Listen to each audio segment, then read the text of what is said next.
Thursday and I'm going to do some cooking, but I'm just eating some food first.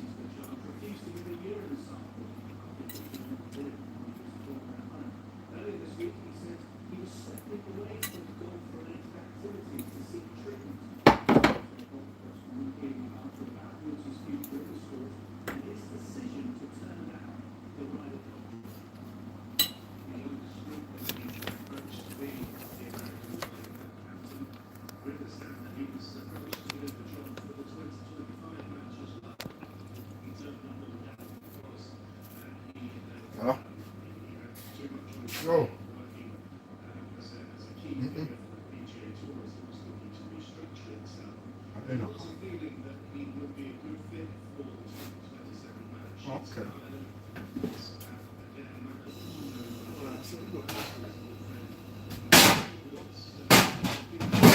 Yeah. No, we just switch a shot. Yeah. All right.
Welcome to my live, guys.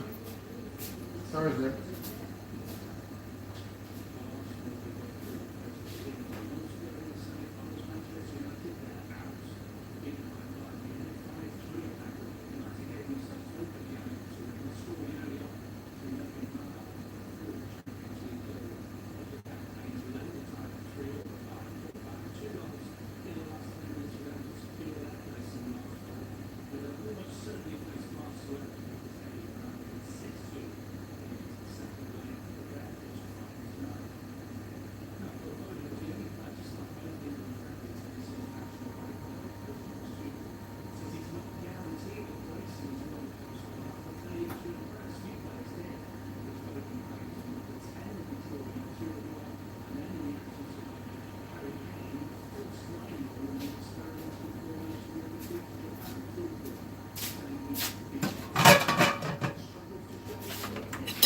Welcome, guys. Welcome, welcome.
Guys, I'm hungry. I'm feeding myself before I start cook.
seasoning up some pork to cook some stew pork.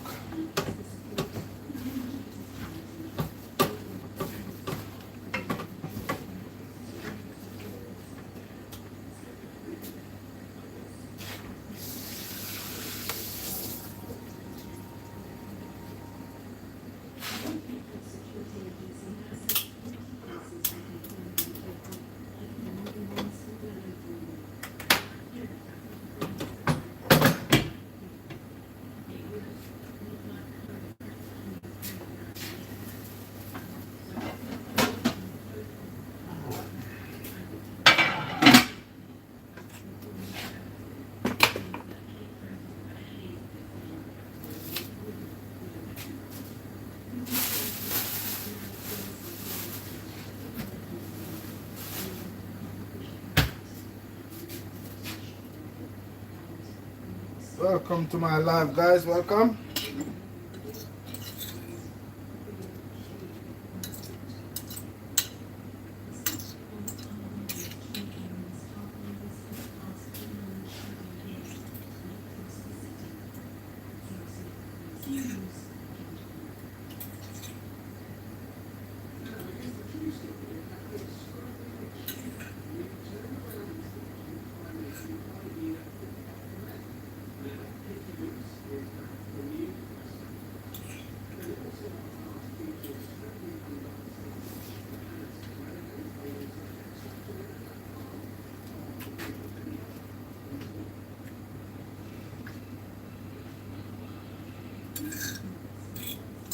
Welcome to my live stream, guys.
Welcome to my live stream, guys.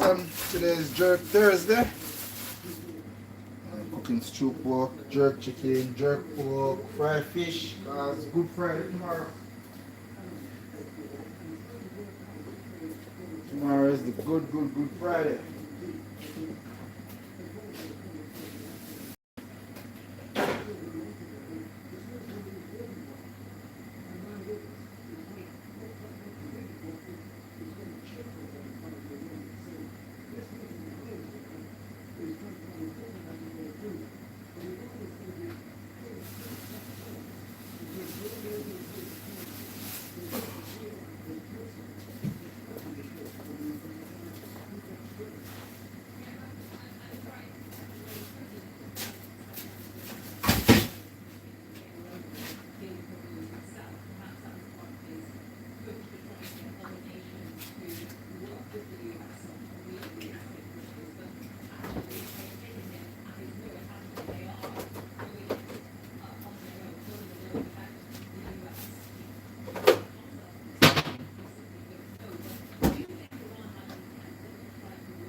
Welcome, guys. Welcome to my live stream.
Family, big up yourself. Easter greeting. Same to your family. Oh, go on. Everything good.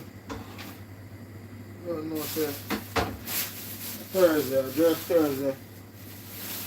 You have to jerk the thing now, eat and go on. See it? There in the kitchen, I try boom bang now. I'm fry some swim around as well on the outside. So I'm going to try it and organize myself.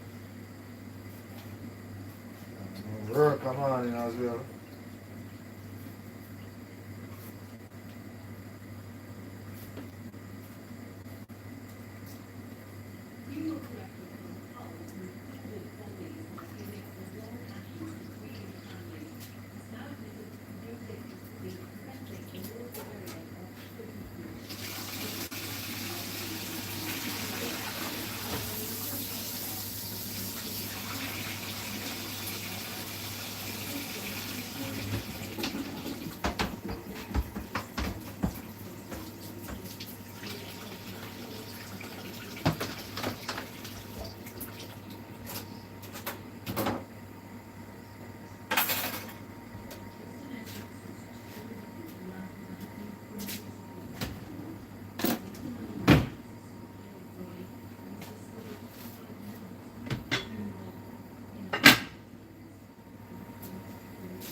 Okay.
ensure the reliability and safety of the Orion crew capsule, which has never carried humans before. Then they hope to give them the help to begin the next phase of the mission, the journey to the moon itself. The 3 Americans and 1 Canadian hope to travel further into space than ever before by circling around the far side of the moon before returning to Earth. The astronauts are preparing for the next stage after their first sleep in space, and they'll be going for another sleep soon in 4-hour cycles. They'll fire up the engines to refine their orbit around Earth and prepare the capsule for a lunar flyby. Our science editor, Rebecca Morrell, was at the launch site as the mission began.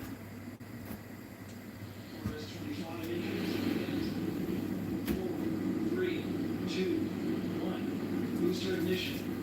And liftoff. The crew of Artemis 2 now bound to the moon. Wow! Oh my goodness! That is spectacular! It's not just what you see and you hear the rocket lift off. You can actually feel the force of it through your body. It's the most powerful rocket your rocket has ever built.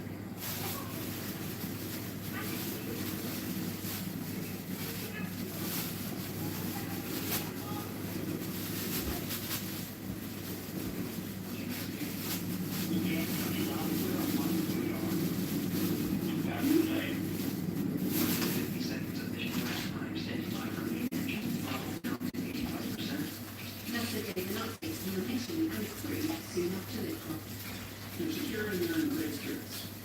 We will continue to monitor health and status as we move into the next phase of the Artemis 2 mission. So after a brief 54-year intermission, NASA is back into business sending astronauts. Their names will go down in history. Jeremy Hansen, Victor Glover, Reed Wiseman and Christina Cook. An emotional farewell to their families. They've spent years training for this, and now at last they're doing it for real.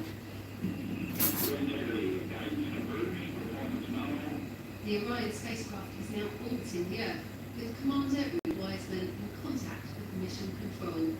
We have beautiful blue eyes right now. The astronauts are checking out their spacecraft to make sure everything is working properly. A few issues have cropped up, a brief communications dropouts and a problem with the toilets. NASA says it will take the crew a little while to acclimatise. On day 1 and on day 2, you might not feel like eating a lot. Your body is acclimated to the zero G, and it takes a little bit of adapting.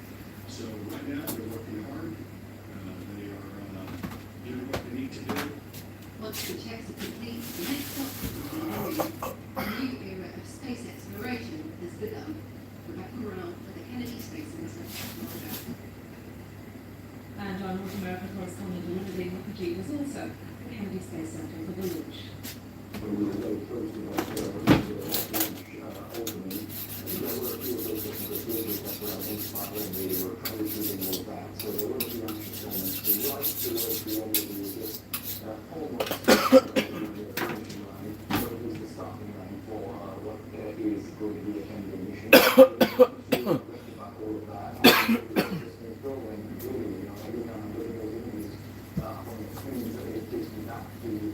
What the experience was like, watching that rocket go up, all fired up, you don't really feel it, you see it first, and then you see it, suddenly it hits you about 15-20 seconds, you feel the force that you're seeing.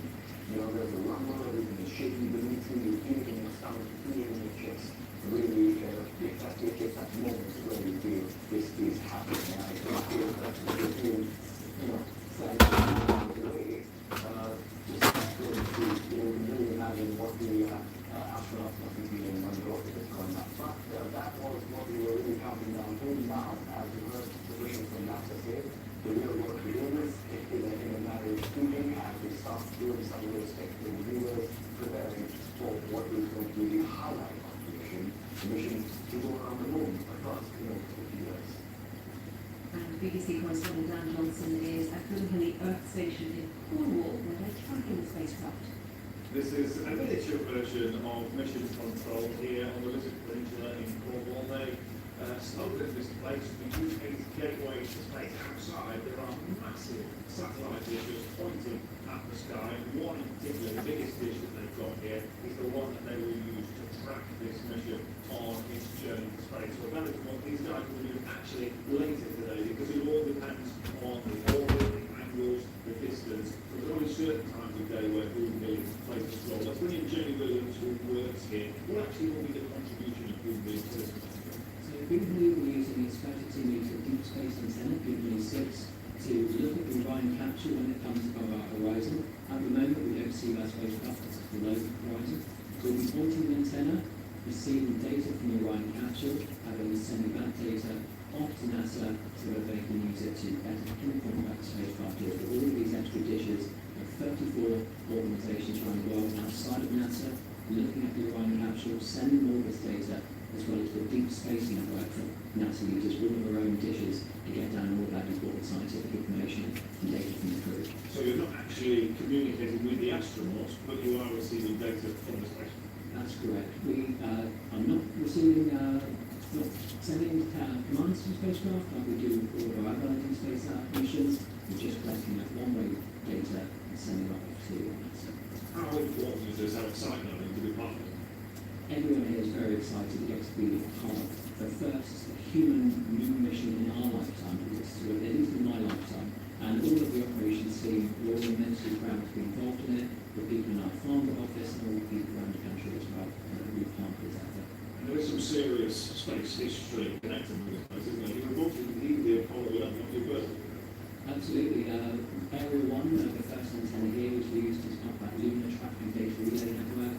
We've seen from the early bird spacecraft, then data was received here at Buchanan and sent off to London to be distributed to the rest of the country.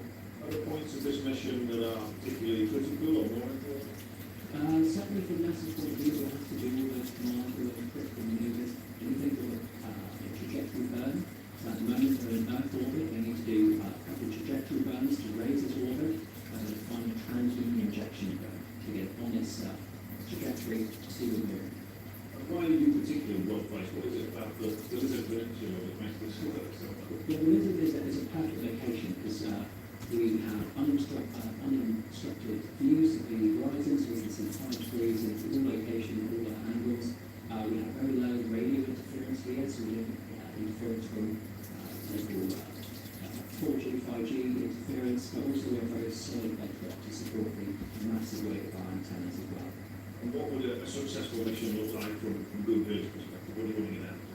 Well, our aspiration is to prove ourselves with tracking Artemis 2. We already were tracking Artemis 1 and 6 to 10 CubeSats on board that mission, but we ultimately want to be a part of tracking Artemis 4, being able to send commands to the capsule from Buchanan. And that would be the mission that actually puts astronauts back on the moon. That's correct. They'll be landing, if all timelines go to plan, they'll be landing on the moon.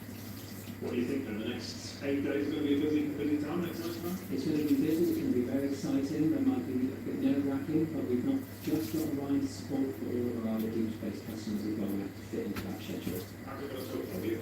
You have a successful team.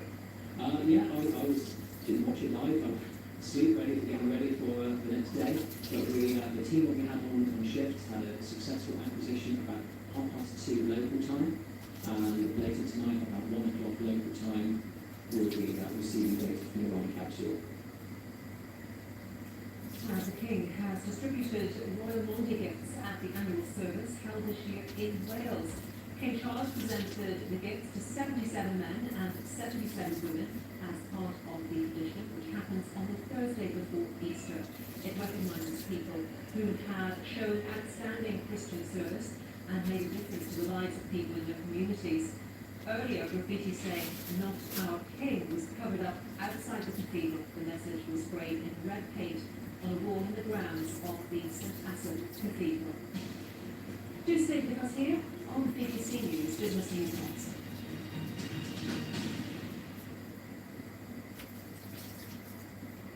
Hello. For the vast majority of the UK this afternoon, there's loads more sunshine across the country. Beautiful start of the day as well as water in Cumbria with barely a breath of wind. was a chilly start to the day, mind you, but the satellite picture shows the extent of today's sunshine. Notice we do have some clouds though when it's the northwest. And later this afternoon we will see some rain arrive in western Scotland and Northern Ireland as well, with the winds picking up here. We keep sunshine for East Scotland, most of England and Wales as well. A cooler day though, temperatures 8 to 12 degrees.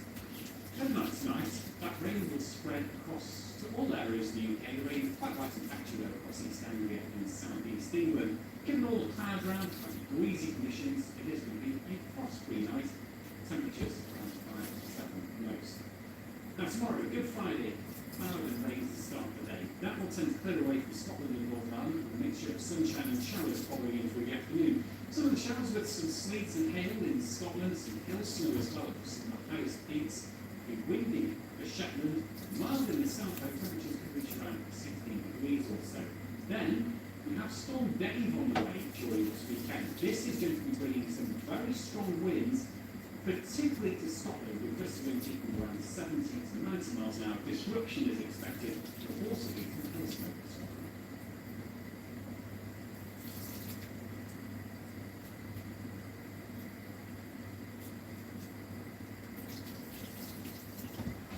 Julian Barnes has scaled the heights of literary greatness with works including The Lost Paris and the Book of Brian Sense and Ending. Author of 14 novels translated into 15 languages. Now he's written his last one. Join me to taste that Julian Barnes Beyond the Page of Books and Books. We're getting a point on how to pull the president up for an interview from a journalist who did exactly that. First, you've got to get his phone number, which is apparently not impossible, and then there's what's the best strategy for the best chance of being picked up. It's all on the media show on BBC.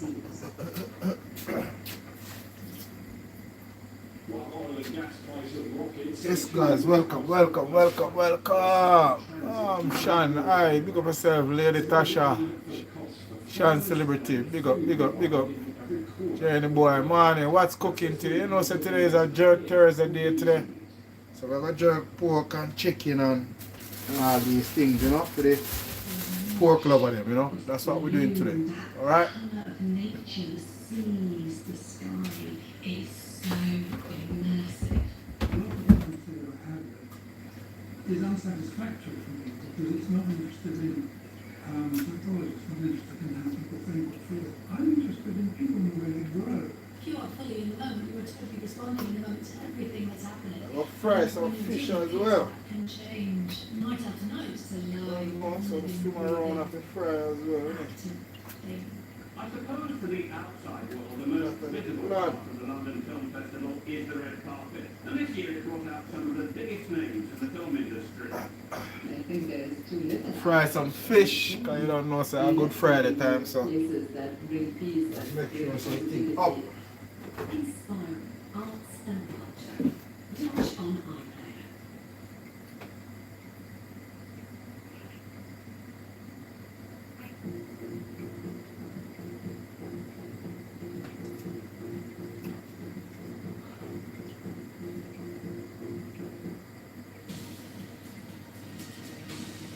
BBC News, the latest from New York and around the world. This is today.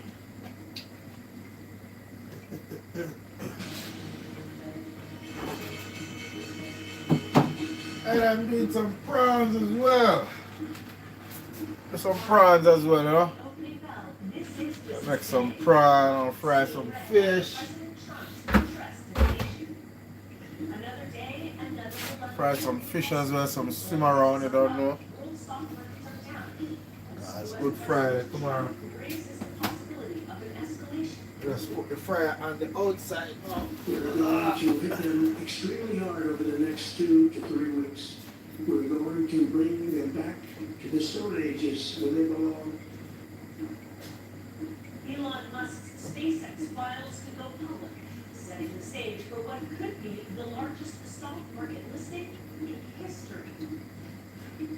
And remember this, 1 year on from President Trump's so-called Liberation Day tariffs. But after the Supreme Court ruled them illegal, what happens next? Welcome to Business Today, live from New York. I'm Samira Hussein. Donald Trump's primetime address on on the Iran war rather last night appears to have done little to Sexy Moxie, Chef Dawson. Welcome, welcome, welcome, welcome, welcome. As the president said, the U.S. will strike Iran extremely hard for the next 2 to 3 weeks, dampening hopes for a near-term resolution. Brent crude rose to more than 8% at over $109 per barrel. Iran has responded, warning of broader attacks for investors. The fear factor is back with these mixed messages coming from Washington. Oh, yeah, Now, watching cook the some pork markets for the is pork over there. Matt Orton, Why? who's the chief market Can't strategist survive for without it, Raymond James Investment Management. Matt, first off, I have to ask, what has markets just so spooked? Good morning, Sarah. And I think what has markets spooked is the fact that there was an expectation coming into this week that we may have been looking for an off-ramp, which is perhaps why you saw such positive price action on Tuesday and Wednesday. Hello. We need to hear the speech last night and perhaps be reminded that 02. No. 05. 0592. Element of uncertainty of not knowing 0592. looks like what the alternatives are. I think that's the biggest challenge with the market, and thinking through and having to reassess how potentially does this conflict impact earnings growth going forward, which is the ultimate arbiter of where the market goes. I happen to believe that I don't think earnings are going to be that dented as a result of this, especially given the resiliency and technology, which is sold off incredibly hard so far this year. So my main message to our clients and investors is that there's opportunities amid all this volatility. You just have to build and be careful about the way you start tooling into this market. And That's what we did, yeah. Matt, that's really interesting what you said about the potential impact on earnings. I'm wondering though, analysts don't expect the Strait of Hormuz, that key waterway, to open anytime soon. How is that impacting the way traders are feeling? So I think that's the key to this, because while the war from the humanitarian perspective, it is Yeah, use yard style at the moment. Most to the markets is what happens to the Strait of Hormuz. Eh? When can it reopen? When can you start? Alright, I'm gonna use it. Fertilizer and other materials through that are so important to the overall global economy. And the longer it takes to unlock the strait, the higher the potential implications are for inflationary pressures, which is why you're seeing a lot of economists start to think about or revising inflation expectations higher. You're starting to see interest rates increase because of less expectations for rate cuts. And that feeds into the market overall. And that again is also why you see pressure on these days when prices are up across the energy complex. It's because of inflationary worries overall. And just really briefly, I want to make a bit of a hard turn and ask you about Tesla, and the company has reported their deliveries for the first quarter. What do you make of it? We have sent tires So to get deliveries are disappointing. Deliveries can No tires, no, we don't want to come up with no more tires. expectations, but I think it just sends a signal that there's a lot happening. China's a huge competitor to the U.S. in the EV space, and perhaps for investors looking for opportunities while Tesla might be beaten down, looking outside of the consumer space might be a better place to go, and looking at long-term, durable, secular growth trends that aren't tied to consumers who might be more strapped for cash, especially when we were tethered to, federal mandates and $7,500 credit. So I think there's opportunities perhaps not related to the consumer. Matt Orton, thanks for your time as always. Thank you.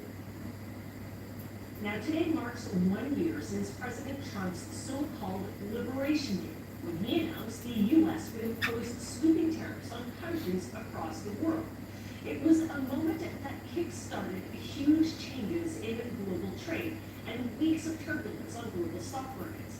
Governments are still grappling with the reality of these punitive tariffs on their exports, and they have been negotiating new trade deals with the U.S. until the Supreme Court here in America declared new tariffs illegal.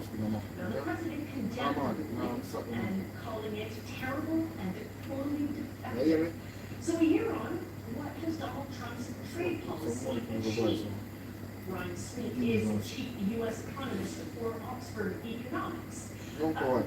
Ryan, I need to first ask you, where are we now when it comes to these tariffs and the impact on global trade? Well, the tariffs really Go for threw one the game. wrench in the global trading system, and we're just essentially entering Act 2. These Chinese goods need to go somewhere, and they're starting to show up in larger numbers in the UK, in Europe. So this redistribution of global trade is just getting going. In other words, we're in the process of going from globalization to regionalization. And it just all settles, we're going to have more regional trade going forward. So Asia, Europe, North America. What is the impact on the U.S. economy specifically? Yeah, the tariffs were negative. I mean, tariffs are economically inefficient. They create misallocations. They also create a lot of uncertainty. I think that was probably one of the key channels that really affected the economy last year. And this uncertainty weighed on the hiring rate in the U.S., which is already at the lowest historical average. It depressed business investment in equipment outside of AI, non-AI investment. Essentially, a new Going. spending and also on structures, building. Not my friend, I'm afraid of It really just had this impact on business. No, really, no. For most of last year. This uncertainty, unfortunately, isn't going to go away. The tariffs that have been implemented since the Supreme Court ruling, they expire in July 24th. And there's a lot of questions about what the administration is going to do after those tariffs expire. What about the reputational damage to the United States as a stable trading partner? Yeah, just the ebbs and flows in tariffs, the big swings have probably damaged the U.S. reputation quite a bit. But keep in mind, I mean, the biggest negotiating chip that the Trump administration has, or any administration has, when you approach other countries about trade deals, is the U.S. consumer. That's the market that foreign companies want access to. That is a key chip that they can push to the center of the table when negotiating. So even though the reputation as being a stable trading partner may have been blemished, in the end, a lot of companies want access to the U.S. consumer. Well, between that and the fact that you're seeing that a lot of these tariffs are going to expire by the middle of July, it's going to make the renegotiation of the United States, Canada, Mexico free trade agreement pretty interesting when that comes up at the beginning of July. Ryan Sweet, thank you so much for your time. Thank you. Now, while the world watches the Artemis moon mission, there's another launch getting attention on Wall Street. SpaceX has quietly filed the paperwork to go public, potentially as soon as June.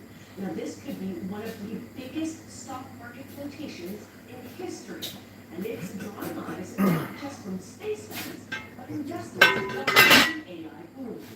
Now, joining me now is Professor Ann Livia from the University of Colorado's Law School. And I need to ask, first of all, why is SpaceX doing this now? I think they need to raise a lot of cash. I mean, both for the SpaceX company and they've included XAI, they folded XAI in. And so that is obviously a company that's burning capital. So that seems one of the major motivators. And maybe some liquidity for the early investors and employees as well. Do you think they're going to be able to get the valuation that they're looking for? I think investors are pretty eager for the company. I mean, I won't say it's without risk. And of course, we haven't actually seen the financials because the filings are still confidential. And the buzz about the company has been good for years. We know that's very transformation for investors, and especially retail investors, is going to increase the price of the stock. And then, of course, NASDAQ, the community list on the NASDAQ, has changed the rules to allow index inclusion almost immediately, all of which will make this, I think, a very attractive proposition for investors. Well, you mentioned Elon Musk, and I'm wondering if there's going to be any investor hesitation. You know, he is someone who is CEO of several different companies, and some of which have been garnering some pretty bad influence. Yeah, I mean, the thing about Elon is that he's very erratic. but I think that his reputation as a genius entrepreneur is still very much intact. Now, part of the issue here is that, as far as we know, the SpaceX idea will very likely have something like a dual class share structure so that Elon Musk has outsized governance rights. It will very likely incorporate in a state that gives very few rights to investors. So essentially, a lot of faith is going to have to be put in Musk specifically, because there won't really be mechanisms for shareholders to challenge him. Nonetheless, I think he's generated a lot of value for investors over the years, and I think that's probably the bottom line that investors now are going to be looking at. And just very briefly, does this potential public offering drive AI or rocket farming? Yeah, I mean, it seems like very much so. I mean, the aspect of the level of the space is really like that. But that is investorship. And if all the companies are in the AI space, there's going to be so much capital that they can raise funds to be able to make money with businesses. I think that it's much more like that. Well, thank you so much for your time. We're going to be talking about this all over as we get closer to the public offering. So, before I let you go, I do want to talk a little bit about what's happening on the financial markets right now. We've seen that the Dow Jones has dropped by about 600 points, and a lot of that has to do with the If you look at the Facebook trading right now, it's just about 109.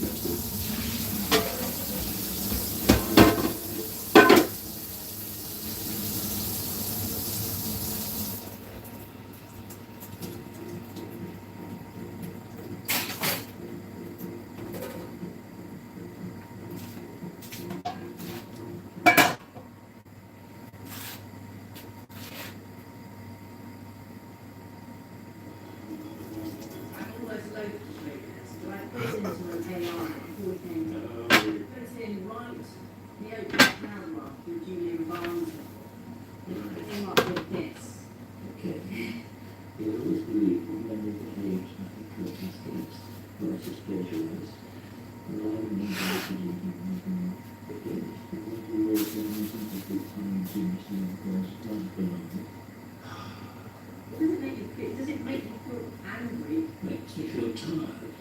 And in kind of a way, it sounds like someone imitating me. That doesn't make me laugh, it doesn't make me cry. And it doesn't move you, it's just pastiche. But of course, the other people would say, oh, you've got Julian Arsenal for free. Then we'd have some sort of law which says you can't just scrape things and then publish it as an original work. Watch on BBC iPlayer.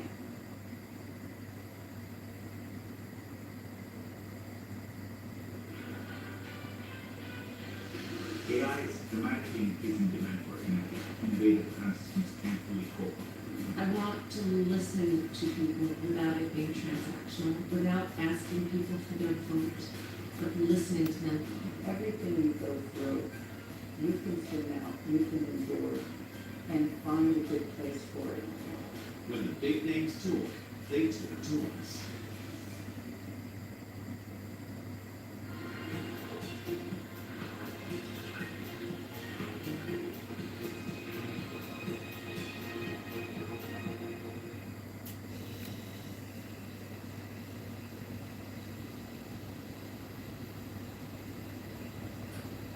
Now, President Trump says that the United States' core strategic objectives in the war with Iran are nearing completion. In a televised address to the nation about the war, Mr. Trump said the U.S. was going to finish the job fast. He repeated that threats to target Iran's energy infrastructure would be carried out unless a deal was agreed by the new leaders of the regime.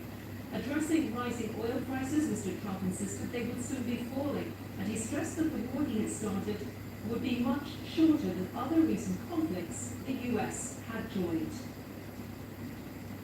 Thanks to the progress we've made, I can say tonight we are on track to complete all of America's military objectives shortly, very shortly.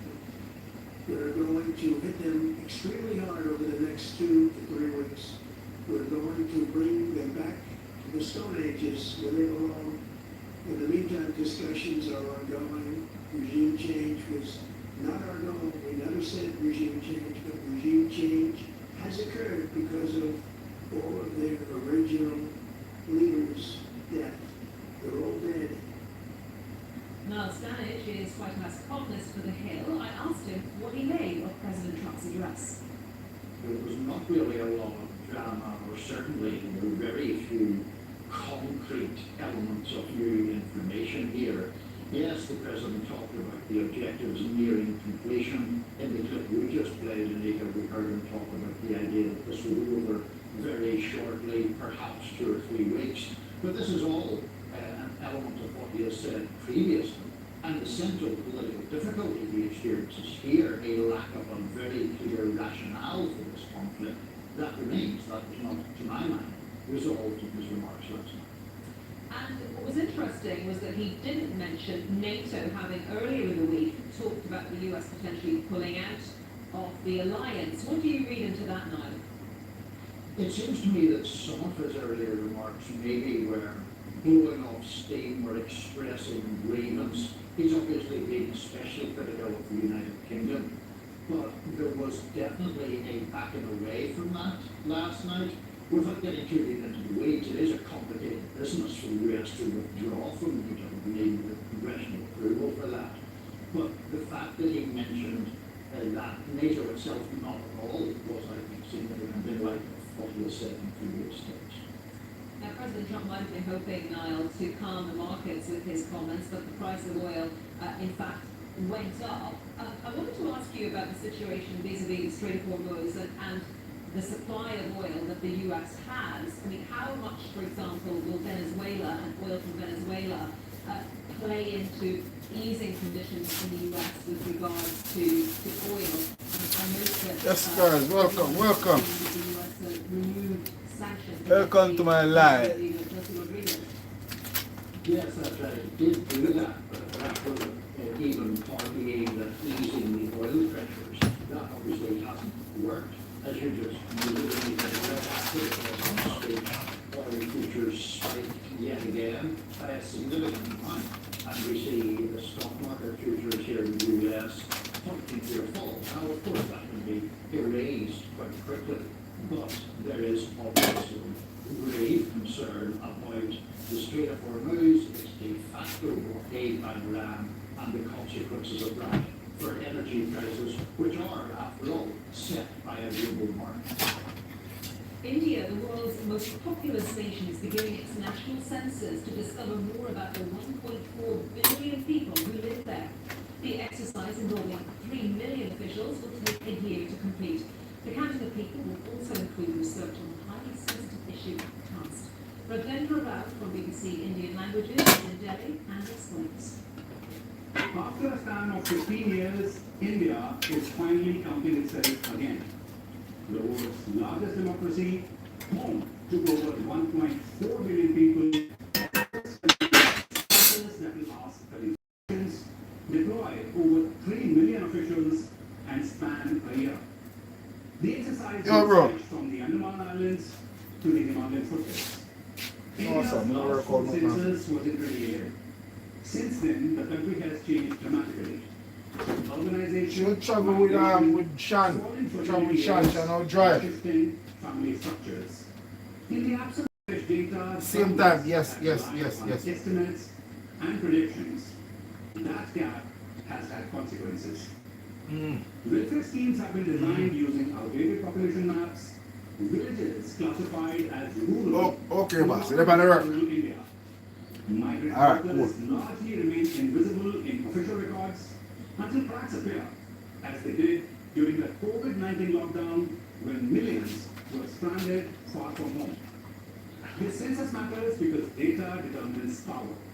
It decides how money is allocated, how constituencies are drawn, and who is represented. In short, it decides who counts. Politics inevitably figures in the process. This census will also collect caste data, one of the most sensitive issues in Indian public life. Officially, the exercise has no link to citizenship. Unofficially, skepticism remains high. Yet without a census, policy making is done in the dark.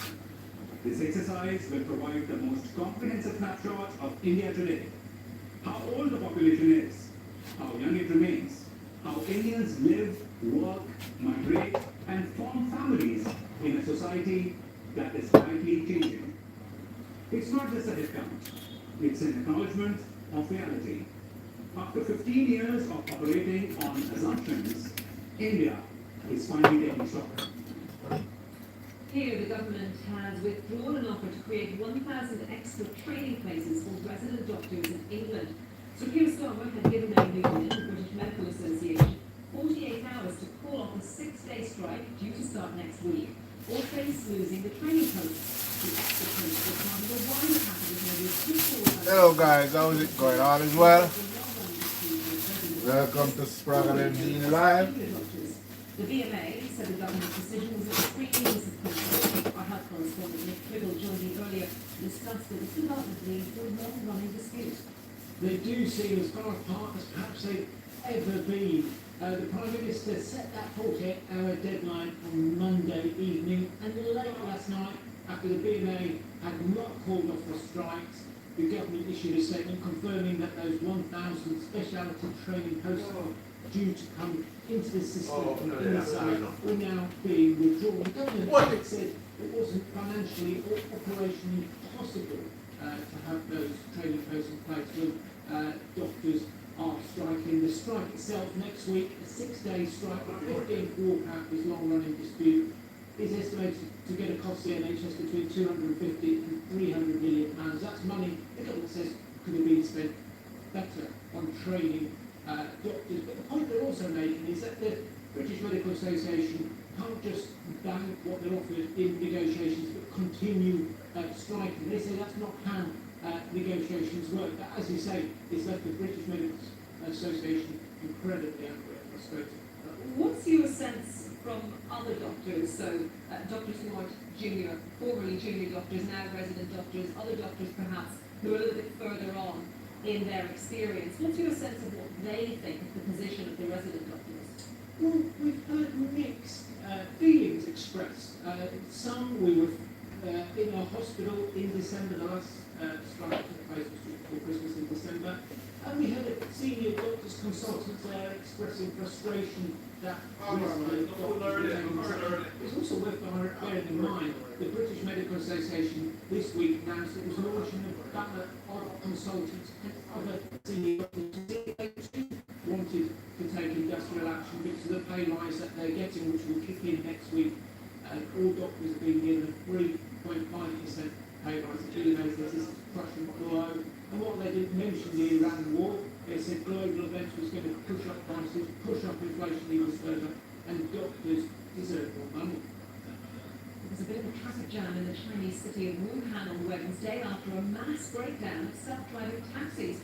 About 100 of them just stopped in the road. Police say initial findings suggested a system malfunction. No one was hurt. Here's Laura Baker.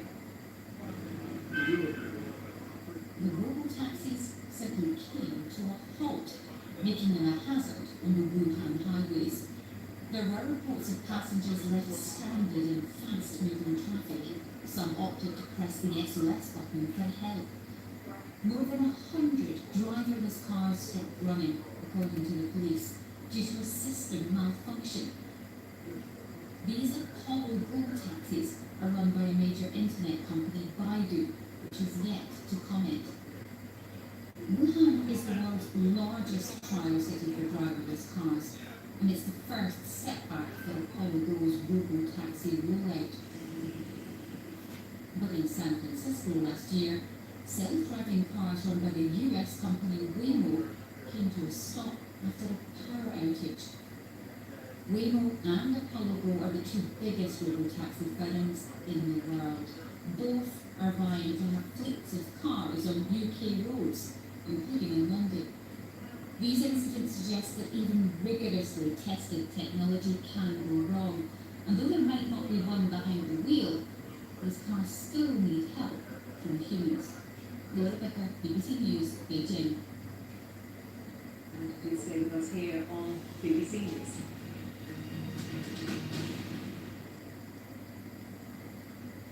Well, for the vast majority of the UK this afternoon, there's loads more sunshine across the country. Beautiful start of the day as well. With fairly practical wind. It was a chilly start to the day, mind you, but the satellite picture shows the extent of today's sunshine. We think have some cloud though working into the northwest. And later this afternoon, we will see some rain arrive in western Scotland and Northern Ireland as well. But the wind's picking up here. Looking for sunshine for East Scotland, most of England and Wales as well. A cooler day though. Temperatures heat to 12 degrees. Overnight tonight, that rain will spread across all areas of the UK. The rain quite likely actually across East Anglia and South East England. Given all the cloud around and breezy conditions, it is going to be a frost-free night. Temperatures are around most.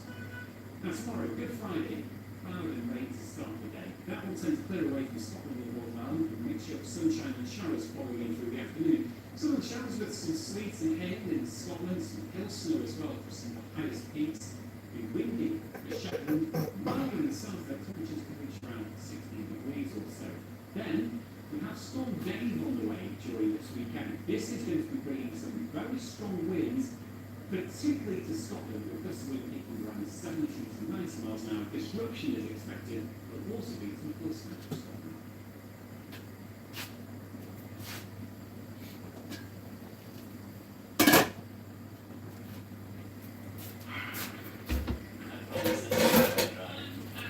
The director can come over to me and say, hey, I just want to add a little jerk here or an extra bump there, and if you click to a button, I can do that. This is the forefront of the technology. Why do we want a cell phone network on the moon?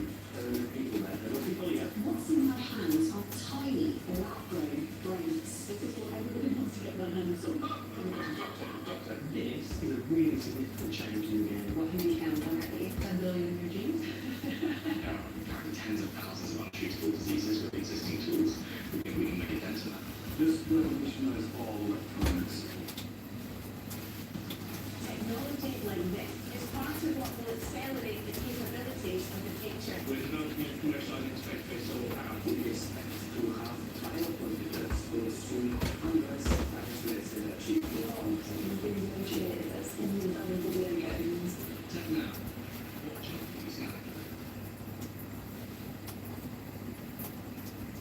Live from Tel Aviv, I'm Clyde Wiley on the day that Israel and America got time to work. In the last hour, we've heard the sound of another airstrike in the southern suburbs, and Israel seems to be expanding its military operations. This is the border that separates Turkey and Iran. It is one of very few ways to get a sense of what is going on.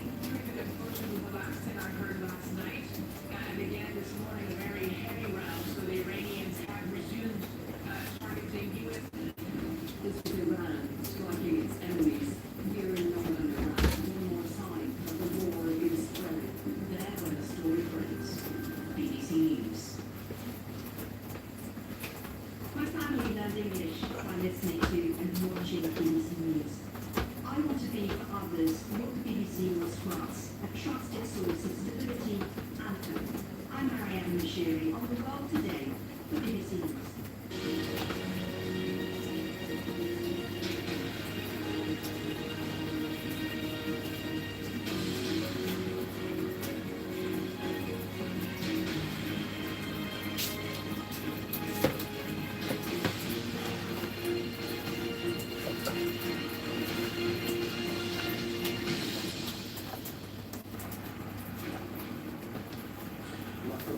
This is BBC News.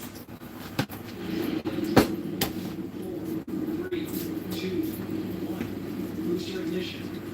And lift off. NASA's Artemis mission takes off and the spacecraft is now in orbit around the Earth. It will be performing some critical maneuvers and the crew carries out checks. If all goes well, it will get the green light to head for the moon.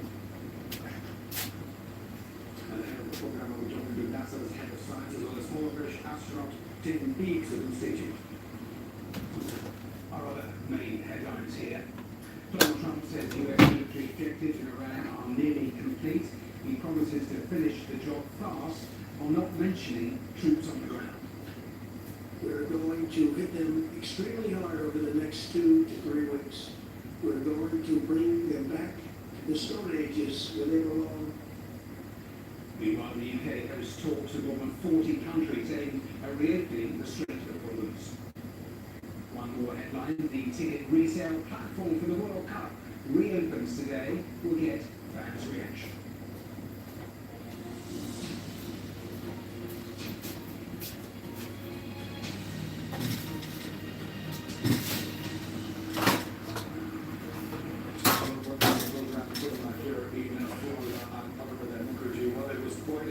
As last evening, Artemis 2 blasted off into space, making history and intending to achieve a major milestone in science and in space exploration. The first time humanity heading back towards the moon in over 50 years.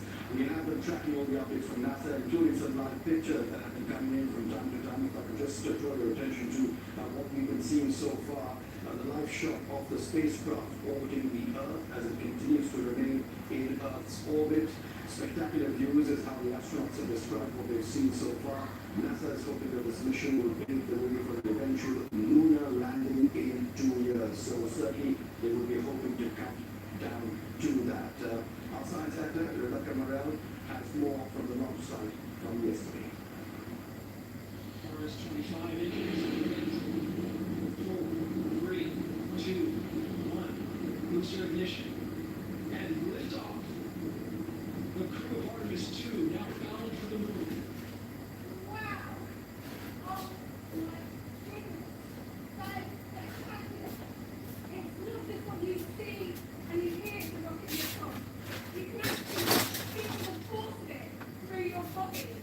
This is the most powerful that nothing has ever built.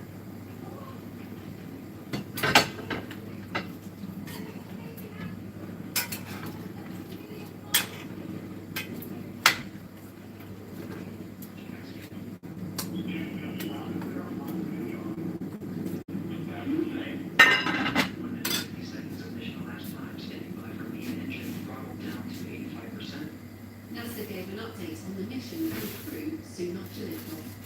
The secure and they're in great spirits. We will continue to monitor health and status as we move into the next phase of the Artemis 2 mission.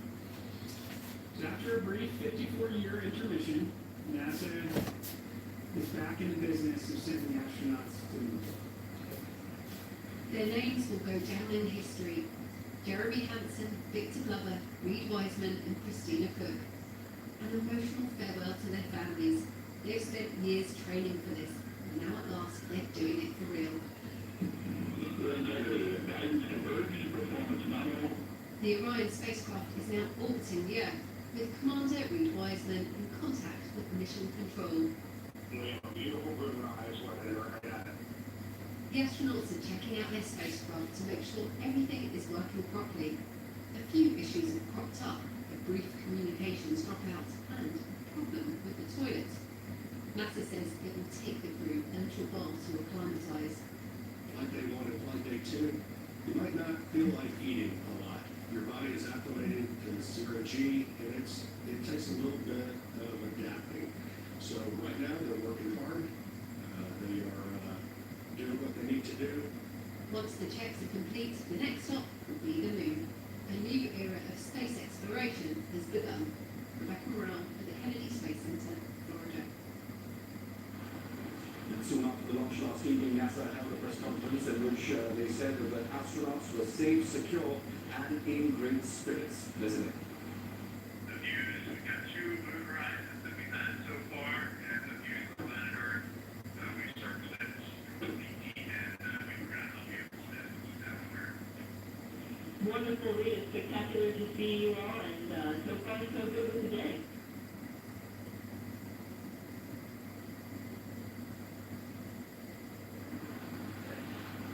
All right, let me just go across to Dr. Nikki Fox, Head of Science here at NASA at the Kennedy Space Center. Thank you very much, Dr. Fox, for your time here on BBC News. I believe at the moment it is sleep time for the astronauts. From all the updates you've been receiving, I'm sure you've got a front row seat of everything that is happening. How do you think the mission has been going so far? So far, it's been going great. They are on their sleep. They have shifted sleep schedule so that they're completely awake when they get to the moon. And so yes, they are sleeping, I'm sure, very well. you know, they've been talking about how this is such a big moment for humanity. Just take us through that. Why is it so momentous, and what does this really mean for humanity and science? Well, I think for humanity, I mean, we're going back to the moon. We started this journey back, in 1969. We've done a lot in the time in between, moving 20 years, continued presence in low Earth orbit on our wonderful International Space Station, all the amazing science missions we've done from Voyager, leaving our solar system to Parker Solar Probe, flying through the atmosphere of a star, and now we're back into the big campaign to not just go and return to the moon, but actually return and stay and have a sustained presence. You've heard our administrator, Jared Isaacman, talking about how we're going to be building a moon base. We are going to have a sustained presence living and working on the moon together with all of our international partners through the Artemis Accords. And so this really, to me, is like, I feel like I'm standing in the time before. I'm standing in the time before everything just takes off. And given what they are planning to do on day 2, I think that is going to be the big highlight, isn't it? Once they wake up, are we then going to see that final stretch towards that possible translunar injection? Well, just take us through why that is so significant, and essentially once they are on track to the moon, they are committed to that journey around the moon, isn't it? Yep, absolutely. They will do their second orbit of the Earth, then they do the first maneuver takes them into like a high Earth orbit, and from there they do that translunar injection, and then they're essentially under their own power. There's no, it's autonomous at that point. So once they do that injection, that Orion capsule is just, it's using the moon's gravity, and it does an amazing flyby of the moon. But yeah, they're committed at that point. So obviously they're doing all the checks, making sure everything is absolutely perfect. They'll do that. They'll start again when they wake up. And then, we are going to the moon. And during that flyby around, they're on the deep end of the moon. You just want to understand, because there is that window of 30 to 50 minutes when they lose comms, but that is also the time when they're going to get those spectacular views of the moon, as Reed Wiseman has also said. Just take us through what is the sense, and how big is it going to be as far as the understanding is concerned of the lunar surface, the lunar environment? What are they likely to bring back? It's going to be spectacular. I mean, we have cameras that we fly on our missions around the moon. Our Lunar Reconnaissance Orbiter, LRO, has been doing that for many, many years. But there's a difference when you have a human. Obviously, they have cutting-edge cameras with them in Orion. But what is really, I think, the thing that I'm most looking forward to is when they kind of change what they're looking at.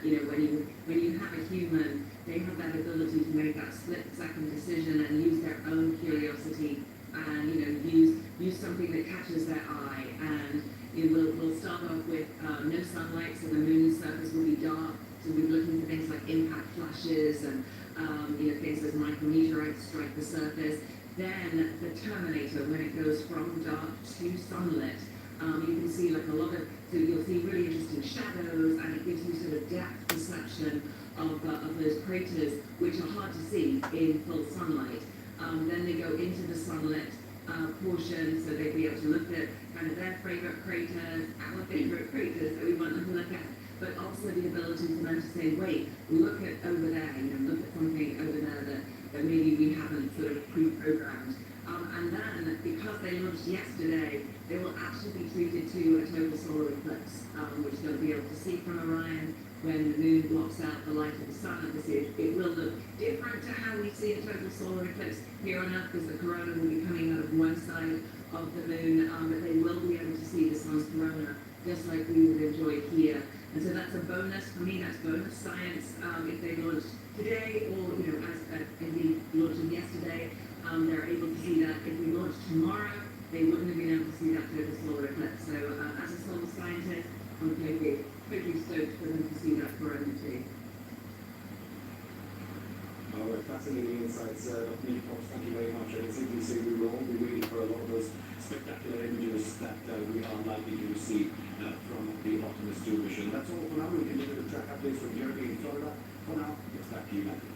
Very thanks very much. I know Olivier is moving from that position there back to Cape Canaveral, so we'll talk to him regularly through the course of today's programme. Thanks so very much for now. Well, here in the UK, a satellite Earth station in Cornwall is supporting the mission, helping to track the Orion spacecraft as it travels around the moon and then back to Earth. Our West of England correspondent Dan Johnson is there for us. And Dan, I know they tracked Artemis 1 before, now they're tracking this historic mission. Give us a little more sense of what they do, how they do it. Yeah, there's a huge amount of space history here on the Lizard Peninsula, right in the southwest of Cornwall. It's a beautiful, glorious day, and that's what's part of the importance of this location. Clear skies and a bit of equipment like that. It doesn't look so big from here, but if you're up close, that's a 32-metre dish, an antenna they call it. That's what you need if you want to see into deep space, if you want to track spacecraft that are that far away from the Earth. It's something they've done here for many years, but they're excited to be part of this mission and hoping that they'll play an important role in the future Artemis missions to come. I'm joined here by Jenny Williams, one of the operations engineers. How are you feeling today, Jenny? Are you excited? Personally, I'm very excited to be a part of this historic international event. All the team here at Goodhilly, all our personnel in the Farnborough office, all around the country, all immensely proud to be involved and very excited. Give us the simplest lesson you can in what's actually going on. That dish is receiving signals back down from the spacecraft. So when we point that dish at the spacecraft, the signals coming down from the spacecraft, hitting that large white reflector that you see out there, and up to what's called a sub-reflector, that point at the end of those three legs, and back to that large hole in the centre, down through the antenna, gets processed, and then that data gets sent off to NASA. In this case, it gets sent back to NASA. And we're talking about radio signals, communications, pictures, images, what's the data? So we don't actually know what the data is we're getting back from Orion. We're supporting the raw telemetry coming back from the capsule. Inside that telemetry might be voices from the astronauts, health of the astronauts, the health of the Orion capsule. So we're receiving that and we send that straight off to NASA.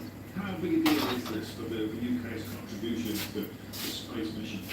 I like to think it's a very big deal to showcase what the UK can do. Not a lot of people are aware that the UK has quite a thriving space industry, not just us Goodhilly with our deep space communications, but the UK make a large portion of the small satellites that get launched as well. You're not tracking it right now. Okay, there's certain times of day where you'll play on one. Yes, we're not looking at the Orion capsule right now. It's below our horizons. We can't actually see it. We'll be coming online early morning to track the Orion capsule for about 6 hours and then sending that data off to NASA. Okay, we wish you the best. A busy few days to come, no doubt. It's a little nerve-wracking, perhaps. It's a little bit nerve-wracking, but we're more come with pride and joy that we're actually being a part of this international event. Great stuff. Well, we're grateful for you having us here and letting us be a part of it. There is a huge amount of space history here. They contributed to the original Apollo 11 lunar landings. They've been part of Artemis 1. And this station has history beaming things like Live Aid around the world and even taking part in Telstar, the initial satellite that first went up there. So a huge amount of history and significance on this site and an important role during the course of the next few days as this mission unfolds. Dan, thanks very much. Exactly as the head of science at NASA was saying, this has only just begun. All of that exciting science lies ahead of the next 10 days. We will talk to the astronaut Tim Peake here on the programme in about 15 minutes' time. But we're going to take a short break around the world and across the UK. You're watching BBC News.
BBC News. Let's turn to the war in Iran. I just want to update you with a statement from the UN Secretary General, which has come just in the last few minutes. He has said that the Middle East crisis has emerged into its second month. Every day this war continues, human suffering grows, the scale of devastation grows, indiscriminate attack grows, the targeting of civilian and civilian infrastructure grows, and the perils to our world also grow. We are on the edge of a wider war that will engulf the Middle East with dramatic impacts around the globe. The conflict is already being felt everywhere. So that's the latest from Antonio Guterres speaking ahead of longer comments. We'll tell you more about in a moment or two. But Wall Street, well, their main indexes have opened lower after President Trump typically with aggressive attacks on Iran. He says the US will hit Iran extremely hard over the next few weeks. Thanks to the progress we've made, I can say tonight that we are on track to complete all of America's military objectives shortly, very shortly. We're going to hit them extremely hard over the next 2 to 3 weeks. We're going to bring them back to the Stone Ages where they belong. In the meantime, discussions are ongoing. Regime change was not our goal. We never said regime change, but regime change has occurred because of all of their original leaders' death. They're all dead. More than what Donald Trump said in a moment or two here, UK Foreign Secretary Cooper has condemned what she called Iranian recklessness as she addressed a virtual summit of foreign ministers. The aim of that meeting is to coordinate an international plan for reopening the Strait. So let's speak to our security correspondent, Frank Gardner. He's here in the studio with me. And Frank, strategically, this is very, very tough, isn't it? Yeah, it really is, especially as the war is still raging. I mean, this is usually the kind of thing you discuss when the shooting is stopped. And to be clear, this virtual meeting of 40 nations, mostly foreign ministers, but some representatives, this was to explore diplomatic, political, and economic tools, they put it, and measures that Hello. try and open up, free up. Come on, Wagwan. The military ones. Come on, I want to tell them, I understand the word. Next week, having spent time in the Gulf and having gone down there myself, I don't think there's any way that you can free up the Strait of Hormuz without negotiating with Iran. Why? Because however many airstrikes you carry out on that country, however much you batter its military, however many IRGC commanders you assassinate, the fact is, Iran's got geography on its side. It has got the longest coastline in the Gulf. It actually controls the waters around the Strait of Hormuz. There's currently an Iranian island, well, the island's always been there called Larak, but it's currently around there that Iran is basically checking vessels and extracting a toll from some of them. They've got the cards when it comes to geography. So ultimately, this is going to have to be done by negotiation. Go Arb, come on. Thanks for joining my live. Where are you watching my live from? Outside the UK? Or you're in the UK? Which one is it? In a sense, this is your problem now.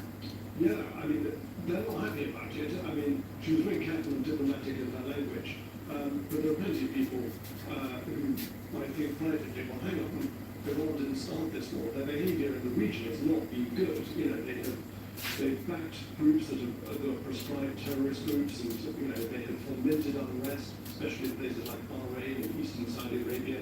But nevertheless, in this particular case, they were sitting down in the middle of talks in Geneva, brokered by the Iranians, and the US broke on that, and together with Israel, they attacked Iran. So for what Iran is actually, you know, is sort of kind of trying to take the moral high ground here on this one, and it's been left to the rest of the world, including countries like Japan and Australia, to try and clear up this mess, because the bold fact is this, Matthew. 6 weeks ago, 5 weeks ago, Iran wasn't choking the Strait of Hormuz, and today it is. It's not completely blocked. There's no sunken ships blocking passage. Ships can still get through if Iran allows them, but it has the capacity to fire missiles and drones and torpedo boats and all sorts of other stuff, and any ships that it decides it's not going to let through there. And no insurer is going to let somebody through on that basis. So it's a problem. no pocket solution. Frank, thanks so much. I mentioned the markets, how they have opened today in the US. Let's quickly cross to Samira Hussain, who's in New York, watching that for us. And Samira, yesterday's speech to the nation was supposed to, suppose, in part to appease the markets. It doesn't seem to have done that. No, most certainly not. In fact, when you saw the U.S. markets open for trading just about an hour ago, we saw that the Dow Jones plunged some 600 points. They recovered a little bit of that, only down about 400 points, but still really reacting to the current price of oil because we've seen that spike. And a lot of that has to do with what we heard from President. Now, we just heard Frank talking about the Strait of Hormuz, that key waterway. And because there's no ability to get any ships through there that Iran does not approve, that's really putting a squeeze on global oil markets. That means that 20% of global oil is not getting through. And that's having a huge impact on whatever oil is currently on the market and in terms of just how much traders are willing to pay for a barrel of oil going forward. So if there was an attempt to try and calm investors on Wall Street, and we know that this president watches the markets very, very closely, he did not accomplish that. Samira, thanks very much. Well, let's look at the broader picture. Let's meet live on the programme Peter Spraggabenzeny, who's Professor of Global History at the University of Oxford. Peter, welcome here to the programme. First of all, what you heard from Donald Trump yesterday, what were your major takeaways?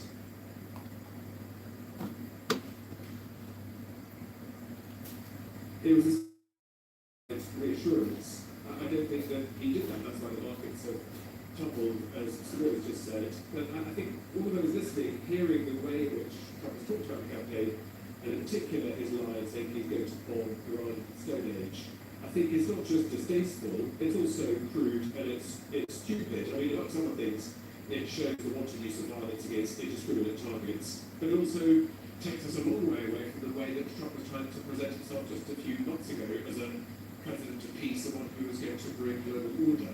So I think this sets in sequence a whole set of problems, I think, for all of us, not just in the West or in the developed world, but because Iran, as Frank just said, has it in its gift to decide when this all comes to an end, and Trump can got whatever he wants from the skies. But we're in a terrible mess because this war has not been thought through. I'll come to the wider mess in a moment, but let's stick to trying to find out how and when this war ends. It was really unclear how the president thought that would actually happen. How tempted do you think he still is at this stage to press the escalation button? Because he has been obsessed over 40 years. It goes back to Jimmy Carter, the hostages. He was tempted back there with saying that America should grab the oil. So how tempted do you think he still is to go down the route?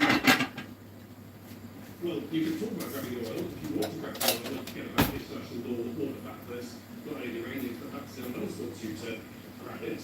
You've got to put people on the ground who are going to do the dirty work for you. And that's probably it's a logistical operation. It's not one that is going to be easy or safe. And most of us in the world think that the right way to do things is pay for things. You obviously might have to pay more or pay less, but expropriation, nationalisation and seizure, I think that those don't really work in the modern world. I don't think there's any architecture at all whereby the US manages to seize assets like this and to be able to run them effectively. They might be able to take over holding it to deploy. I mean, there are going to be generations of American servicemen who sit there. I just don't think it's plausible. I mean, and I think that the key is Trump is speaking to a domestic audience. He's trying to provide reassurance to Americans that this isn't going to last forever. It's going to be time the truth will come home and Americans will become richer. And I think the problem is that sits a long way away from the reality. Two final questions. What about the dilemmas, the choices?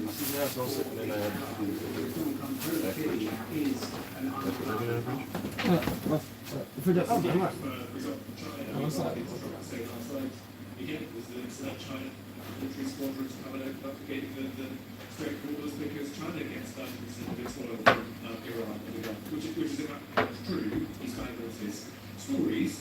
And one of the oil people does go to China. And I say that it's up to other people to solve the problems that the United States has created. That does present all sorts of challenges, which is why the Minister of the UK is meeting with many others too. But that presentation of the US as being unreliable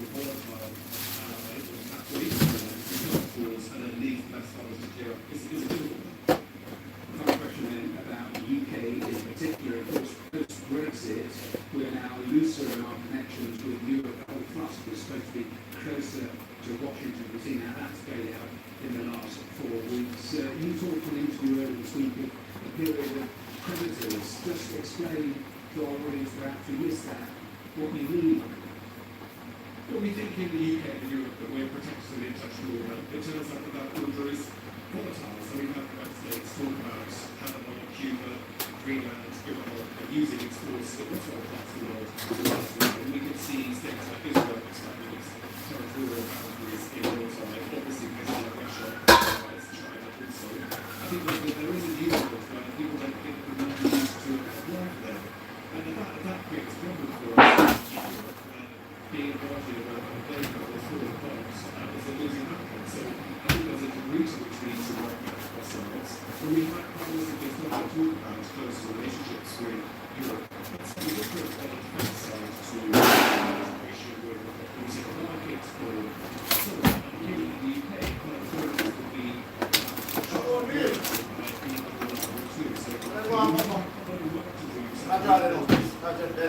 where you get that name from? Onion. Huh? Oh, it's onion. What am I trying to say? Tell nobody, tell anybody tell him that. Tell him I call him a blood clot. No, they're not calling him name. But never tell nobody my name, brother. I don't tell them, them tell me. No, me I said them, not you, me I thought them. But nobody not me say it, you know. No, but them never call him bumbo clot name, never go on. Because I have one friend, and she said she a brother run them, and say, who is it? And she said, O'Neil. You know the daughter, you know. And she tell me your name, you know. But the man called it already, but we know that's not call me blood clot only, like you know I'm going. No, what you call it? Okay, what you tell her your name only? I don't tell him so brother. Then she tell me your name. Woman know my name, man, but the man don't know my name and I call him a blood clot name. So come on, if people don't know my name long time, you know my time in the department. Yeah. Oh, lie. Hold on there. Sure. What's your name? Malcolm Temple, yeah, it's a woman tell me to tell it to her your name that. See? I may never know that. You know that I know. She come in here 1 million video. She goes, is that it? What the business is that it? I said, what name did he tell you? And she said, you tell her that name. And West London she come from, you know, and moved down here. You know the daughter, she look like Ina Sharp with the scarf on her head. She don't come after me, but she come. Yeah, give time.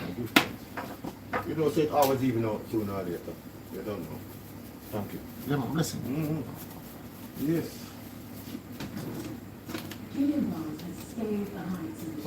So fish are around today, don't you? Yeah, man, yeah, the box for that, don't worry. Yeah, I told me I get to know. We can come and tomorrow for the other one, but I get two. Catch you later. Yeah, man, look for one.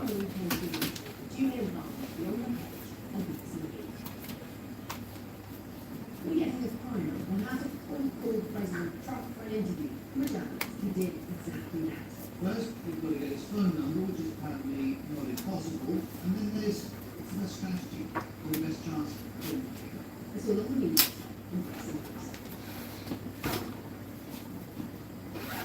While the gas prices rocket, so too does the cost of fertilizer that's stuck in transit due to the war in Iraq. So what does it mean for the cost of farmers and the food we buy in every corner of the world? That's this week's Consumer Business here on BBC. Did it feel like something that was stripped apart?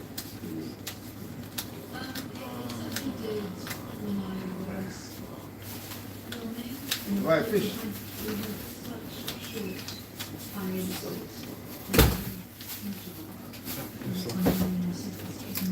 So, you know, doing anything at all during that period of time was madness.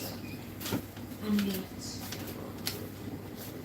I was approached by Terence Davies to do House of Men, and the opportunity was so great that I said yes to that. I knew that I wanted my career to have that scope, and I knew that it was important to show myself and other people, but I could do something other than this. Watch on iPlayer.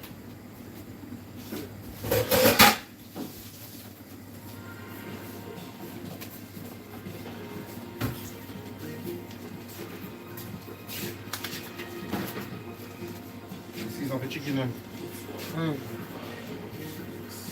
Yeah. Sure not noticed.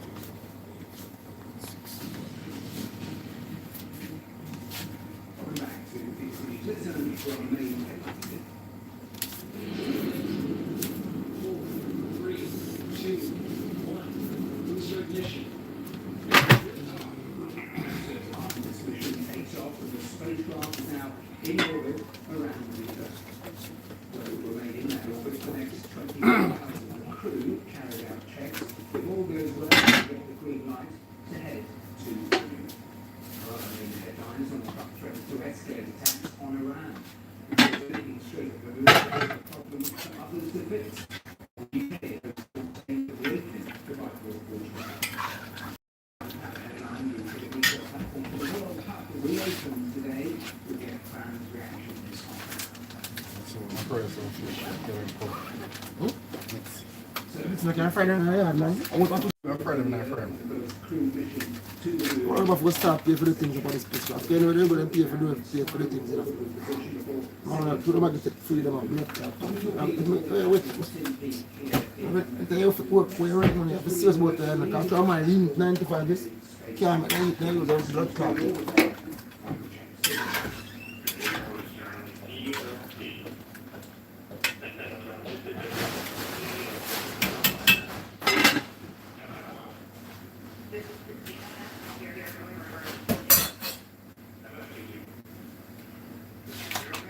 We are going for all humanity. Our crew is go for launch. Full fast. Here's a few extra time. Here we go. 10, 8, 7, 4, 3, 2, 1. Booster ignition. And liftoff. Humanity's next great voyage begins. Good roll pitch. Roger, roll pitch.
The base with the toll.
gentlemen, please await flight 02.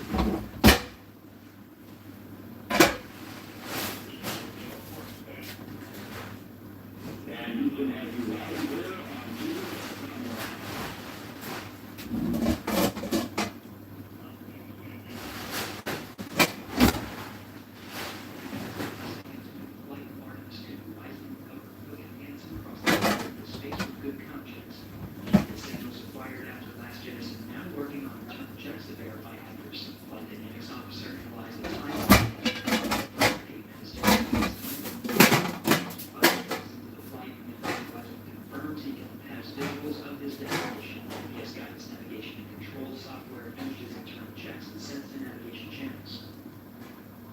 That was absolutely fascinating. You can watch it, a picture in the corner of your screen being provided by NASA. Let's go full screen to that because these are pictures that are coming from NASA of the edge of Artemis and there, the Earth down there. What an extraordinary sight for all of those astronauts. They are sleeping, they continue their checks when they wake up, go on for a number of hours, and of course they are heading towards the next critical part, which is the second lunar, that is the engine,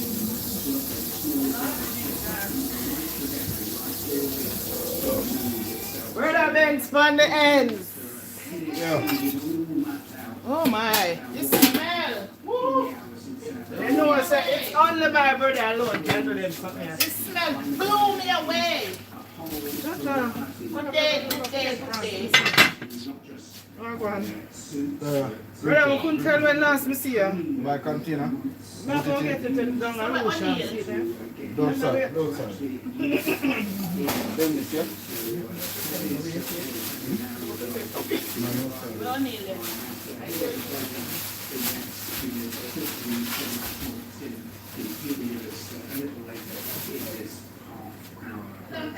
Let's turn to another really big story here in the UK, which is a funeral director from Harvard. Yes, speaking, yeah. Well, giving his own ashes to grieving families. He's now representing the local area of 30 people. That story developing through courses today. Yeah. Legacy independent funeral directors funded a lavish lifestyle by taking money and information for not carrying them out. During the course day, he's been reported for 30 counts of plenty of lawful.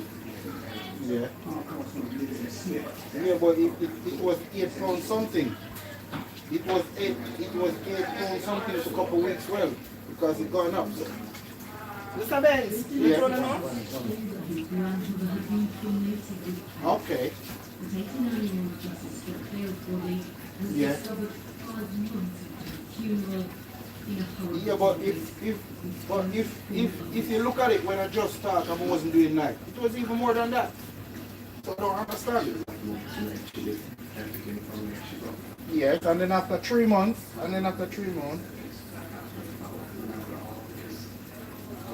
yes.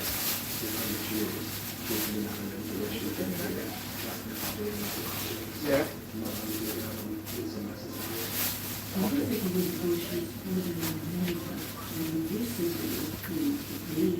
Okay. All right.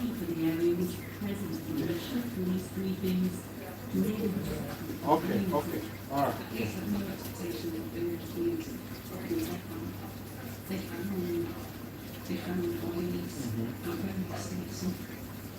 Decomposition in like a warehouse. Every one of the ones that I found was described and all the products and plastic sheets. Yeah, take it off already. And just in the vial. Mr. Butcher decorated this industrial unit of invention. It made funerals cheaper. Cheers, yeah. Okay, it's okay. On social media about expensive goods. His homemade invention.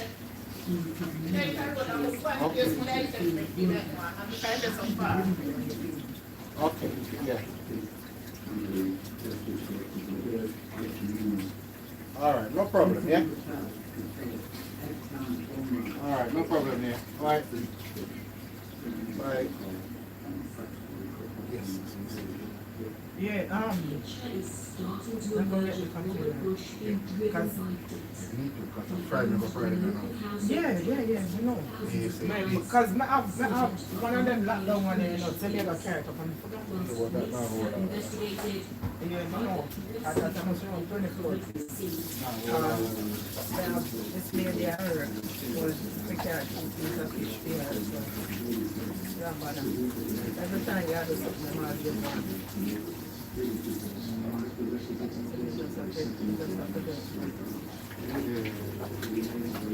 know one time them one they were good for you? Alright, let's say what already? No, I'm gonna just pick it up and fire and go and roll it. Just finish up this album. Who wants a little piece of stew? One little piece. That's something to taste. The total last week piece of stew.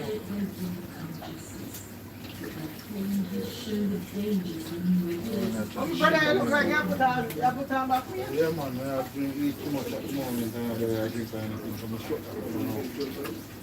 You see what she lose weight now, see? Kashandi. Kashandi, lose weight. Look, she looks like a gym girl now. Look on her. Yeah.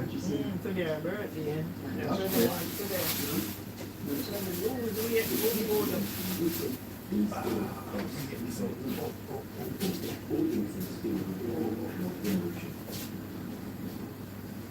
I'm going to get one of the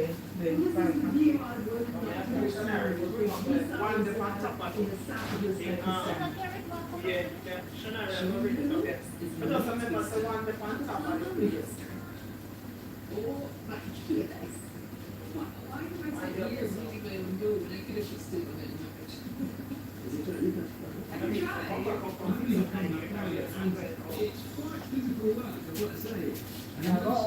About what? I go for dinner. Oh. Hey, my boyfriend. Boyfriend, where? In the UK? In the UK? I thought it wasn't in the UK, so now it's in the UK? Yeah, I don't have a boyfriend. I can't be bothered. Question it. You can't be bothered. Like last week, ma carry out for dinner. Yeah. So, try hard, innit? Right. You have to put in the work and invest, get the interest. That's how it goes.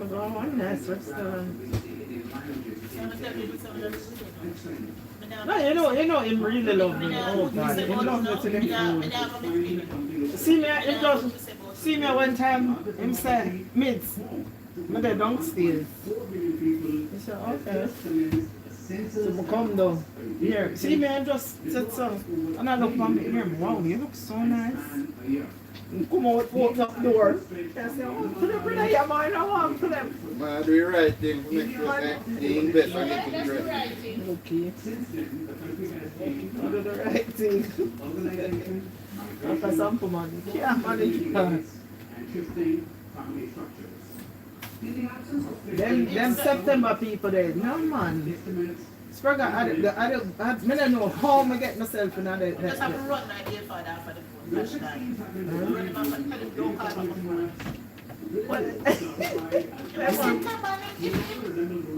Then you don't see what I do. Run is the 4th of September, mark at the 5th. How can I do something like that, Spragga? Yeah, we ask God. You're in control. We ask God more that. We ask God. Eh? Sometimes. But no, no, I'll go down in your step on the cycle. I'll go down in. When I'm ready, I'm exercise. I'm cycle. You can't deal with the traffic here. This traffic, I don't know. Who that? Run. But me, run the bicycle or what? Me and Ron can't get along. So you can't manage traffic. You can't deal with traffic. Me and Ron can't get along. We can't get along. We agree for this minute. And within 2 minutes. I say go. I just say go. Go to just stay apart. Yeah, man. and confidence in a society that is rightly changing. It's not just a hiccup, it's an acknowledgement of reality. After 15 years of operating on assumptions, India is finally taking stock.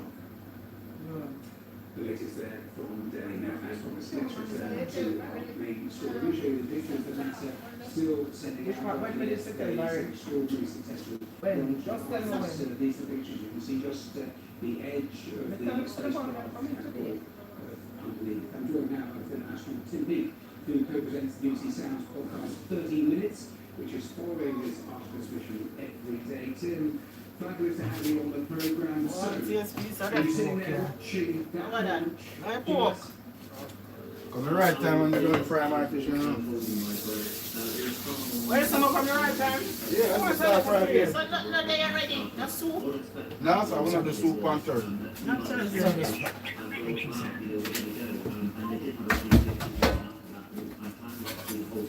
Oh, I want to fry our two dumplings. You probably went to Rebecca last time, she was there, the power, and she's miles away from you. No, like that, she's supposed Oh, yeah, yes, I see it. Sometimes I don't know where to eat it. So when you want me to eat the pork, Spraggabenzeny? I say, I guess it. I said, I want to ask. You're lucky. They're alright, I'm not sure. I'm not sure. One little piece of pork, myself.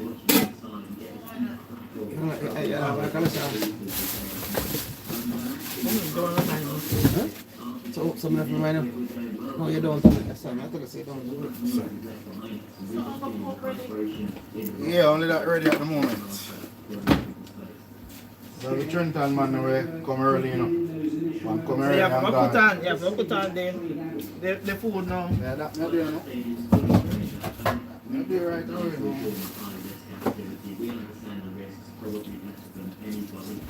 You need to tell tonight to bring up there. One file container.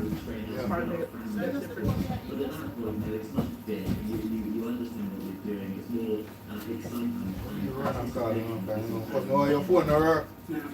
Your phone don't work. Who said that? Run. Is that yes? Yeah, come like your phone don't work, boss. You know, I'm just there to call him, but I'm busy to do something.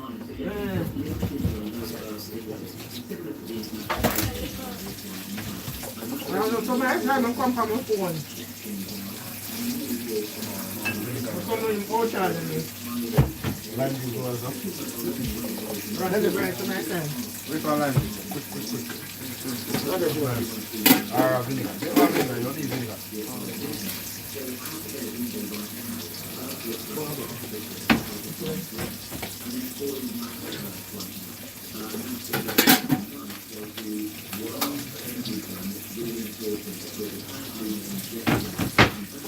You know, by the motor, I'm saying, you must have eat or you must say, why you're good, you don't have a motor here. You have to just drop it. Everything is functioning completely normally before they make a big decision to go to the moon. Tell me more about that. So what are you testing? You should go fry for Roger. You would have should fry for Roger as well. Yeah. Now you're actually using all of this equipment in real time. So Rent and is it? they're actually going through. You can't know what they say, I'm not really cut, right? Yes, in this mission and Artemis 1 is that we have crew No, sir. and actually finding some of the glitches and problems they've got with humans on board. They're not coming. It's pretty important on a 10-day mission. Things like the water dispenser, for example. One of the things they've done is actually fly the spacecraft manually. The pilot gets his rubber She not care, she at the same place. Wherever you come here and get here, you have to consume it here. Don't leave here with it, alright? That's the licensing authority of this building.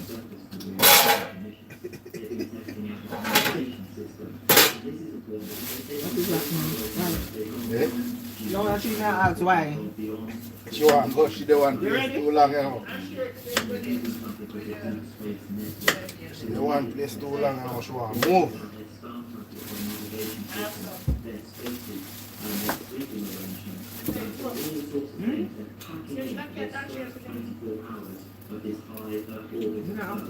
So that they know that spacecraft is in good shape to take it. Because I get stuck walking out to the guys. So to take me through What freezer burn? they use I think you keep the door shut. The smoke will come on in that shop and it smells really bad. Just come and light the fire, my youth. I've talked to him about that. and they do it and Talk to him about that. No response to that part type. Yes, that's different. It is I always have a problem with when smoke are going on, you know. We seal up the door around this, you know. Put tape around it, you know. Because I see him properly, I take off the tape off already. One second. I want access from here so we go in and play. I always have a problem with the smoke thing. Come on now. Right now I don't really want to get involved in that stuff. I'm not necessarily awkward, never talk to him about that. Me a jerk. It will go through the creases here because the year I go through, because the front world, we walk man, the year we pass through. we were talking, I started this out to the head of science, Vicky Fox, and amongst all the enthusiasm, she was enthusing about the science, and she said a lovely phrase, she said it a couple of times, she said, I'm standing in the time before... With some of on my YouTube, like, yeah, remember that. Suggesting that there is so much science in these days ahead that It's all good, man. so excited about. Just tell me more about No, I chat, what man. you I chat to nobody. Say anything bad, nobody. Okay. Yes, a lot of things that we're researching have to do with the human body because that's again the difference we've got humans on board. So that we're looking at the radiation exposure in particular on the space station, because we're in quite a low Earth orbit, we're still protected by Earth's magnetosphere to some degree. So these astronauts are going well beyond the magnetosphere. They're going to go through the Van Allen times. They could be exposed to galactic cosmic rays through solar radiation first. So there is a cynical global spacecraft and they'll be wearing them themselves. So that radiation exposure Huh?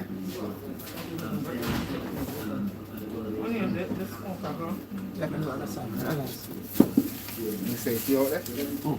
You come to me and say, listen, man, just come and light the fire. You know, lock out, so like when I'm lucky. You know, they seal you with tape. Yeah, when I come and complain. Yeah, I said that people to see. Yeah, we see the burning on the back there, but so not going to complain about. We don't sometimes we have, you know, a lot of things. Sometimes we make fresh air. Sometimes, make sure you go there if you get sick. You can't lock the door. Sometimes when you've been caricaturing someone, you know, and you matter, never say to and look back on Earth. Tell me what that was like, and when you return to this planet, the difference it makes. It's very hard to describe it in some of these sectors, that overview of sectors, as we call it with astronauts, that kind of change in perspective to see what they were doing so far away. Space is, space is some people think it's just brutal and hostile. It's hard to explain, it provides this backdrop for our incredible people planet. So it gives you this completely fresh appreciation of that side. Yeah, get some. Yeah, let's ask it now. What is my friend? Whether they're from,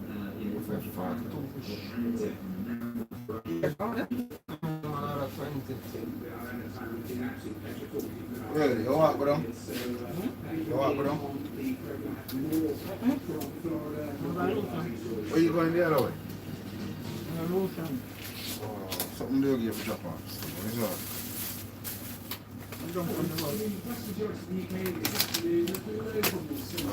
Boom, bam, bam, bam, bam.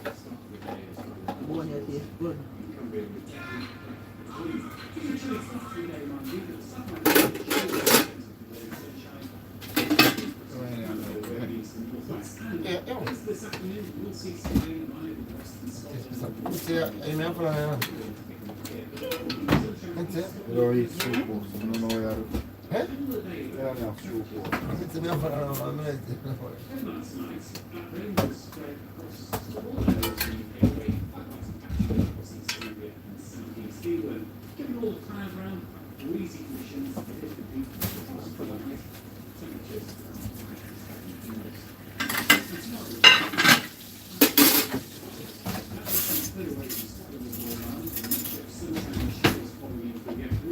some of the showers with some sleet and hail in Scotland, some hill snow as well, some highest peaks. Windy for Shetland, mild in the south where temperatures can reach around 16 degrees or so. Then we have storm Denny on the way during this weekend. This is going to be bringing some very strong winds, particularly in Scotland, with this wind around 70 to 90 miles an hour. Disruption is expected, but also being from distance.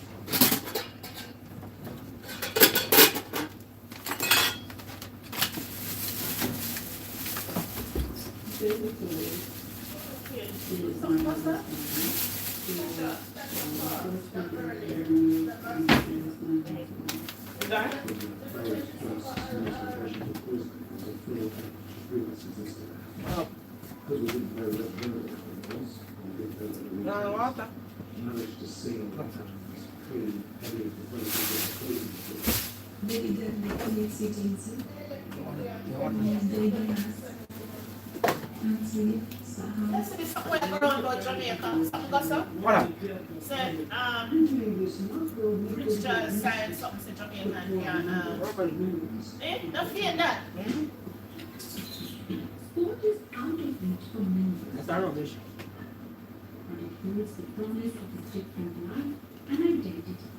Documentaries from around the world on BBC. What's the nicest part of the pork and the skin? I don't know good. When you the skin? Make the daughter. Right, the skin. I have a dove come dove. Cut that. No, the skin alone, man. That's the, you eat, sleep, and breathe. It takes over your whole life. It is like a drug that you never get enough of. What if I trip and go in? I find myself and I myself. So sometimes we get into a boxing match. You could see he was so irritated. He knew he was a star. It's like a very fun. You know, it's my dream to 8 years old. What is the hardest competition to do? And what's on the beginning next?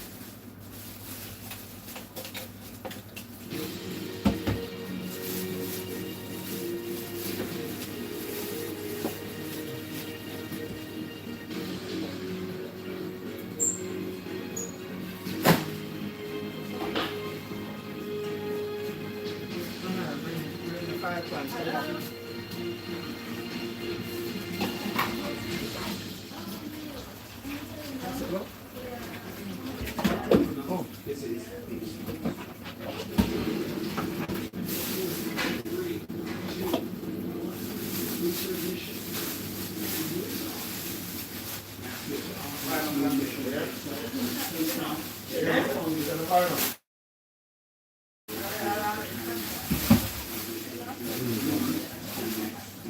Let's put the garnish on there and everything. Because they are going to go Not like much this. to do garnish. Not much to garnish. Not much to buy something.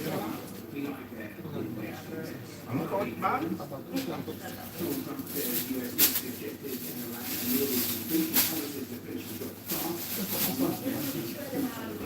Nobody wants to do all that. What do you know about it? No garnish? You know about no onion and something? Garnish. Yo, fam. Nobody will buy it. I want to buy some more. You hear me? I want to buy some more. You look on the time. Go right there and shop here. If I'm going to sell a little one pound and I hold it direct and that's like an ice cream. What is it? Hey, me not at the moment. Everything gone out, you know. And then for all the good on that cash flow. Yeah, man, that's how it goes. Don't worry about that. I didn't get it. I like saying dusty, you know. Tomorrow before anything going on. Yeah, I understand, but don't stress yourself about that, man. Tomorrow we start that. Let me show you the live pictures that NASA are currently putting out. They are switching these pictures between Oh, no, sir. Them are close, yes, but them can't pick you up tomorrow. Oh, that's it, that's clever. Sorry about that. No, them can't pick you up tomorrow. But my man, I want to straighten my account to go, so I'm going to pick up.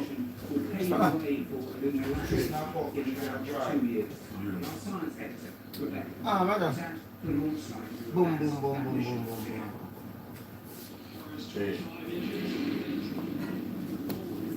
Come here, Prino, yeah? I'm just a grub chat. Put on the front of the one fry, put on the chicken, but that's one. Something hot. Yeah, alright. Jerk pan hot? Oh, the pan hot. Yeah.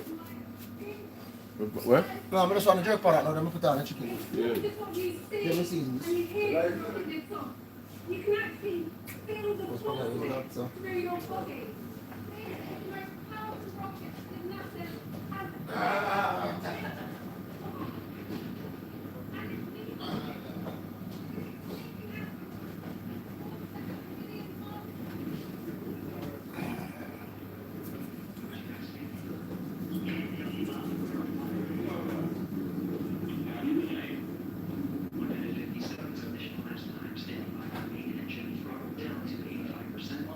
NASA gave an update on the mission and crew soon after liftoff. They're secure and they're in great spirits. We will continue to monitor health and status as we move into the next phase of the Artemis mission. So after a brief 54-year intermission, yeah, me not get nothing in our account until tomorrow. Late tonight, tomorrow. Their names were in history. Jeremy Hansen, Victor Glover, Reed Wiseman, and Christina Cook. And in a answer.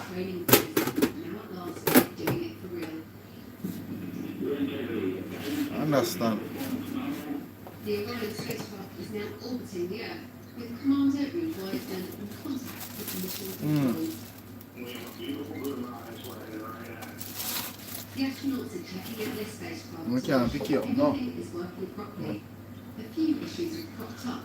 Brief communications dropouts and problem with the toilet. NASA says it will take the crew and see that valley. to acclimatise. I said Thomas.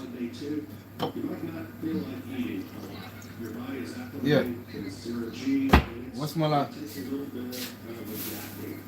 right now they're working hard. They are doing what they need to do. Oh, center. A new era of space exploration has begun. Rebecca Morrell at the Kennedy Space Center, Florida. Well, the astronauts are meant to be sleeping after they finish crucial systems. Around North America, the industry have been following all the developments in Florida. He's been speaking to NASA's head of science, Dr. Nikki Fox, about how she thought this mission was going so far. So far, it's been going great. They are on their sleep. They have shifted sleep schedule so that they can be awake when they get to the moon. And so, yes, they are taking, I'm sure, very well of an nap.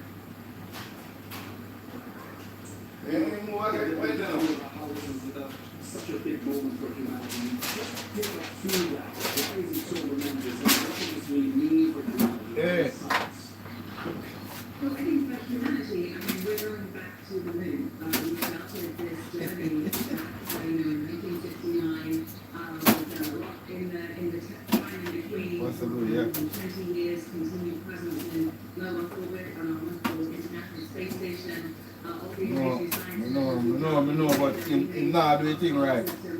You don't care how you and where you assist you. You have to keep a link. And when you need nothing, you have to keep a link. Simple. Well, there's no problem there.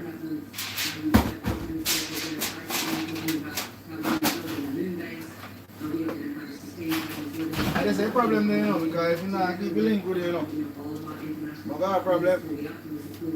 And so this really, to me, is like, I feel like I'm standing the time for, I'm standing the time for everything, just to be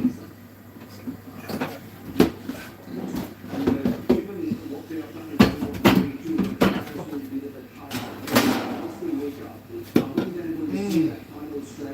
to work that's possible, transfer injection going this way, while that is so significant and essentially once they are on track, they are Absolutely, when we do the second orbit of the Earth, then we do the first one they take you into a high Earth orbit, and from there they do that translunar injection, and then especially under their own power, there's no, it's autonomous at that point. So once they do that injection, that Orion capsule is just, it's using the moon's gravity, and it does an amazing flyby of the moon. But yeah, they're committed at that point. So obviously they're doing all the checks, making sure everything is absolutely perfect. They'll do that, they'll start again when they wake up, and then we are go for the moon. And during that flyby around the moon, on the deep end of the moon, just want to understand, because there is that window of 30 to 50 minutes when the moon comes, but there's also the time when they're going to get those spectacular views of the moon, as you guys have also said. Just take us through what is the sense, and how big is it going to be as far as the understanding is concerned of the lunar surface, the lunar environment? What are they like to bring back? It's going to be spectacular. I mean, we have cameras that we fly on our missions around the moon. Our Lunar Reconnaissance Orbiter, LRO, has been doing that for many, many years. But there's a difference when you have a human. Obviously, they have cutting-edge cameras with them in Orion. But what is really, I think, the thing that I'm most looking forward to is when they kind of change what they're looking at. When you have a human, they have that ability to make that split-second decision and use their own curiosity and use something that catches their eye. And we'll start off with no sunlight, so the moon's surface will be dark. So we'll be looking for things like impact flashes and things that might meteorites strike the surface. Then the terminator, when it goes from dark to sunlit, you can see like a lot of, so you'll see really interesting shadows, and it gives you sort of depth perception of those craters, which are hard to see in full sunlight. Then they go into the sunlit portion, so they'll be able to look at their favorite craters, our favorite craters that we want them to look at. But also the ability to know to say, wait, look at over there, look at something over there that maybe we haven't sort of pre-programmed.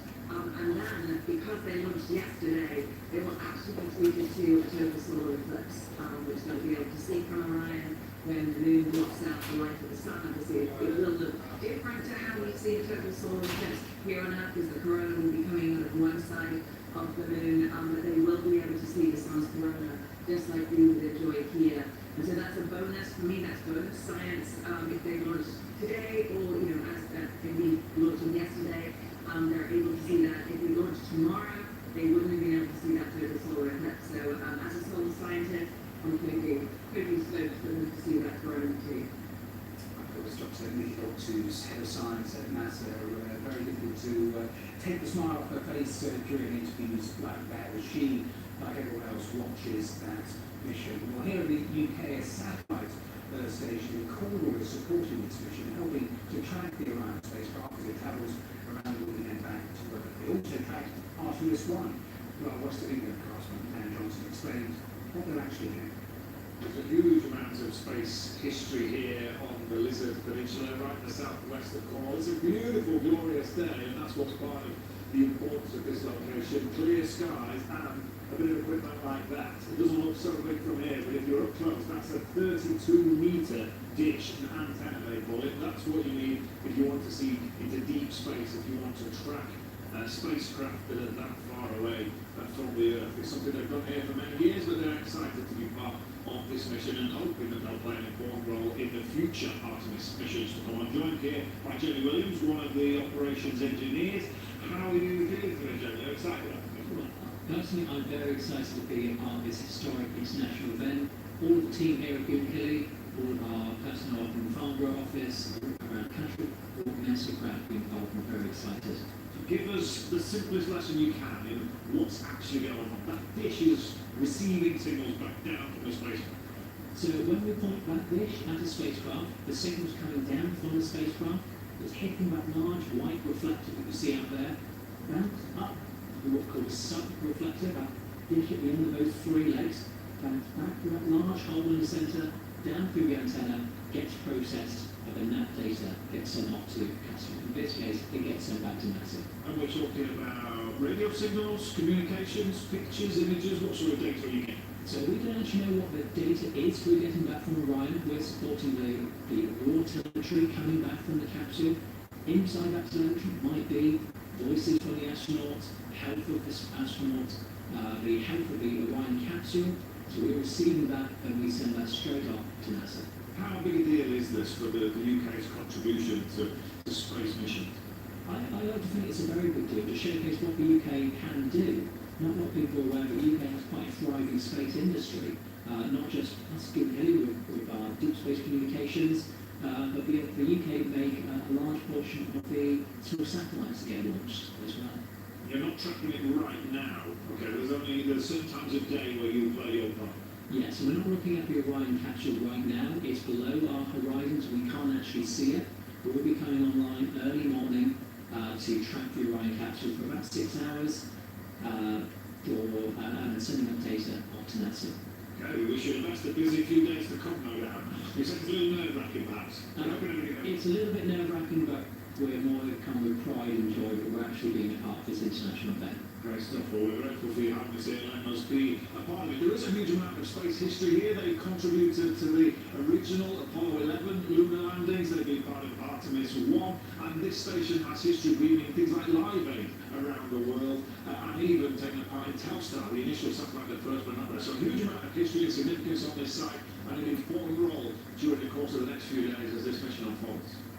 Dan Johnson, a reminder that here in the next hour we'll be live back at Cape Canaveral.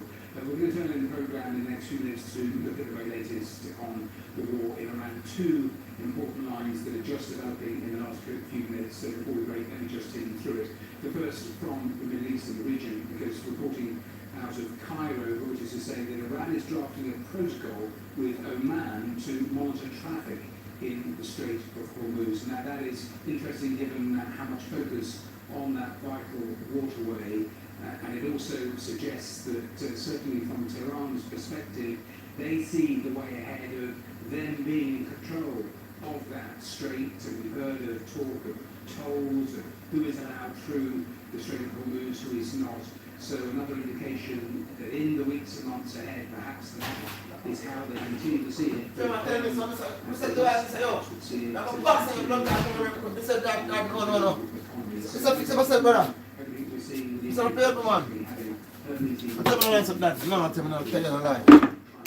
might have seen him on him up her. And he forgot to him.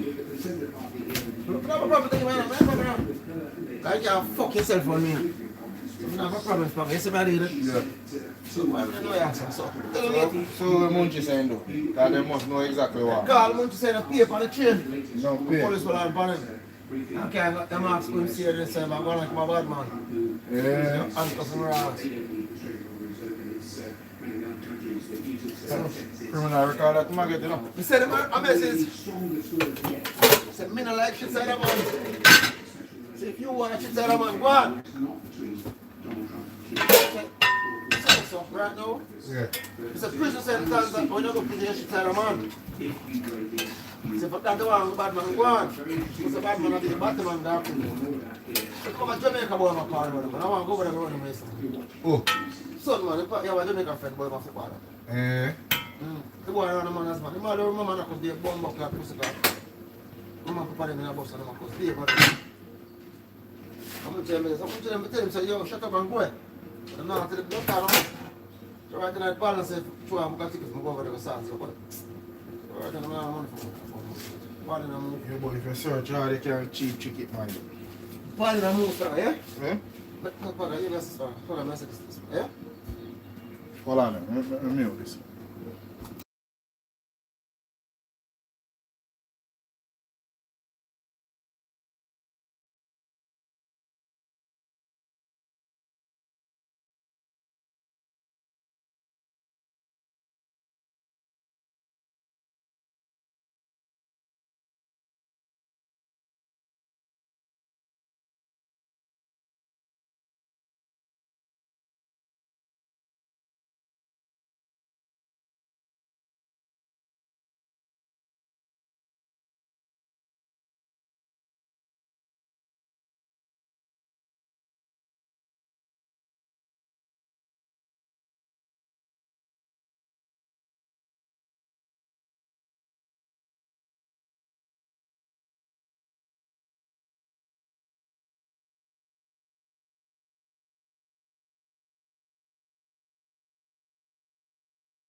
presumably when the war is not at this hot stage, but in terms of the scale of the task of that, your assessment?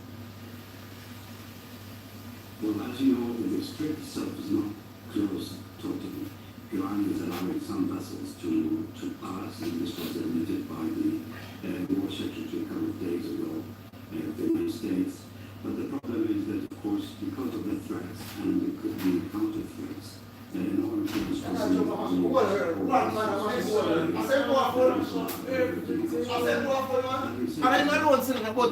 there is no way everything sell by US dollar, you know.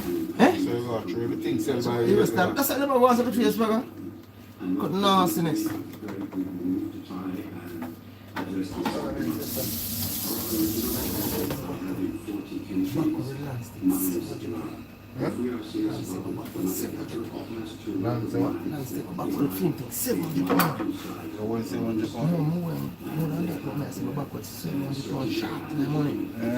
what I don't know. The blood clot Monday. I mean, I know what that's. Always I say we chat. I mean, I understand it, you know. No, I don't tell them, man. So right, I don't know for them. Yeah, for this. Oh, I'm sorry, not answer. Oh, I'm sorry. Oh, you want? I'm not tell this bugger, man. I'm not joking. I'm not saying, I don't fucking know. Monitor traffic in the Strait of Hormuz, so making the point of the rain. And I tell him, say, soon coming, that's it, man. Clearly, they have a thinking that in these weeks, months, the years ahead, they will control it. I think in this way, I think we need to be focused on the long term. And keep in mind that Iran, ever since the really comfortable with the arrangement of the new state, they don't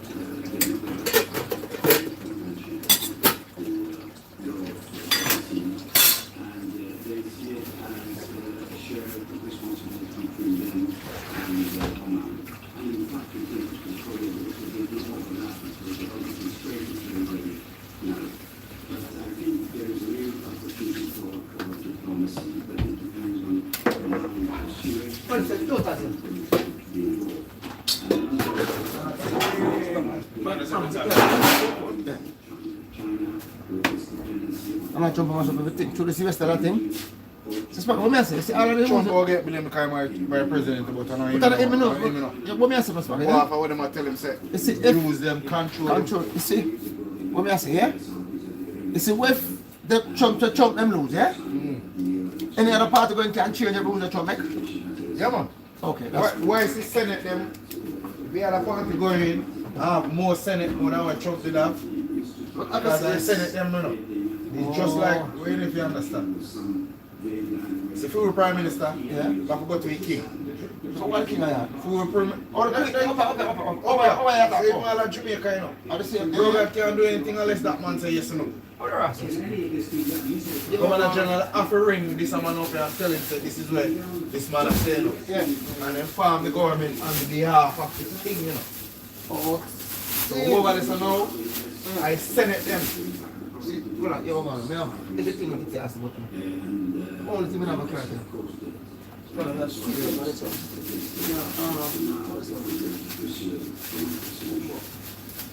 Yeah, put on this up. Yeah. Thank you very much, Sudan. I'm going to stop you there because I'm going to straight to the new one. Well, then go fine character. Come on, now, come on, I big one that's getting here. This one. Oh, this one.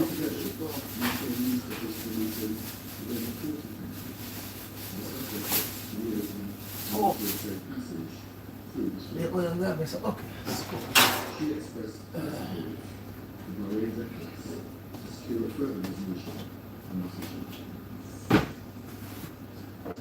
President recommends to the states that they constructive diplomatic efforts, particularly their effective role in mediation processes and humanitarian support.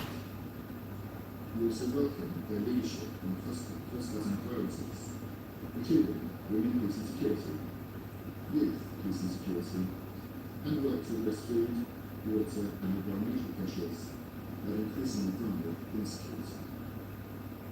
In Gaza and the West Bank, we now have a historic opportunity to end the cycle of violence and turn the page to towards lasting peace by renewing our efforts to achieve a two-state solution. In this regard, we welcome the vital role our GCC states are playing in supporting efforts to implement Security Council Resolution 2803, particularly by ensuring humanitarian aid reaches the most vulnerable and supporting plans for Gaza's long-term reconstruction. Finally, the UK was proud to work in collaboration with the UAE and other Gulf counterparts to establish the tolerance, peace and security agenda in 2023, with the passing of Security Council Resolution 2686. Around the world, persecution and intolerance is widespread and on the rise, making our efforts to champion this agenda more important than ever. Conclusion. Well, as they conclude, that's the UK ambassador speaking there on around the UN Security Council. We'll start by talking about straight from the most widening some of the comments. So we continue to monitor that session that's currently going on in New York. Let's turn and squeeze in one more story before we take a break, because it's just 70 days till the start of the FIFA World Cup being hosted by the United States and Mexico and Canada. The last 6 places were filled on Tuesday, and today the official ticket resale platform reopens. FIFA claims there were 500 million ticket requests submitted earlier in the sales process. Well, let's spoke to Bruno Neville, who's Executive Director of Football Sports Europe, which represents football fans from across Europe. And thank you, first of all. I know that we were going to come to you when we clashed with Tim Peake, so I'm very grateful for your patience and coming back to talk to us. But in terms of where we are now with this ticket sales, give me your headline thoughts. Well, I'm really amazed how tone deaf FIFA is after all the criticism that emerged from anywhere, any corner of the world, to be honest, that the prices increased again. Some of the tickets that were already increasing for the third or fourth time. And none of this is due to some algorithm that FIFA has no control over. This is a decision from FIFA to increase again and again ticket prices for the competition. This is truly astonishing. And on top of this level of improvisation, the difficulty to accept the platform, the wrong beliefs sent to people, all of this screams precipitation, improvisation. It's really not a good look on FIFA. And the prices, do you also fear potentially half-empty stadiums? Could we see that? And a quick thought too about the hostility we've seen from the Trump administration aimed at some countries, visa issues, fears amongst fans. Is any of that, are you seeing any of that in terms of ticket sales or interest? It's really hard to imagine huge crowds traveling from across the globe to these tournaments. We know that the demand in Europe is relatively low, despite what FIFA is claiming. The 500 million ticket request is largely on the verified, which I find it a bit hard to believe. And then effectively half of the world, half of the US at the moment, are always being priced out from the tournament. Those prices are extremely high already for European football fans, but we are in a privileged position compared to most of the world. We can travel, most of us in Europe can travel to the US without a visa, and clearly that's not the case for participating countries that are on Trump's administration blacklist, but also 75 other countries that are being exposed to additional scrutiny. What is that in America? So, the prices, the difficulty to I don't know, but I'm talking for a man and I'm saying that just down. I like them after money, I'm down there, I'm right over there, I'm clean up there, right? I'm having money. So if I send money to Jamaica, I'm not going to send. Speak for the demand in the US, but we also know that. Alright, you know your mother and father look on him. Just like your daddy. That them I say. You're experiencing all of this. How does this World Cup compare to previous ones? Hello, babe. Given all the sort of problems that you just articulated briefly in a minute or so. Well, it is 5 to 7. No, I don't realize, and it need something upon it as well. Make two something for them. I thought Tyrese I come get the thing. I buy the thing, man, I wait for him. It is very hard to tell at the moment if you have a ticket for this World Cup. I tell the man in the shop, say, tell me steps when they come and say, me buy the stuff and meet me run us for them. But you jump off of your phone and because I buy them, you tell me say, I buy them, and I pay a man for them. public transport to go to most of the venues.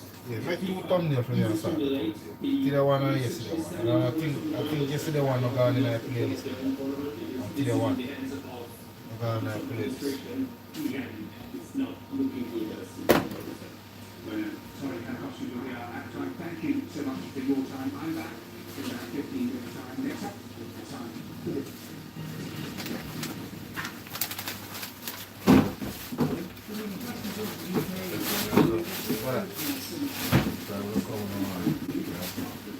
What is what?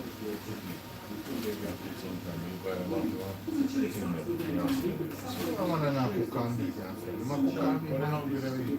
One day you come, you look. Look, see one in there, sir. One there. I see him. I see him. And me give him. You give me. Come out of the bunch. Don't left it there. If man let me come, take care of me. He's only big man. No man. We can't throw them good on you. Yeah. Sometimes you cook. Yeah, no, I can't cook. You know, you can't cook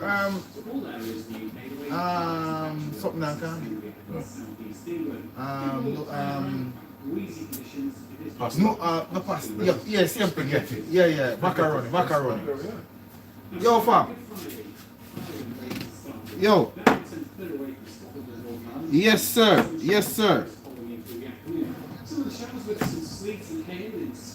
Okay, no problem, sir. No problem, boss. Me always fix you up nice for you. What are you talking about?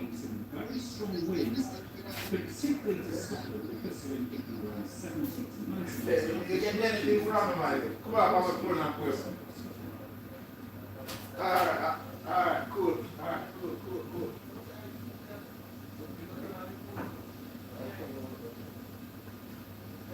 We get to the point when a phone called President Trump for an interview. He did exactly that. First, we've got a phone number, which is apparently not impossible. And then there's a strategy. The best chance of being picked up. So what we need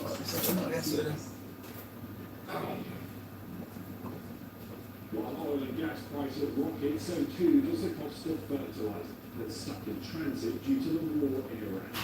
So what does it mean for the cost for farmers and the food we buy in every corner of the world?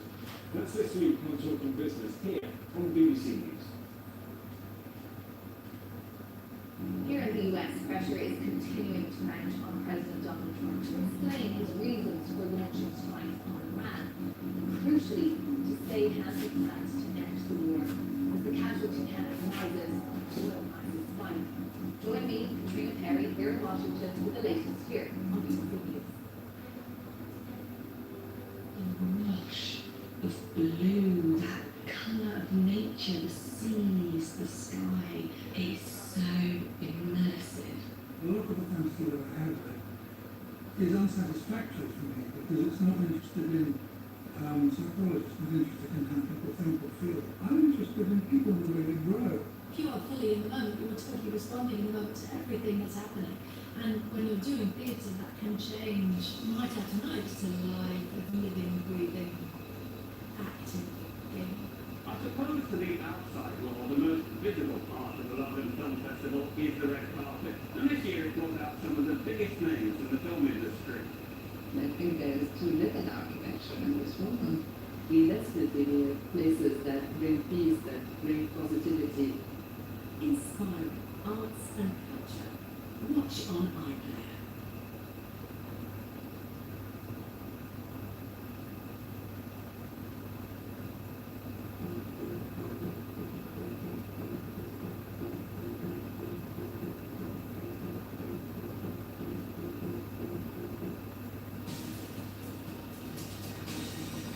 BBC News, the latest business news from across the globe. Business Today.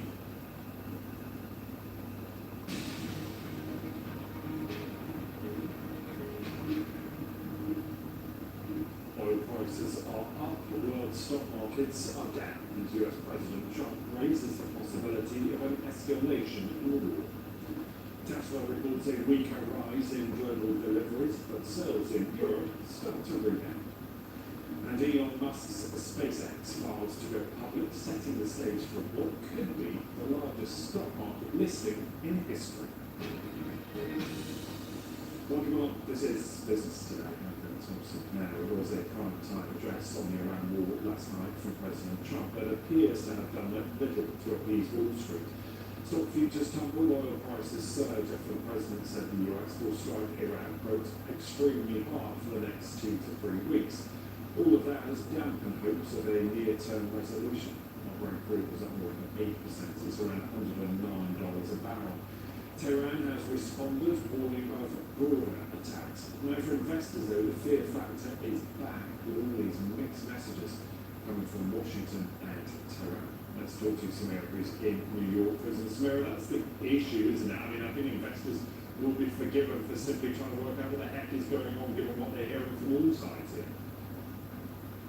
And they're also going to hold on to any piece of good news they can, and they're really desperate for something positive. Because after the speech from President Trump, Wall Street was clearly not feeling very confident, which is why at the open today you saw that markets fell some 600 points. But in the last hour or so, Ben, we've seen that markets have sort of made up some of that, briefly even trading in positive territory. We've even seen the price of oil go down just a tiny fraction. Now, there is a report that some traders are looking at that perhaps Iran and Oman will be looking at how to create a safer passageway through the Strait of Hormuz. Now, this has not been verified, but this is apparently being reported by state TV. But even though it's not verified, I think it's really significant to see just what kind of an impact it has already had on financial markets. Just that real craving for some kind of good news. And there are so many moving parts in this conflict, but certainly from an investor point of view to try and make sense of what's happening. Because normally we would be talking about oil prices going up and therefore stocks falling and vice versa. The two are not moving hand in hand anymore because there's so many other elements for them to consider. Absolutely. And what I find interesting now is that you look at the way that oil is trading, and remember, this is sort of looking forward in terms of when they want to buy this oil. So that's what that price is indicating. But there's almost two parts to it. There's that, but then there's the long-term impact. Yeah, problem, child. You.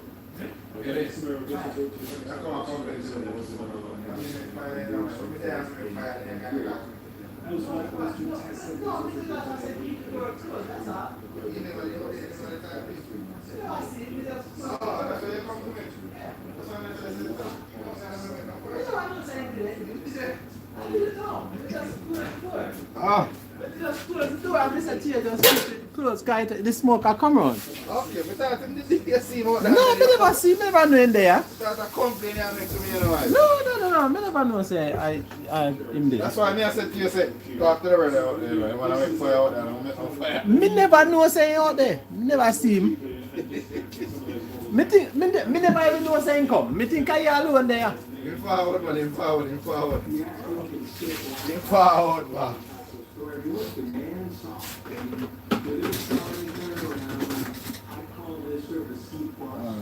A curry goat you cook? No, man, we don't cook curry goat man till the day, man. You. Nothing tomorrow, no curry, I cook tomorrow, no. A whole Sunday, no. So today no Wednesday? Tomorrow, yeah. Today a Wednesday today, innit? No, man, today is Thursday, right? Today is Thursday, not Wednesday. Shit. Me think it's Wednesday. No, today is Thursday, not Wednesday. Yeah, today I fish and tomorrow fish. Strictly fish. Alright, Marosi.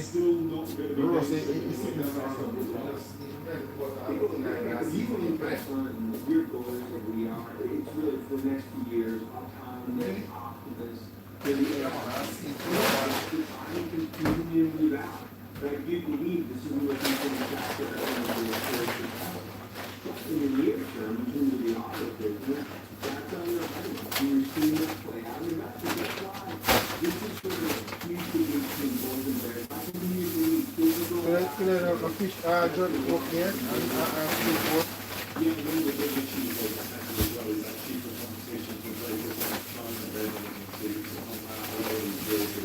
Jerk chicken and jerk chicken. How can Tesla maintain a market position here and fend off some of that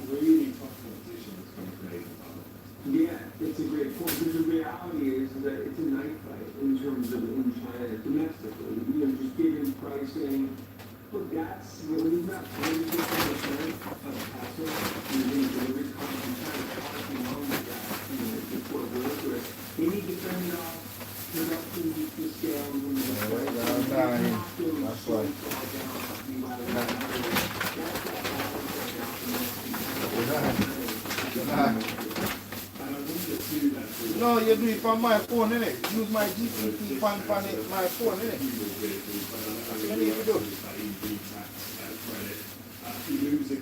So you need to do it on my phone. Come around if you The figures suggest something a little different. Yeah, you're seeing that across the market. I mean, the tax credit coming out of the U.S. was a massive gap. Not just but look at Ford, GM, everyone else. Because that really takes out, what, 10, 15% of demand out of the market. And I think that's what Tesla sort of navigating here, that they're trying to find what that level is. cook something for them, cook some pasta, something, you have a mint, remember? Mint, chicken mint.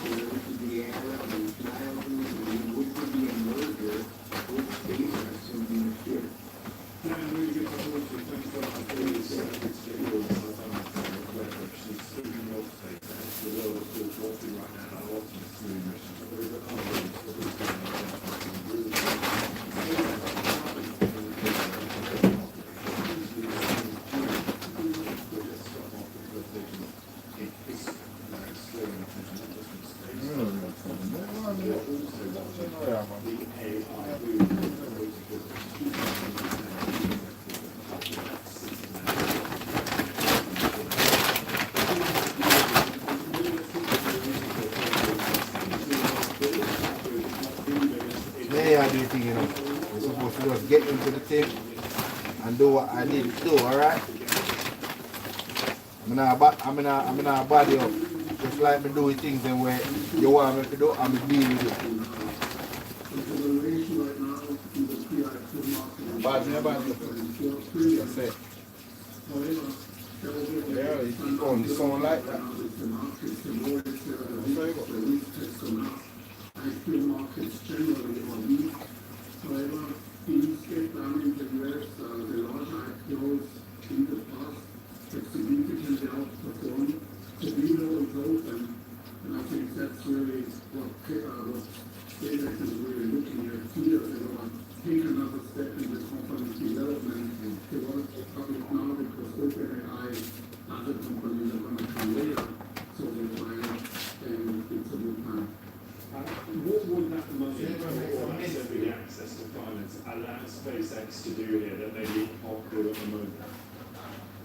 Just expand, use, earn more cash to do data development, center development in space, develop their own AI chips and so forth. There's a lot of capital requirements for this type of activities.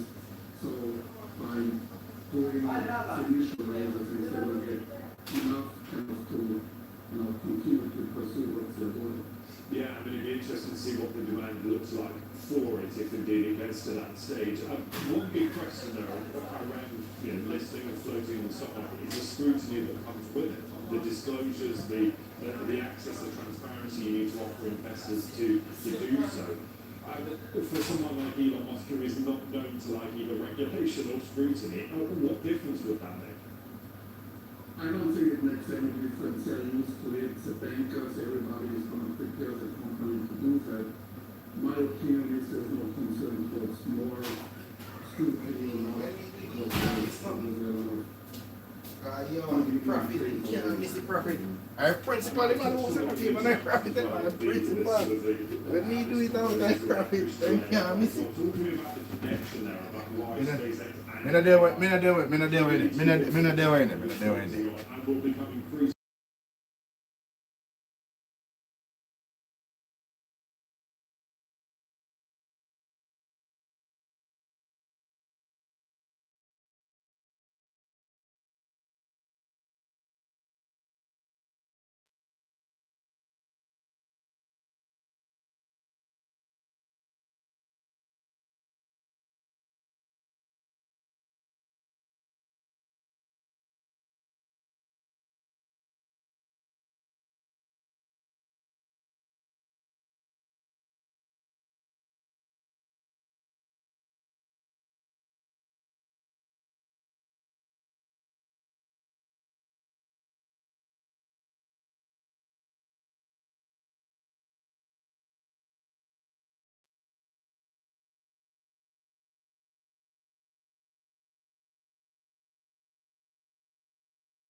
I'm gonna be silent. See if this boil, you know, then we can deal with the prawn and report done.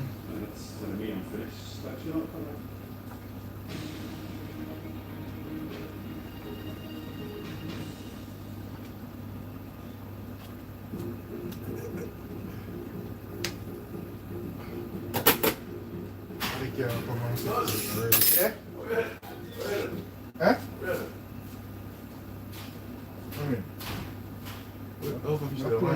Now what do if you want them now? So you know I why change the oil? lemon?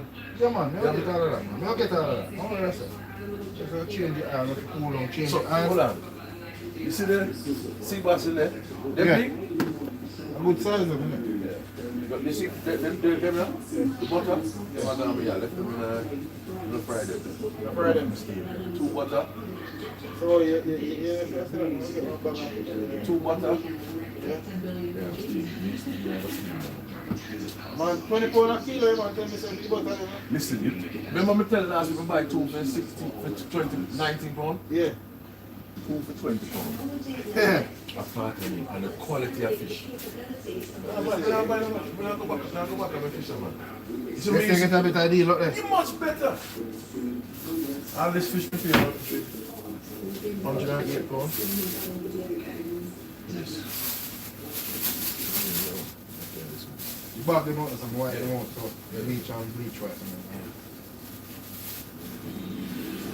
Good side, isn't it? Yeah. So we have right now. We host. No. Guardian go take the sea bass then. Guardian granted. What about fish, bro? That must can do. Me are gonna take the brim. Yeah. And the stuff on them. Yeah. Never mind. Never mind us. Alright, we need to do them Friday, no?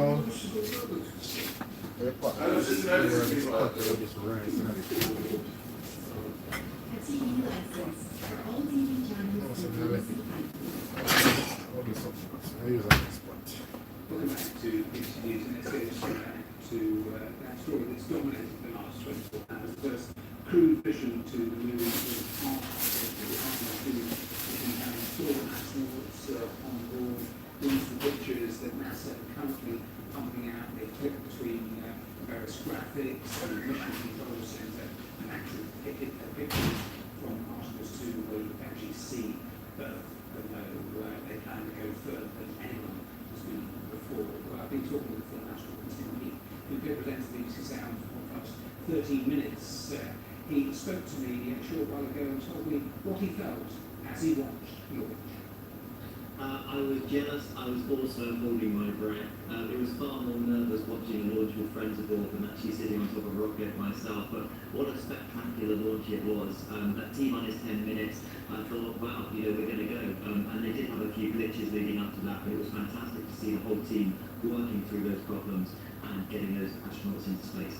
You probably would have seen Rebecca, our science editor. She was there and talked about the power, and she's miles away from the actual launch site and could feel it actually go through her body. So you're there and have been in the cockpit.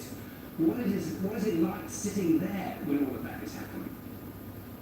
Yeah, inside actually, to begin with, you hear just as much noise. There's a lot of vibration as well, and then you start to feel the acceleration build up, this pressure on your chest, and that's when you know that you've left the launch pad. But that SLS rocket last night, that had 22 million horsepower lifting it off the launch pad, over 8 million pounds of thrust. So that would have been a real visceral experience for anybody watching outside. You get this deep crackle of those solid rocket boosters as they ignite. And actually, for us inside the rocket, after just a few minutes, we're going well beyond the speed of sound. So all that noise is left behind us, and we're just feeling the vibration in the rocket as we get faster and faster going up into space. Scared? Does that ever creep in those initial Who said I love moments? you? Who? By this stage, is that trained out? By that stage, it's fully trained out. We recognise we're doing a high-risk activity. We understand the risks probably better than anybody, and we've addressed those risks with our colleagues, our people who train us, and with our families, of course. But it's not fear. You understand the excitement and anticipation of this incredible mission ahead of you. Now, just talk me through the first few hours, the first day, what the astronauts, I know they're sleeping, but what they're doing in these early moves. It's been such a busy time, so yeah, they got launched into a low Earth orbit, similar to the International Space Station where it is right now, and that was only for one orbit of Earth, just to check things out, and then they did an apogee race. Now that took them to a very highly elliptical orbit, so it took them a long way away from Earth. They're just past 70,000 kilometres. That's the furthest anyone's been from Earth since 1972, since the Apollo missions. So out of their window right now, Earth looks like a basketball held at arm's length, and they're falling back to Earth right now. And that's so that come tonight, they'll do one engine burn that's really important. It's called the translunar injection, and that's the burn that will take them to the moon. Until they do that engine burn tonight, they're not going to the moon.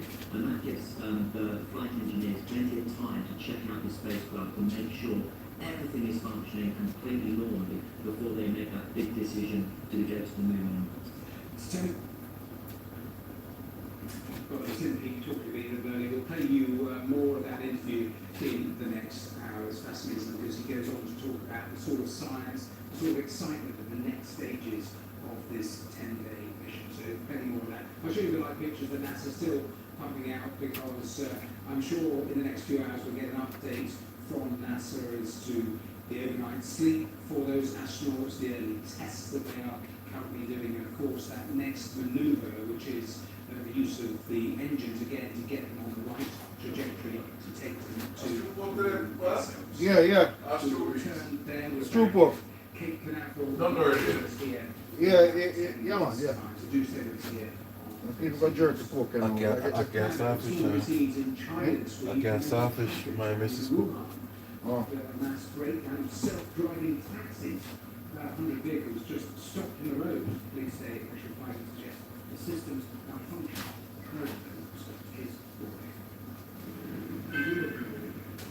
The robo-taxis simply came to a halt, making them a hazard on the Wuhan highways. There were reports of passengers left stranded in fast-moving traffic. Some opted to press the SOS button for help. More than 100 driverless cars stopped running, according to the police, due to a system malfunction. These Apollo Go taxis are run by a major internet company, Baidu, which has yet to comment. Wuhan is the world's largest trial city for driverless cars, and it's the first setback for the Apollo Go's robo-taxi rollout. But in San Francisco last year, self-driving cars run by the US company Waymo came to a stop after a power outage. Waymo and Apollo Go are the two biggest robo-taxi firms in the world. Both are buying large fleets of cars on UK roads, including in London. These incidents suggest that even rigorously tested technology can go wrong, and though there might not be one behind the wheel, these cars still need help from humans. Laura Bitter, BBC News, Beijing. Now, before I move on, I want to take you to the Vatican to show you the last pictures because this Monday, Thursday, Easter. These the pictures of the service there with Pope Leo at the Basilica and having the first washing of the feet since he became Pope. So those pictures coming to us live from the Vatican. And we'll continue to monitor that and we'll bring you a little more of that a little later. But for that, as part of the coverage of next month's local elections here in England and national elections in Scotland and Wales, Five Live's Matt Chorley is doing a tour of the UK, called Around the Polls in 18 hours. He was in Birmingham. I spoke to him on Tuesday. Gateshead this week too, and today he joins us from Edinburgh. And Matt, I cannot believe you are still wearing that outfit. What are people saying to you once they get past that distraction? Yeah, I've been, I'll be honest, I'm sick of this stupid top hat right now. It's been absolutely fascinating. It's always valuable for political journalists like me to get out of Westminster and speak to what we might call normal people rather than politicians and pundits and pollsters, whatever it might be. Yeah, it's been a fascinating thing. So, inspired by Phileas Fogg, I've been the polls in 80 hours, starting at 8 o'clock on Monday morning, finishing at 4 o'clock this afternoon, going from London to Cardiff to Birmingham to Stockport to Gateshead to Edinburgh. And the thing that's really struck me more than anything is that people are really engaged in these elections because people don't know what's going to happen. So normally, you know, in some of these places I've been to, Wales, Birmingham, Gateshead, and these places where Labour I was born and we didn't really talk about that much, it was just taken advantage of. Because what we've seen since Keir Starmer came on is that they were seeking the polls and now voters sort of making up their own minds as to which way they're going to go. But there's nothing more exciting for people like me who just want to engage people in politics than an unpredictable result.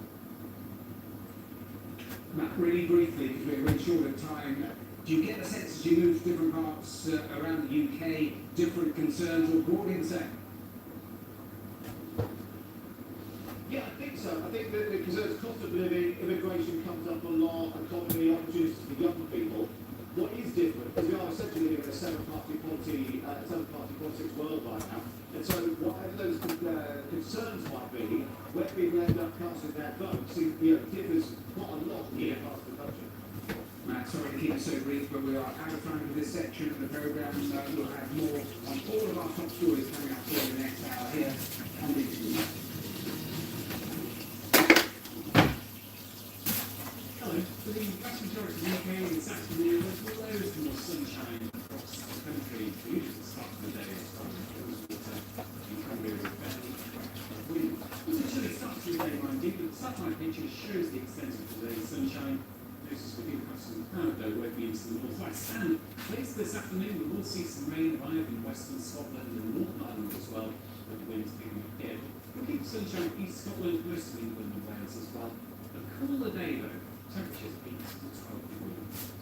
Overnight tonight, that rain will spread across to all areas of the UK. Rain quite and patchy across East Anglia and South East England. Given all the cloud around, quite breezy conditions, it is going to be a possibly nice. Temperatures around 5 to 7 at most. Now tomorrow, Good Friday, cloud and rain to start the day. That will tend to clear away from Scotland and Northern Ireland with a mixture of sunshine and showers following in through the afternoon. Some of the showers with some sleet and hail in Scotland, some hill snow as well for some of the highest peaks. And windy for Shetland, mild in the south, though temperatures can reach around 16 degrees or so. Then we have Storm Dave on the way during this weekend. This is going to be bringing some very strong winds, particularly to Scotland, with gusts of wind hitting around 70 to 90 miles an hour. Disruption is expected, but also get some full snow as well.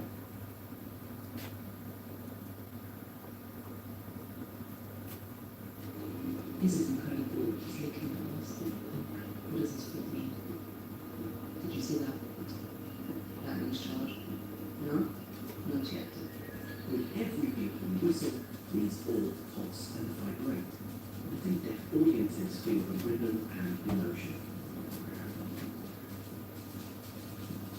Well, this is the view I've woken up to this morning, the Gisar Reserve in the south of Uzbekistan.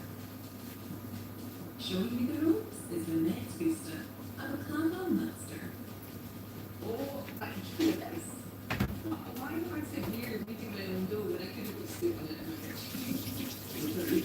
I could try. I haven't even come that far yet, and it's quite physical work, I've got to say. And the most scary thing is when you first put your weight in the harness. Inspiring travel. Watch now on BBC iPlayer. I almost loaded the radios, but I put into an AI called Engine. It puts in right the opening paragraph from Julian Barnes. And it came up with this. Okay.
hosting talks. The UK Foreign Secretary sets out how a group of countries will try and get the Strait of Hormuz open. We were so determined to see every possible diplomatic, economic and coordinated measure to get the straits reopened. Meanwhile, President Trump vows to hit Iran hard, but also claims its military objectives are almost complete. We're going to hit them extremely hard over the next 2 to 3 weeks. We're going to bring them back to the Stone Ages where they belong. 3, 2, 1.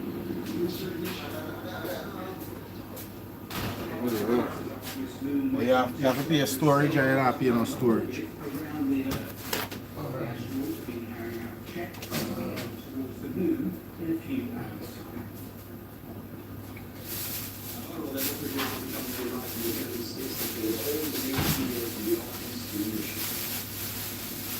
One final headline, the ticket retail platform for the World Cup reopens today with a fan reaction. We also get the latest this hour from BBC Sport.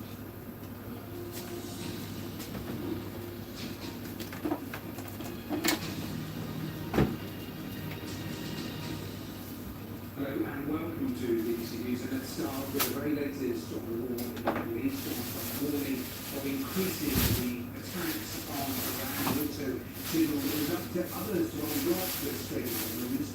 Well, the UK Foreign Secretary has been setting out how a coalition of countries plan to reopen that via the waterway.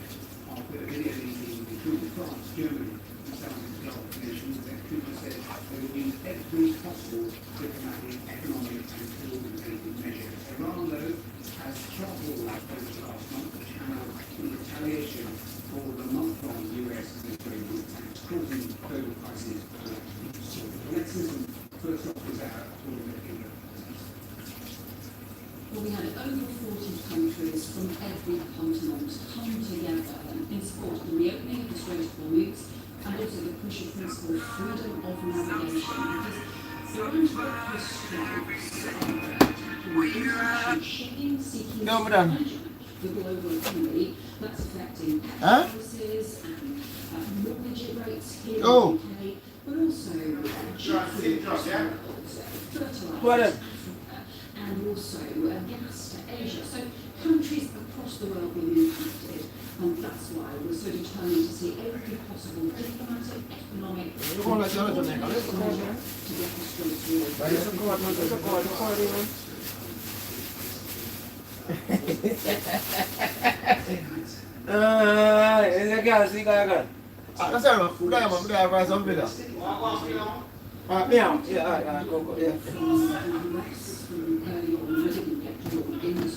offensive action in the Middle East because concerns about impact, including on the economy, and also the need for a proper plan. But now that we are facing this well, sometimes you come in and you have a quick cook, just possible only beef.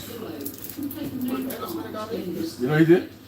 But even if you don't want to cook, you can cook your man the way you eat. You know me. The economic pressure and also the work that's been done separately by military planners on how to keep shipping safe in the region when the conflict concludes, because it's still You want to go call him? You have no make my lady. Line it up.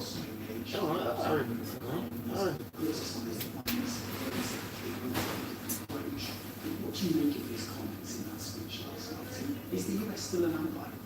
Well, we want to see the conflict concluded as rapidly as possible, because frankly, that's what's best for the cost of living here in the UK, and also, as we saw from the 40 countries that came together today, for the impact on economies, on households, on families right across the world. And look, our job is to take decisions in the UK national interest. That's what this government will do, not based on any other country's priority or anything in terms of the US or other countries, but actually what's in the UK's national interest. And we know it's in our interest to be working with those countries that we've gathered together today on how we ensure that the Strait of Hormuz can be reopened, how we respond to these reckless Iranian attacks on international shipping, including working with the International International Maritime Organization to ensure that the first stranded ships can get moving again. That was effective, as you can see, when I was in Washington is waiting to talk to me. Frank Gardner, our security correspondent, is here. Frank, let's pick up straight away with what we heard there from the UK Foreign Secretary in terms of the scale of the challenge and what she actually said. I think it was long on condemnation and unity. Slightly shorter answers, practical answers, or at least if there are any, they're not demolished them yet. This was about using diplomatic tools, economic tools, trying to pressure a way out through non-military means. This was definitely not a military meeting. I think the fact that 40 plus countries, 41 it was in the end, unraveled together to say, look, this is unacceptable, it's against the UN in the middle of the sea, we can't have Iran dictating which ships get through there, which ones get charged tolls, which ones don't. I'm going to do lasagna with the chicken mince. I just make a bake with it and done, eh?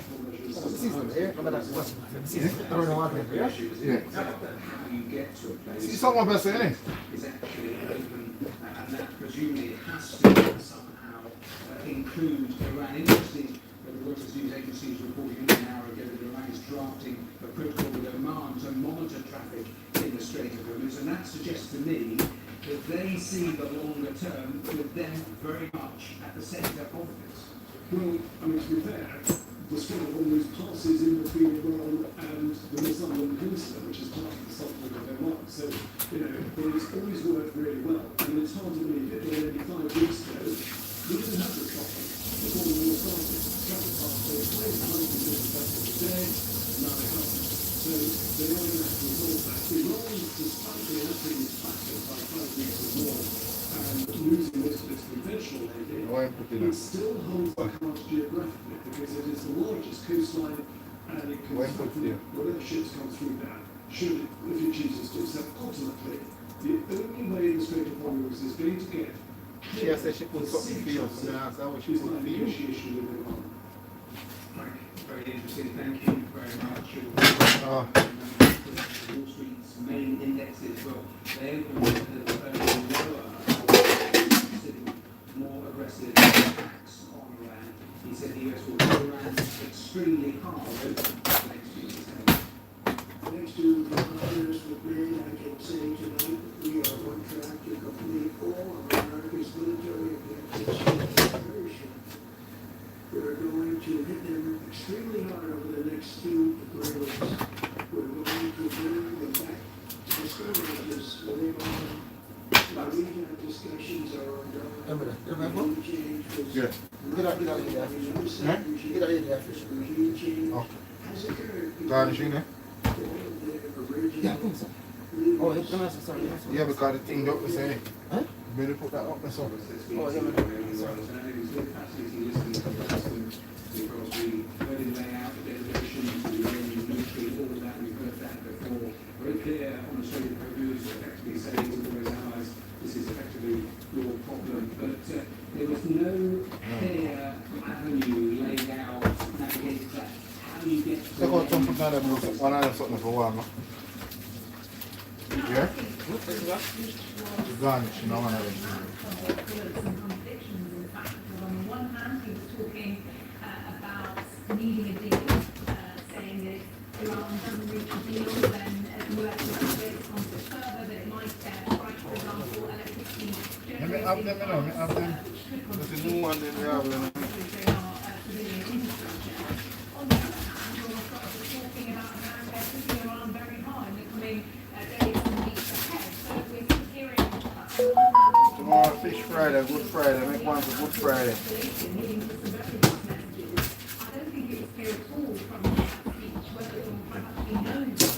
Fish Friday. Fish Friday.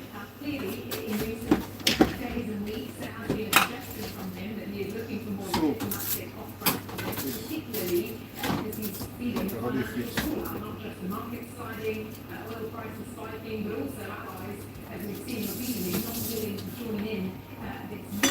I think another thing that was very unclear really from his speech was exactly his messages out of the No. I put on the middle.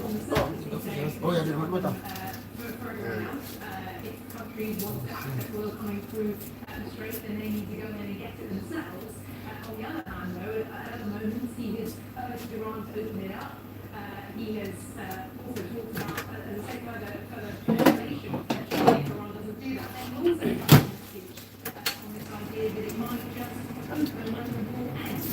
But interestingly, we know from Iran's perspective that one of the things they want to bring out of negotiations to end this conflict would be a discussion around their sovereignty of the Strait. So it is really unclear at the moment how this may play out.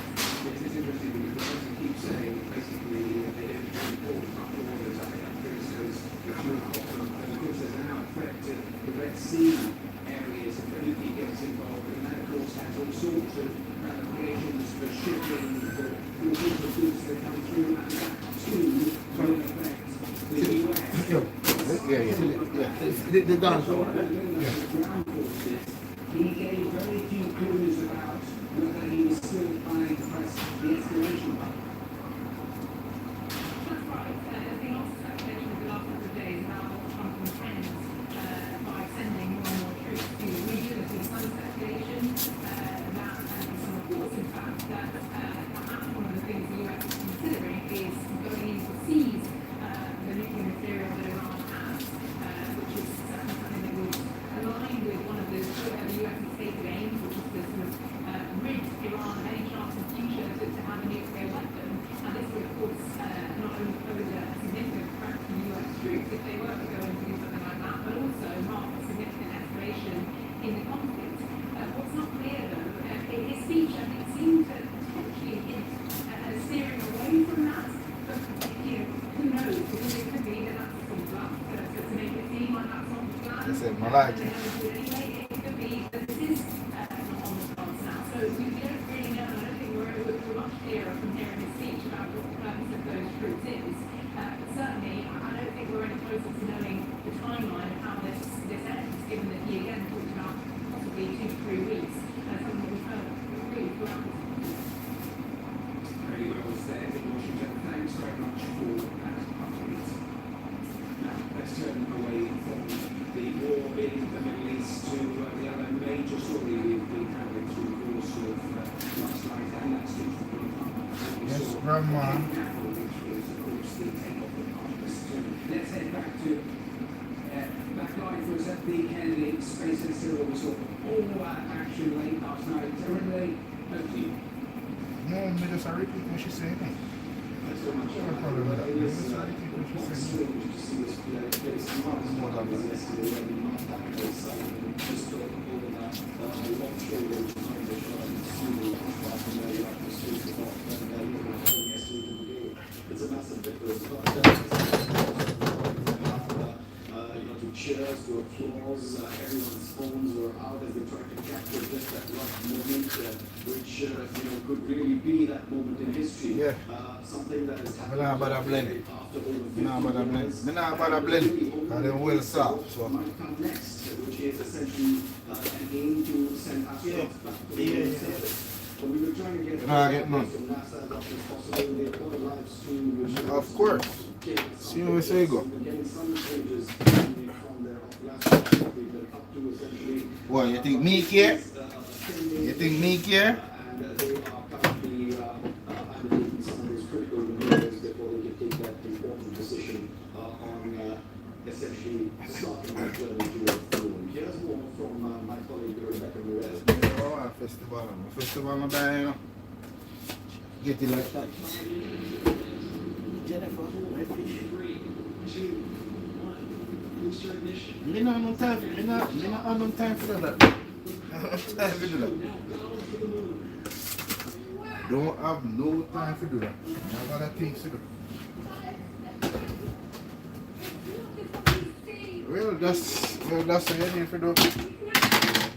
No, but yeah, some festival in there, they have to put them in and warm them. No warm them too long.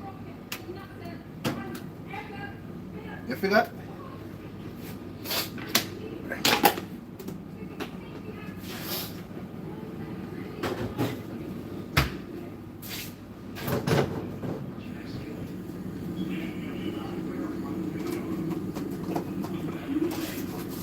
Just need to warm them. machine, run them on low temperature. Put them in the fire, they'll get hard and crunchy. You know that? That's the day of updates on the mission and crew soon after liftoff. We're secure and they're in great spirits. We will continue to monitor health and status as we move into the next phase of the Artemis II mission. So after a brief 54-year intermission, NASA is back in the business of sending astronauts to the moon. Their names will go down in history. Jeremy Hansen, Victor Lover, Reed Wiseman and Christina Cook. An emotional farewell to their families. They've spent years training for this, and now at last they're doing it for real. The Orion spacecraft is now orbiting the Earth, with Commander Reed Wiseman in contact with Mission Control. The astronauts are checking out their spacecraft to make sure everything is working properly. A few issues have cropped up, brief communications drop out, and NASA says it will take a little while to apologize. Eh? Butter and gal. Oh, seasoning. Okay, same. Once the checks are complete, the next stop will be removed. Exploration will begin. Well, after some of those important maneuvers that they have to perform, they are currently in their sleep or which began about 9:40. Eastern time.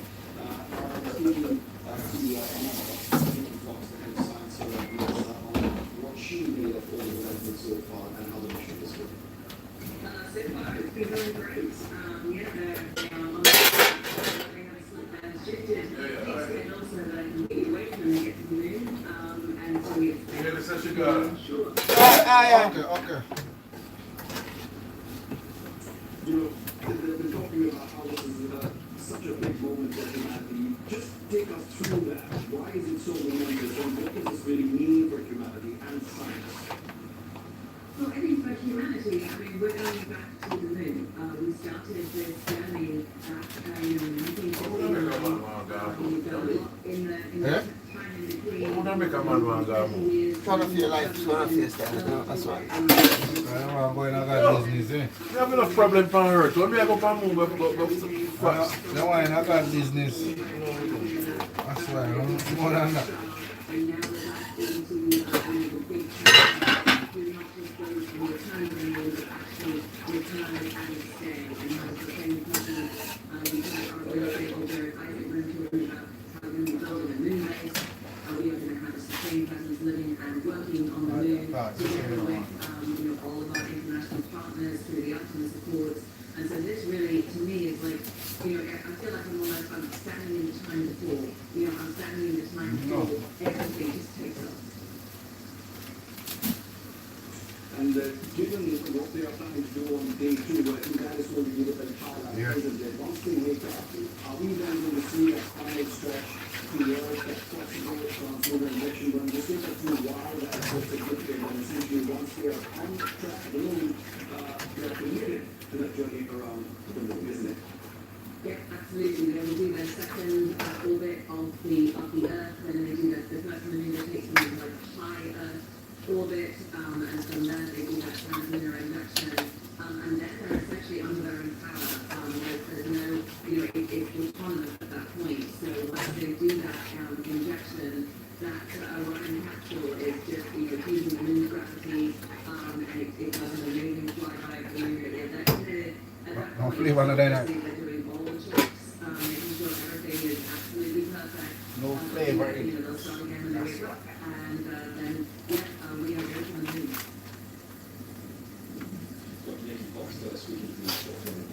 In the next few hours, we'll be joining the NASA once again as we brief all of us about the status and where the mission really stands and developments. We'll keep you updated on all those developments. For now, it's back to you. Thanks very much. We're going to take a short break here, and then before that, let me just tell you a short person that you money, yeah, do all these things, so you have money, she want her money. Watching that much. I was jealous, I was also moving my brand. It was far more nervous watching the launch with friends aboard than actually sitting on top of a rocket myself. But what a spectacular launch it was. At T-10 minutes, I thought, wow, we're going to go. And they did have a few glitches leading up to that, but it was fantastic to see the whole team. You should have said you want about that. Then you would not be happy about that. You would have done that.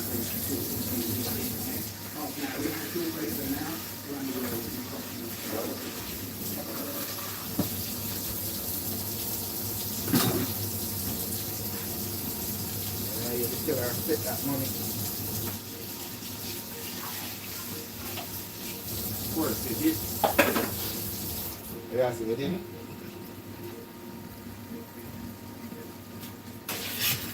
It's a big start.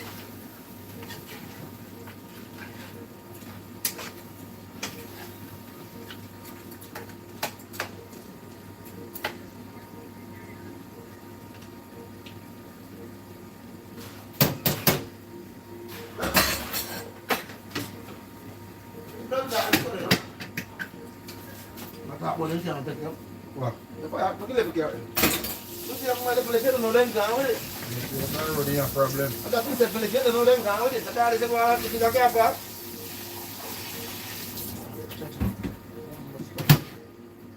First, don't take you. Look at it. A little box there. Some cool on the front there.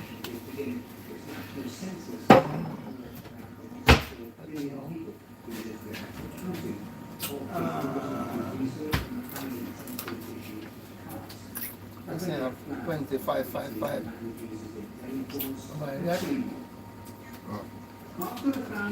So 4 of them in parts. 4 Ola ones. Some Ola ones there as well. Has just commenced a census that will ask 23 questions, deploy over 3 million officials, and span a year. The exercise will stretch from the Andaman Islands to the Himalayan footprints. India's last full census was in 2011. Since then, the country has changed dramatically through urbanization, migration, falling fertility rates, and shifting family structures. In the absence of fresh data, governments have relied on estimates and predictions. That gap has had consequences. Welfare schemes have been designed using outdated population maps. Villages classified as rural no longer resemble rural India.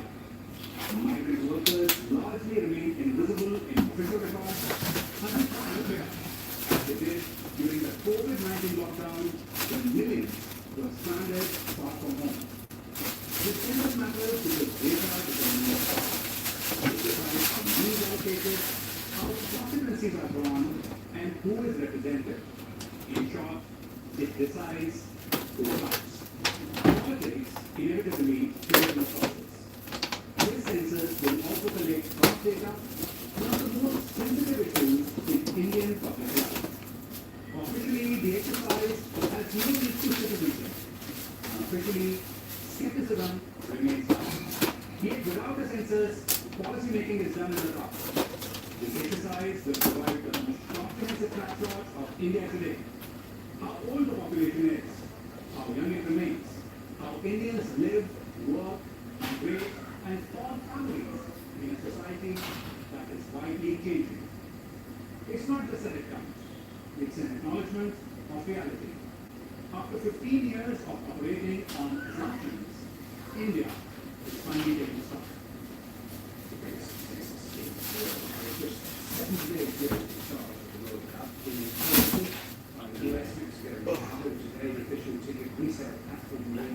FIFA claims there were 500 million ticket requests.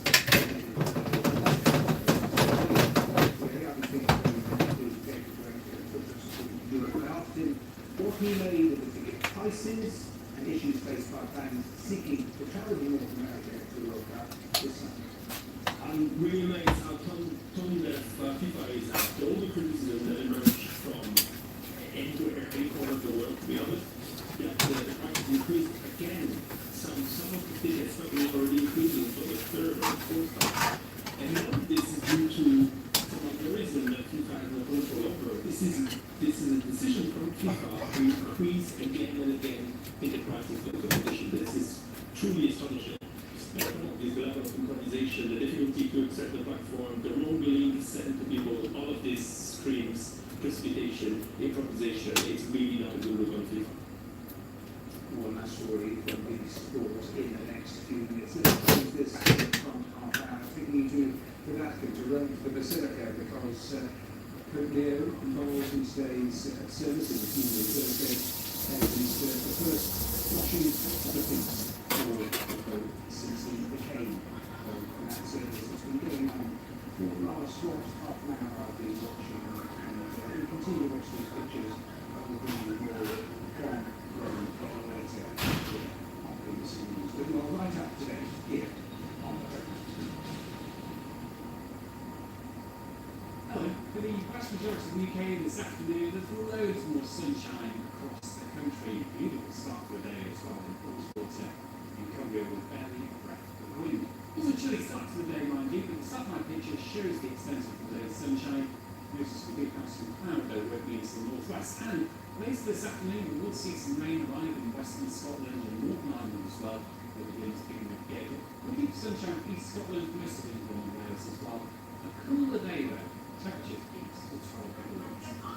Overnight tonight, that rain will spread across to all areas in the UK. The rain quite light and patchy though across East Anglia and South East England. Given all the cloud around, breezy conditions, it is going to be a possibly nice. Temperatures around 5 to 7 most. Now tomorrow, Good Friday, cloud and rain to start the day. That will tend to clear away from Scotland and Northern Ireland with a mixture of sunshine and showers following in through the afternoon. Some of the showers with some sleet and hail in Scotland, some hill snow as well, some of the highest peaks. It'll be windy for Shetland, mild in the south, though temperatures can reach around 16 degrees or so.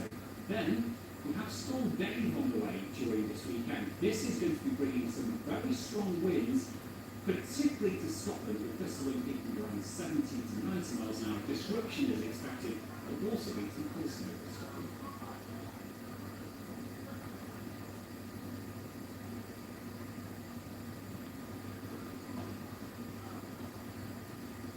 Price of rockets, so too does the cost of fertilizer that's stuck in transit due to the war in Iran. So what does it mean for the cost for farmers and the food we buy in every corner of the world? That's this week on Talking Business here on BBC News. Here in the US, the Treasury is continuing to manage unpleasant topics to explain the reasons for launching strikes on Iran. Crucially, to save the casualty count rises.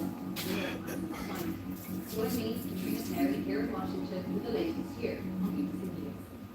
From California, Talking Movies looks back at the 98th Annual Academy Awards. One that after another won 6 Oscar trophies, more than any other film. What does its Oscar tonight triumph mean for the wider film industry and the future of Hollywood? These are Talking Movies on BBC iPlayer. Did it feel that the X-Files somehow restricted your careers?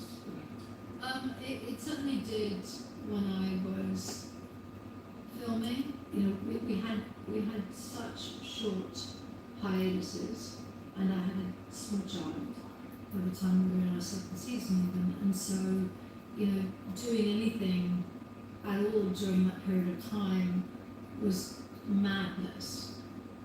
And yet I was approached by Terence Davies to do The House of None, and the opportunity was so great that I said yes to that. I knew that I wanted my career to have that scope, and I knew that it was important to show myself and other people that I could do something other than study.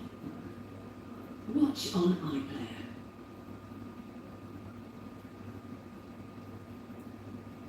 Here at BBC Verify, we use forensic investigative techniques and tools to fact-check stories, verify information and counter disinformation. Using data analysis and the latest technology, our journalists examine the evidence and get to the facts. Watch our BBC Verify reports on the BBC News channel or go online to find out more.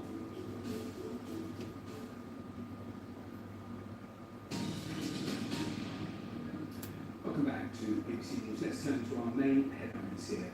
With the war in the Middle East into its second month, the UK hosts talks with more than 40 countries aimed at reopening the Strait of Hormuz.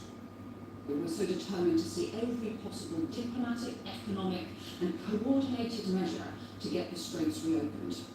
In other news, a funeral director in Hull admits 30 counts of preventing a lawful and decent burial of bodies found in this business in 2024. 4, 3, 2, 1. Booster ignition. And lift off. And NASA's Artemis moon mission takes off. The spacecraft is now in orbit around the Earth and will be heading to the moon in a few hours' time. Well, we'll hear from former astronaut Tim Peake, who's been talked to me earlier on the programme. That full interview coming up in the next few minutes. One other headline: the ticket resale platform for the World Cup reopens today. We'll get the latest from BBC Sports. So let's say one of those headline stories with the funeral director long ashes to is now admitted preventing the burial of 30 people. Robert Bush, with legacy independent funeral directors, funded a lavish lifestyle by taking money from promotions but not carrying them out. In court today, he'd been guilty to 30 counts preventing lawful and decent burials. Our correspondent Lindsay Smith is out.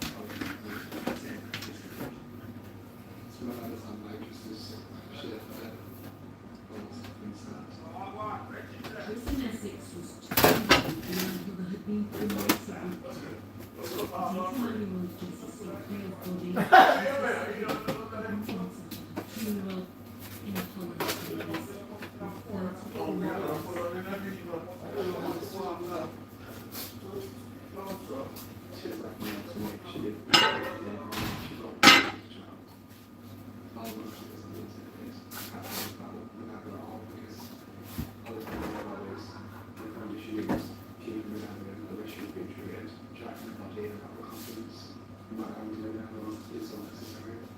Undertaker Robert Bush was called in America to listen to the police. Emma Hardy, MP for the area, was present at initial police briefings to enable the community. The police have no expectation of being more community. They found the bodies.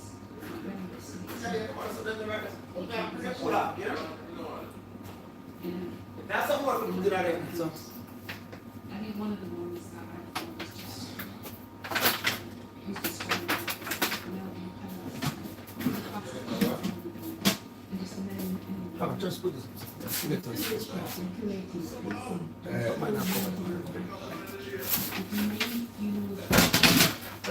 Oh, boy, it's done.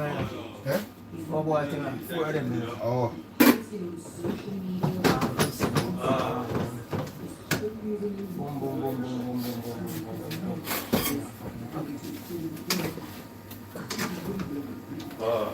Red looking nice, you know.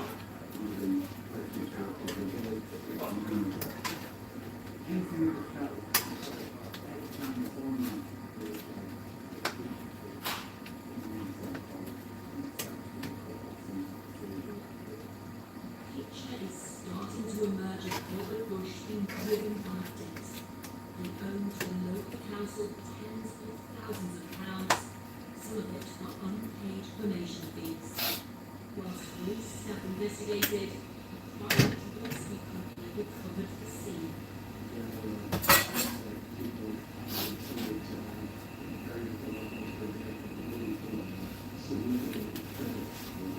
Oh, nearly 4 hours. Check out the web for it.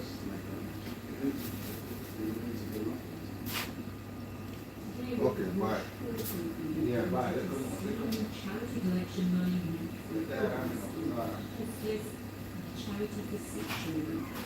Last year, he admitted selling fake funeral plans to almost 200 people and 35 other council food.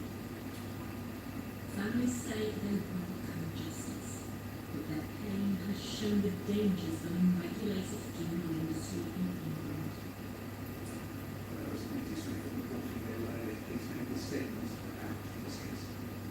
Well, Bush was charged with 67 offences in connection to our investigation into the business legacy criminal directors faced it.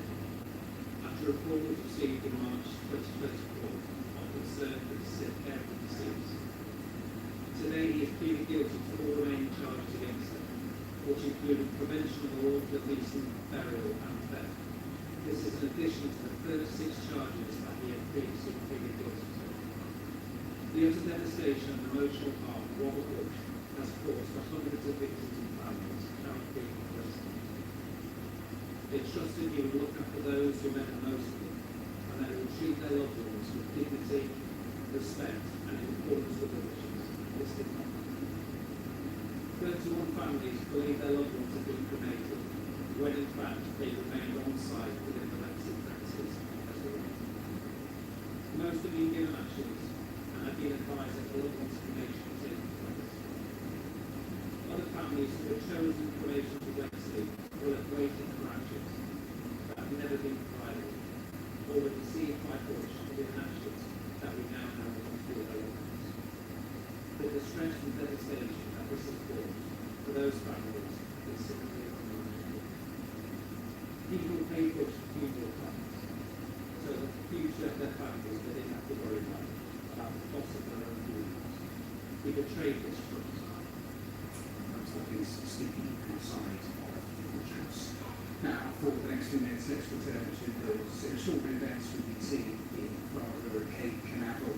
Let me show you actually the pictures that NASA are putting out live now. We're waiting for their latest update, but they are putting out regular pictures. They score between the sorts of interviews reflecting on yesterday, these graphics of the mission itself, some of mission control, and actually live pictures of the performance of Orion and a glimpse of Earth itself. Well, I'll be speaking to former astronaut Tim Peake, who co-presents the BBC Sounds podcast 30 Minutes.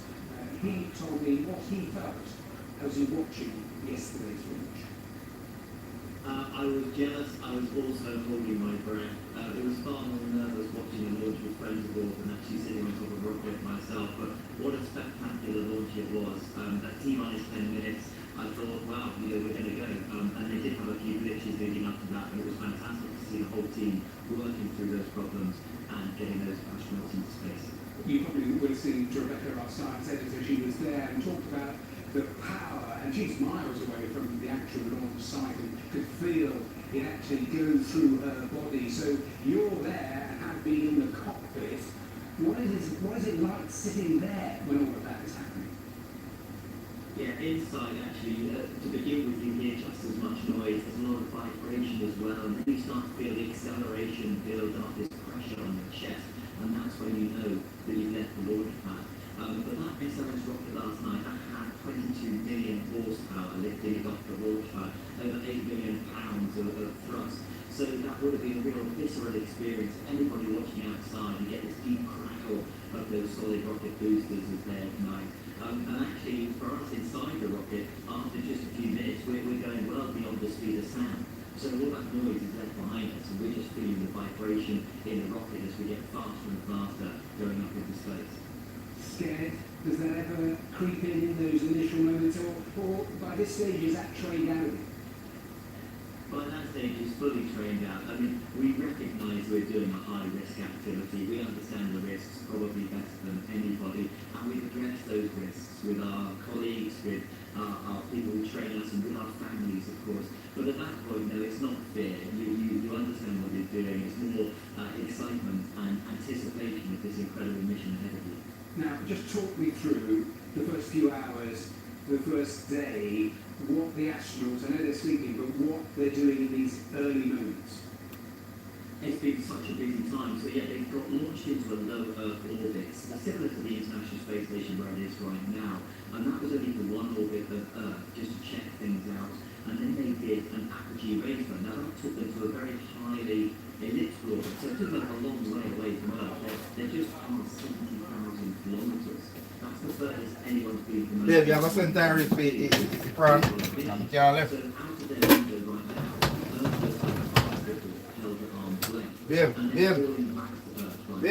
And that's so that come tonight, they'll do one engine burn, which is called the translucent in rejection. Yeah. And that's the work that will take them to the moon. Until they do that engine burn tonight, they're not going to the moon. And that is the flight engineers plenty of time to check out the spacecraft and make sure everything is functioning completely normally before they make that big decision to go to the moon or not. So tell me more about that. What are you testing? I know that they're testing the suits and stuff like that, but you would have had months, years of practicing. Now you're actually using all of the equipment in a real time. I thought you had a game, you know. So I'm The array of things they're actually having to Your center is being front. Yeah, it's a good question. And you can't leave at the moment. Yeah, because just ask him to come and get it. They ran into are all to do with humans on board. Things like the toilet, which might sound mundane, but it's pretty important on a 10-day mission. Things like the water dispenser, for example. So one of the things they've done is actually find the spacecraft manual, pilot the rubber, actually done some practicing for it, actually get off the stage. Telling me hungry and eating. Which are going to be vital for getting down onto the surface of moving missions. Which one, madam? Yeah, 10 at the later, please. I Me, I paid 20 pounds after. Me, I give you anyway 30 pounds after. Yeah, me give you. Me, I going to give you 30 pounds. You know. Yeah, because you look after me, I have to give you extra. There's spacesuits, there's sleeping arrangements, so all sorts of things that are packing in. Hey! Bye. You look fresh, man. You cut your hair again. I'll go on big potty. Okay, you cut your hair today. No, why you look so fresh? I look, my hair look bad already. Who's that? Ataman. Oh, bless you, bro. Big brother Ataman. Yeah, man, you know. Morning, generals. How art thou doing? All doing well, man. So, can't be for macaroni later? You know. Bum, buckler. So, no church not going there? No church not going there? Nah. No corner. Don't take away flavor. Nah, man. That's a little bit of church for crunch. Nah. We don't want no church right now. Man-made church again. You know, get the real church, that's a problem. Church still. Yeah, church or church. Production church, you yeah.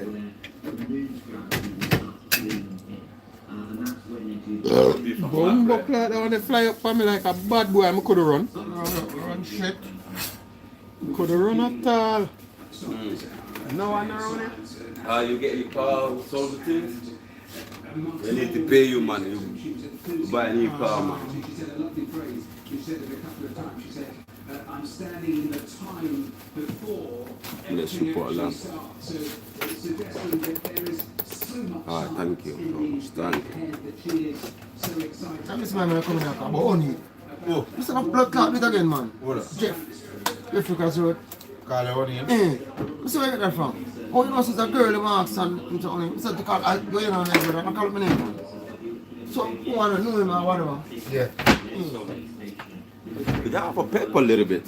I don't have nothing. What's that about? A paper. How name, sir? To put in that paper. Why, A plastic, sorry, yeah, to wrap it, sorry. You don't have nothing. Bless you, man. This one, born blessed enough. I mean, no, man. Born blessed, something that for him. Yeah, man. You are blessing them, you know that.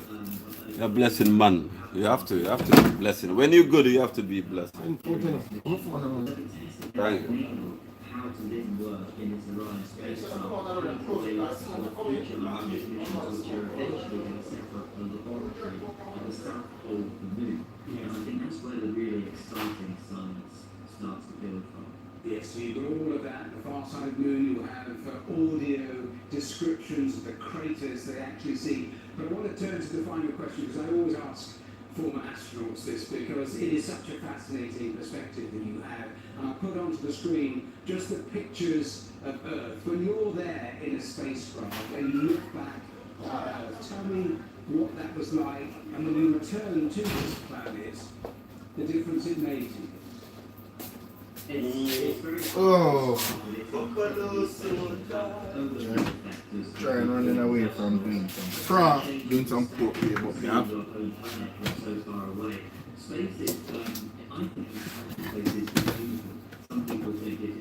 Even I microwave and warm them for a few minutes and that's it. Just put it on 30 seconds. Yes, then we get to try here. 30 seconds and check them and then put another 30 seconds. Yes, then we get tough.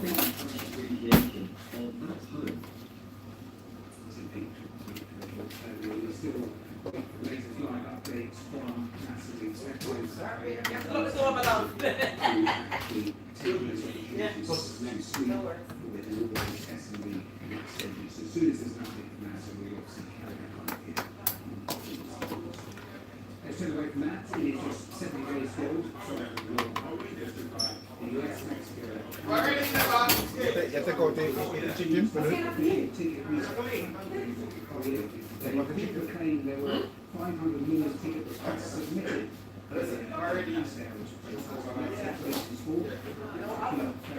Hold up! What's that? Something that high for me. Yeah, I try up. We don't mind giving me some of you. We're giving me some outside the door. Boss, fuck off. Fuck off. How are you, man? Me? Yeah, pretty accurate, but the numbers themselves, you're right, are let's try and explain how and why. Well, this is yeah, why? Wow, brother. The first that started on Wednesday, but such was the time that it took to get in front of the queue. It was really only on Thursday that the full scale of the prices became clear. And category one ticket, that is the best, the general admission ticket for the World Cup final. It's not only more expensive than before, it might be the most expensive ticket of its kind for any match. Now, I knew what was going on. Okay, by $11,000. Hurricane, give me a.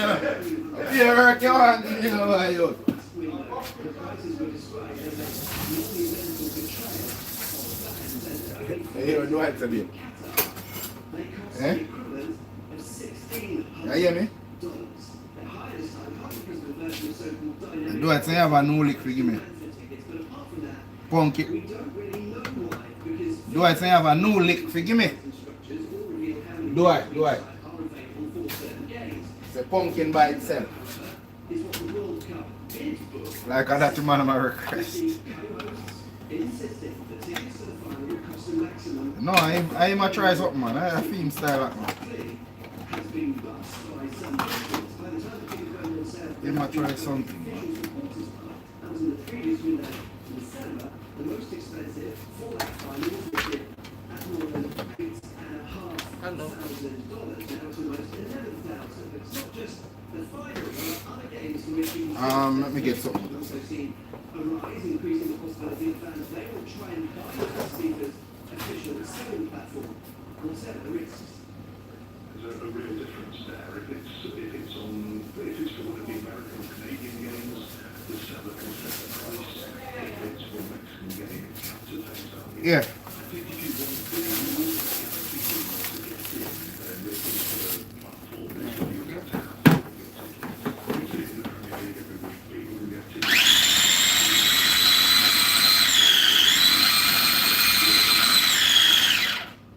Everyone has to remember that technically the tickets are bought and not bought as FIFA's exchange. So it's the ball is the same in the Premier League. So you're always running a risk if you're not buying through an official platform. That if they do decide that they're going to do proper and extensive ticket checks, you might not get in at your pension.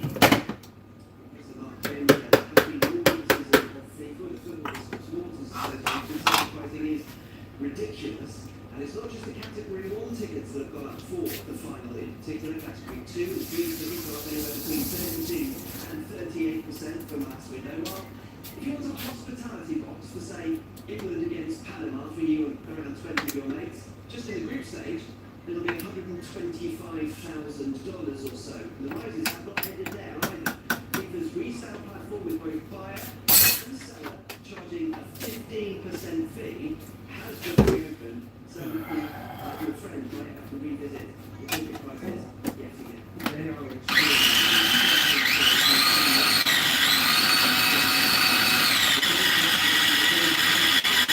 I mean, I tell you if you microwave them there for a few seconds. All of that. It's a story that I'm sure is going to be followed really closely in these next few weeks and months. Now, it has emerged that the boss of Travelodge was sent an email from the victim of sexual assault in Wales and told within a month of even though she told him Yeah, well, you don't matter. You just put in the freezer. Yeah, that's it. Alright. Put in the freezer and then we don't have to do no jerk no more like that. Yeah. Calvin want 2 years. Eh? Calvin want 2 years. Okay. Spanish for ring me, you want years actually. What's your chef always on? 6 of them. Huh? Boy, 6 of them. Yeah, man. Calvin. Let's save one for Calvin. One? Yeah. And how many is it? Two. I took one is it. Normally take 2.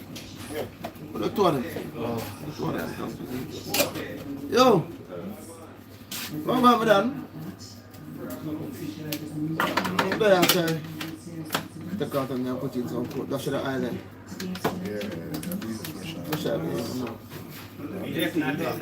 Yes, Swagger. Cool? Serious complaints emailed by the victim.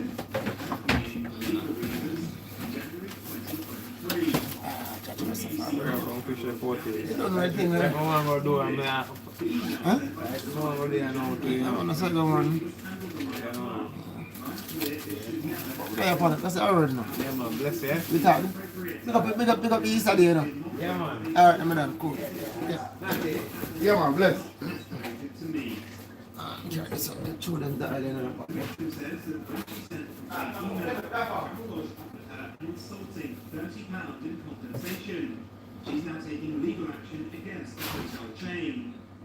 Travelodge has apologised for their handling of the case and updated their security policies. In future, staff will always check with someone in the room before a new key card is issued.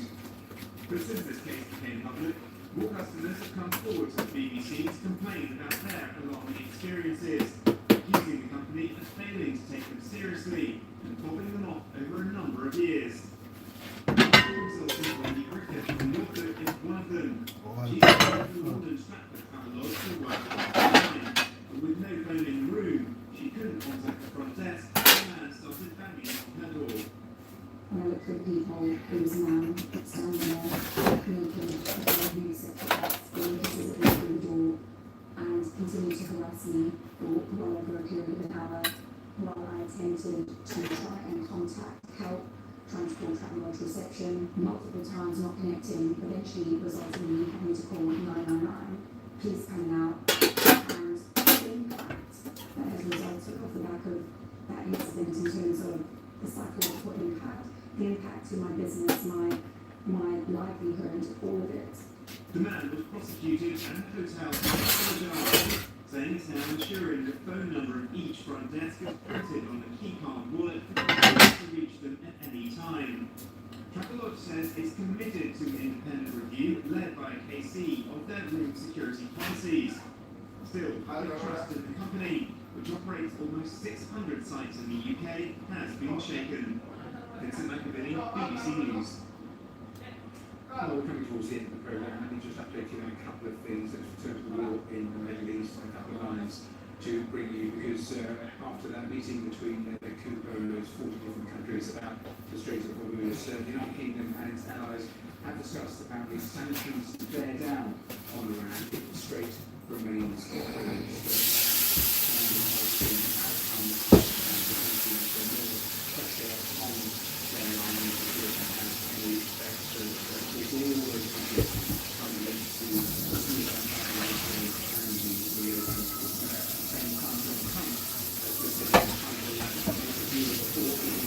Too late, of course, only yesterday threatening to bomb them back to the Stone Age, saying they were ahead of schedule and actually threatening again to bomb Iran's energy infrastructure unless there was a deal. So those the latest lines coming on the Middle East. Let's close with Easter and the king here, as distributed abroad in the this heritage here in Wales, the king abroad in the list to 77 men and 77 women as part of the tradition which happens on a Thursday before Easter. It recognises people who show outstanding Christian service and make a difference to the lives of people in their community. But earlier, graffiti saying not our king.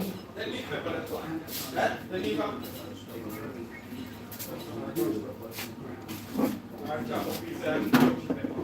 take you from those pictures to the Basilica because Leo having that traditional service his father for the washing. That small one. Small one. Still small. You want one dunk in a half a yam? What? Give me the full one, yeah. Yes, ma'am.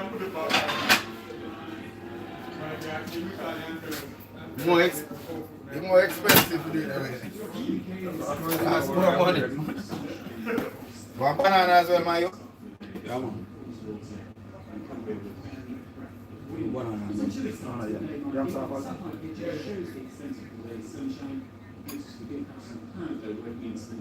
And later this afternoon, we will see some rain arrive in western Scotland and Midland as well.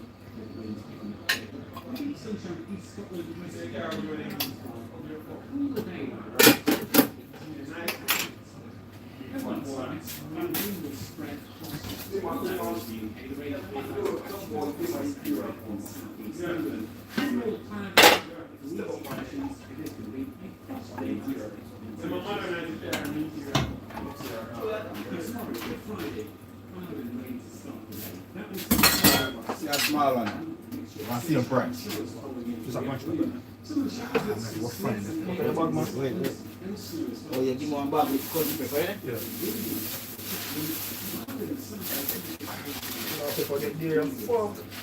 I'm a Easter man, you everything out here. You think it's all cheap? Think here, no? I want to create a for do for Sunday, you know. I can't buy fish yet. I have to wait till tomorrow. Yeah. War, mix the man down there, war about the pepper now. Which is a post of old pepper, with 3 pounds. And the pepper, you know? No, sometimes pepper is not, you know? No pepper not from one day, no, man, it depends on which one you buy, you know? See one that look big and fluffy? Yeah. Them they hot. Yeah, man, them they hot. But you see the small one, them? Yeah. Them they not my youth. I see that for hot. You know when I buy pepper? I buy it. Yeah, I buy them and test them. You want to send me a box of pepper for the season because of? Yeah. So, nah, man, I don't want that, man. I want the whole box now. Ah.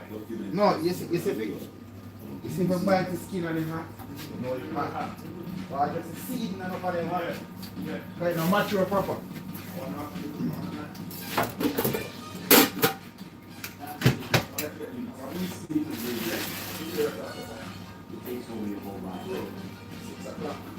Daddy said, give me some of that pepper. The pepper is nice. How are you doing?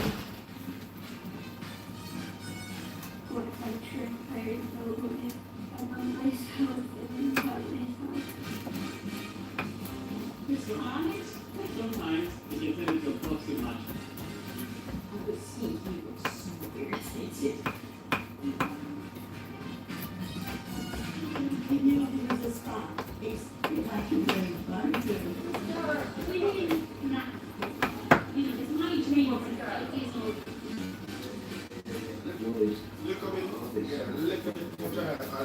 Vegetable seasoning there, yeah. Now they said that pepper is nice.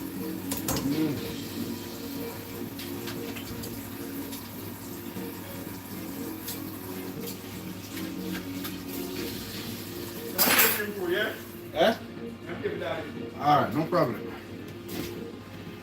No problem, all mate. Alright, boom, bam, bam, bam.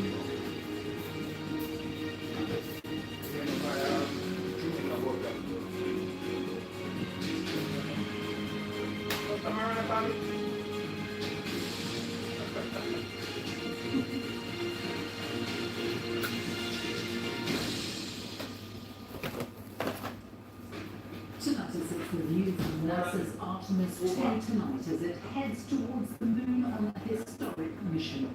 The 4 astronauts on board are now preparing to leave Earth's orbit and head around the far side of the moon. This was the moment of liftoff last night. Oh my goodness. Just that. I remember what it is. It's not just what you see and you hear as the rocket lifts off. You can actually feel the force of it through your body. Also on the program tonight, former funeral director Ian Powell pleads guilty to 30 counts of preventing a lawful and decent burial. And the bodies found at his business in Taylorsville 2 years ago. You want the privacy? You want nobody disturbed.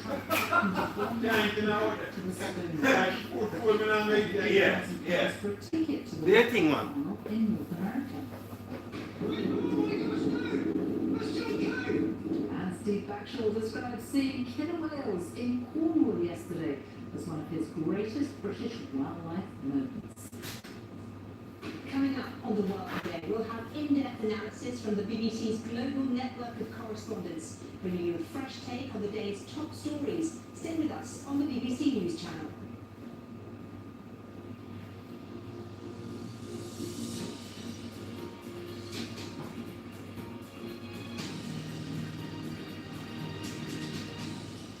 Good evening and welcome to the BBC News at 6. Now this was the moment that NASA's Artemis rocket launched into space less than 24 hours ago, carrying 4 astronauts on the first crewed flight to the moon in more than 50 years. They are aiming to make a 10-day flight circling around the far side of the moon before returning to Earth. Rebecca Morell was there to witness a moment of history. RS 25 engines.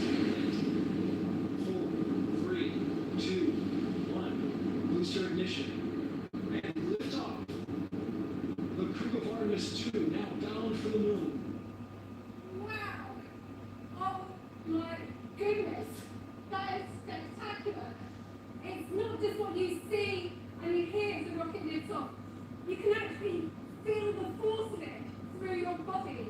This is the most powerful rocket that NASA has ever built. And it's needed because it's taking astronauts 4 million miles away. Roger, next year.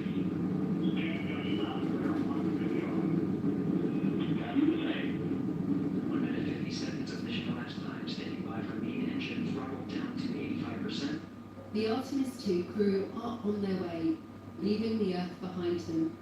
They're starting their mission in orbit around our planet. The astronauts are in constant contact with mission control.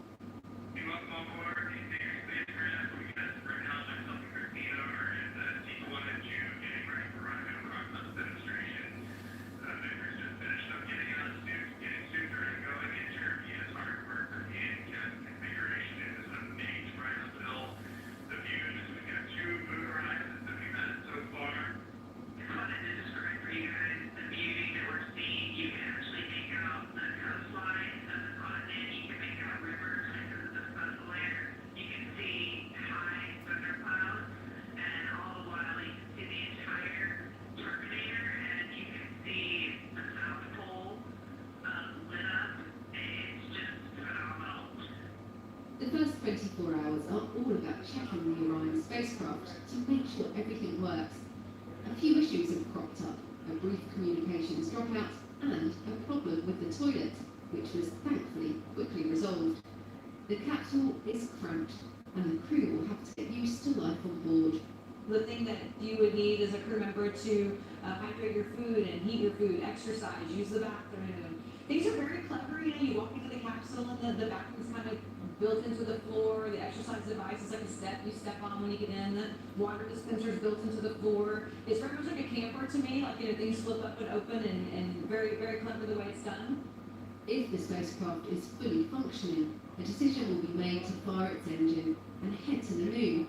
This is a big decision because once it's on its way, it will be extremely difficult to turn around. It can be done, but only in the event of a major emergency. It will take about 4 days to journey to the moon. They'll fly around its far side, the side we never see from Earth. Then they'll head home, eventually splashing down in the Pacific Ocean. The crew will have several hours dedicated to lunar observation during their close encounter. So what the crew do is they're looking out the forward windows of Orion with their vehicle, and they'll be looking down at the surface of the moon, and then we actually following our lunar sighting plan, and they'll be recording their positions. So during the conversation, come down, and you will, I think you're. Carlos Rose, I don't know what she. The She don't astronauts continue. will just at the start of their Eastern voyage. That's what Carlos Rose. BBC News at the Kennedy Space Center. Artemis later in the program will be the largest satellite station in Cornwall that is likely to track the mission. The field director who kept 30 boys at his site in Hull months after their families believed they had been cremated has pleaded guilty to preventing their lawful and decent burial and to the theft of charitable donations. 48-year-old Robert Bush gave ashes to some families that were not their loved ones, but didn't provide any at all. He also falsely told 4 mothers he had given them the ashes of their stillborn children. Police said the distress and devastation he inflicted was unimaginable. He'll be sentenced in July. Lindsay Smith reports. It's one of those just showed well, it's been sad. Tristan Essex was told that his grandmother had been cremated with care. But 89-year-old Jessie Stockdale's body was discovered 5 months after her funeral in a Hull Undertakers with 34 others.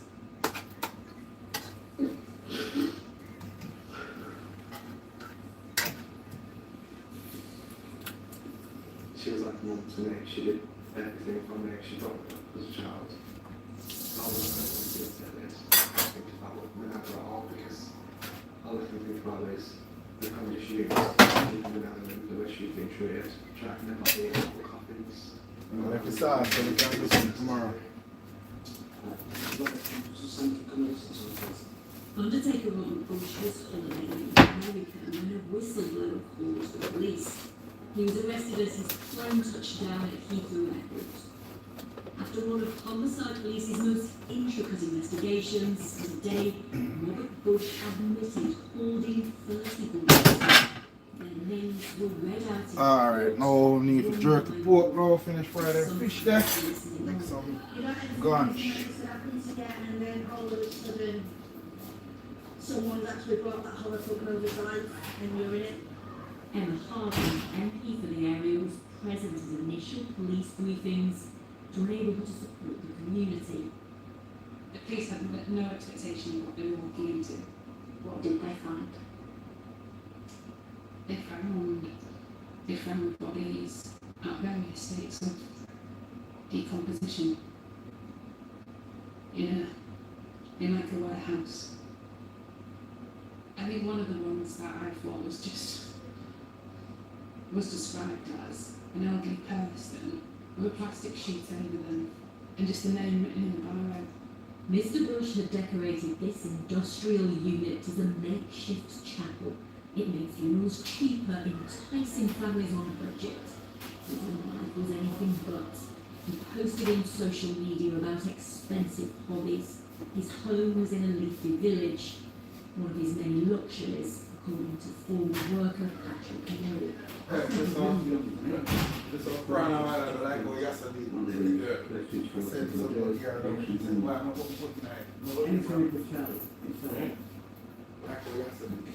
It's starting to emerge of Robert Bush being driven by debt. He owned the local council thousands of pounds. Yeah.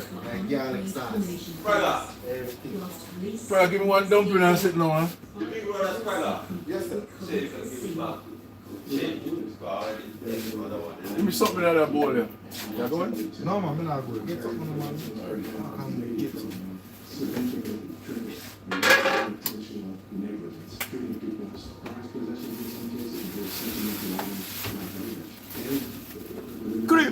Where's that?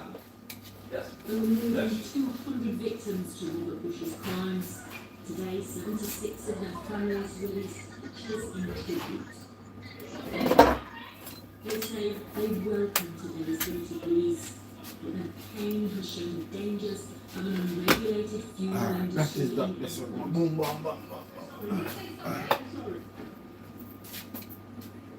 The scale and scope of this case goes far beyond those 30 human bodies whose names were read out one by one in court today. Half a ton of human ashes were found in this warehouse behind the White House this investigation. And that means that there's a whole community here who will be forever in doubt over whether they have their own loved ones' remains.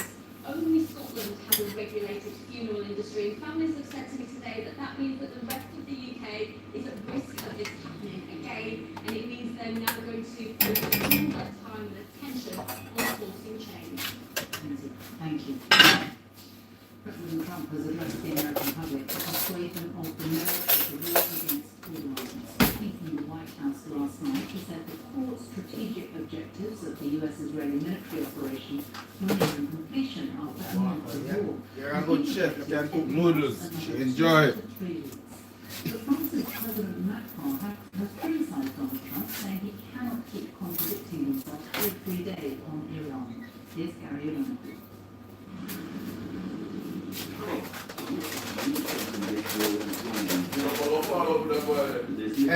Iran shares his view. The message could be clearer. Stupid Trump, one of many notes plastered on the side of these missiles for their targets. Last night at the White House, the president was trying to reassure Americans the conflict was almost over, but still the threat. We're going to hit them extremely hard over the next 2 to 3 weeks. We're going to bring them back to the Stone Ages where they belong. 100%. This may be what the president meant by those threats. This is Isfahan in central Iran. An Iranian spokesman didn't mince his words in response. This war will continue until more humiliation, disgrace, irreversible regret, ultimate surrender. Expect even more devastating actions from us, he said. Inside Iran, the death toll continues to rise. One US-based human rights agency which focuses on Iran says around 1,600 civilians died since the beginning of the conflict, including 244 children. Communications are still largely blocked, but BBC Persian journalists have managed to speak to some inside the country. The threats are not scary. There's nothing here. Until the threats are being realized at this court. I'm worried that he might want to start all the oil and energy industries and infrastructure. Rebuilding all of that takes a very long time. Given its current cultural, demographic, and economic structures, Iran has a strong capacity for reconstruction. The crucial Strait of Hormuz to move out of the Gulf to oil tankers remains a critical story, with the president veering between saying it's someone else's problem and making it a precondition for a ceasefire. Last night, he had yet another take on how this issue would be resolved. The hard part is done, so it should be easy. But in any event, when this conflict is over, the strait will open up naturally. It'll just open up naturally. European allies have resisted helping the US reopen the strait, and their skepticism is unabated. There are those who advocate for the idea of liberating the Strait of Hormuz by force through a military operation, a position that has occasionally been expressed by the United States of America. They say sometimes because it has varied. It is never the option we have chosen. We consider it unrealistic. This US war of choice was set to last between 4 and 6 weeks. That's good, man. Yeah, plug it out that again. Now, the president has also been posting some fresh video on social media feeds. This is the B1 bridge. The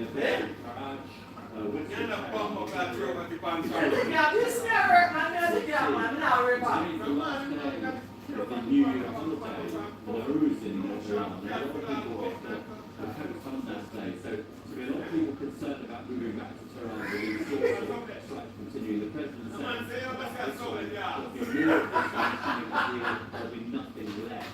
So what happened to you? Never, never did the car, never did it. Well, we've got the car, I'm done. And Sophie, it's worth just also bringing something to you that's 7 minutes from our CBS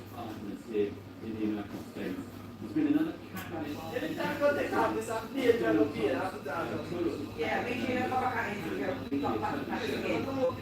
Yeah, I'm not having it. I'm having it, bro. I'm not having it. I've been working all day, bro. Yeah, working too close to cover your ass. I don't care. Because I care. I care. Yeah. I've got levels of OCD. Yeah. And was facing a subpoena from them. It looks like she's doing What's this about? Yeah, well, first time ever I'm going to well, don't do it again. I know the whole of these fucking boxes are annoying. And you know when I see that, I'm just tempted to that. You know, go pull it more. Yeah, what you know? In my one, the big boxers there as well. It's from my socket. Thank you. Can I get a wrist with it? To discuss how the Strait of Hormuz shipping Give me the whole thing. Iran has attacked a number of ships over the last few weeks, causing severe disruption of energy exports and sending global food prices soaring. Yesterday, President Trump said it I'm doing party twice in a row. was 2 times in a row. That's the thing, right now, literally. But you're still living, right? Of course, I'm hungry.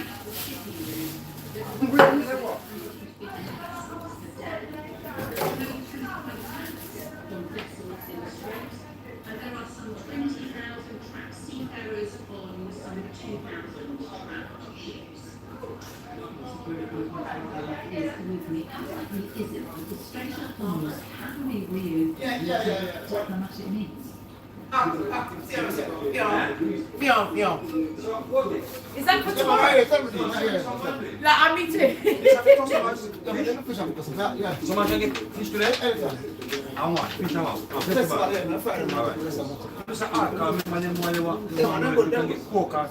Anything now. Oh, fuck.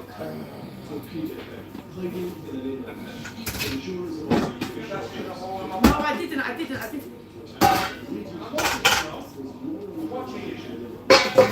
Alright, sir. I'm just trying to run away from the drama outside.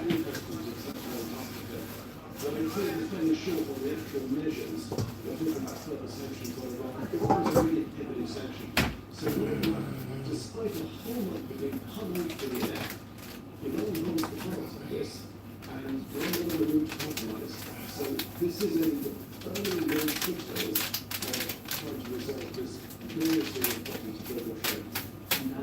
Thank you. The time is coming up to 26. The NASA's Artemis 2 start their historic 10-day mission to leave Earth's orbit and head around the far side of the moon.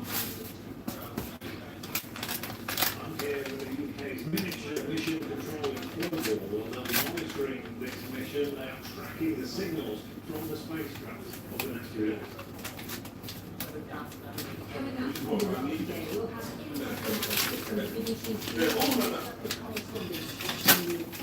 You're right.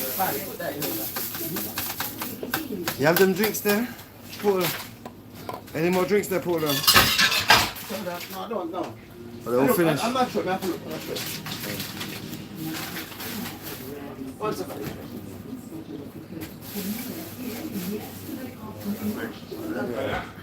I don't want it there. Yeah. Oh, you ain't got the... No, it's so come. Yeah, that's what I want.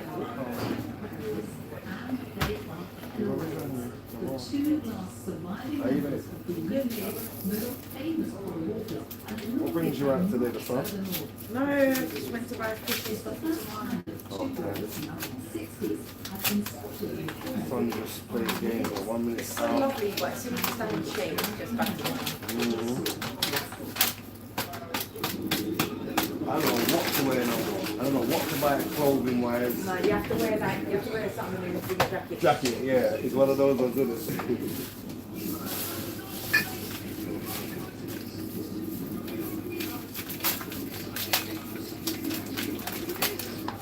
Hey, Rems. Hey, Rems. Cool. Yeah. This is my other producer, Paul, so you know. Oh yeah, Sean. man, I'm listening. Cool, man. Yeah, the other producer.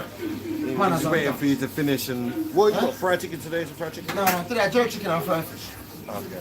Raw fish day today, you know, the Friday day. It's Thursday. Put that Thursday. Good Friday. Good Friday, yeah. Tomorrow, I don't know. Close at 11. Close by 11 o'clock. So give a shoot. We can stream up right now. Roger, give me a cup, please. Huh? Yeah? Dude. Huh? Thank you, yeah. Oh yeah, can I have a... Oh no, I don't mean that. I don't mean that.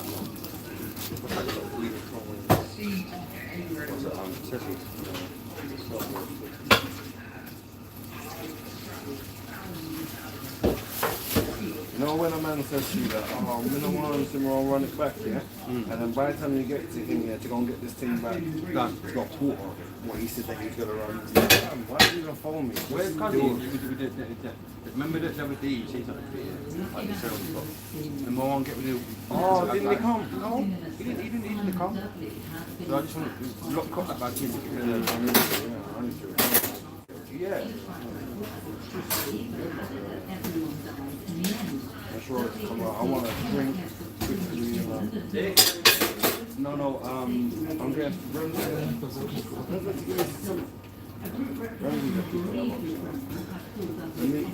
yeah.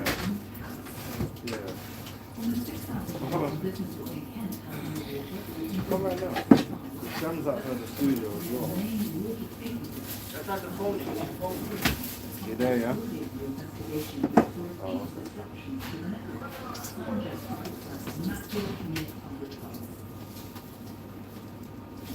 So a couple of water stations are back, 2 floors to open in Kent today.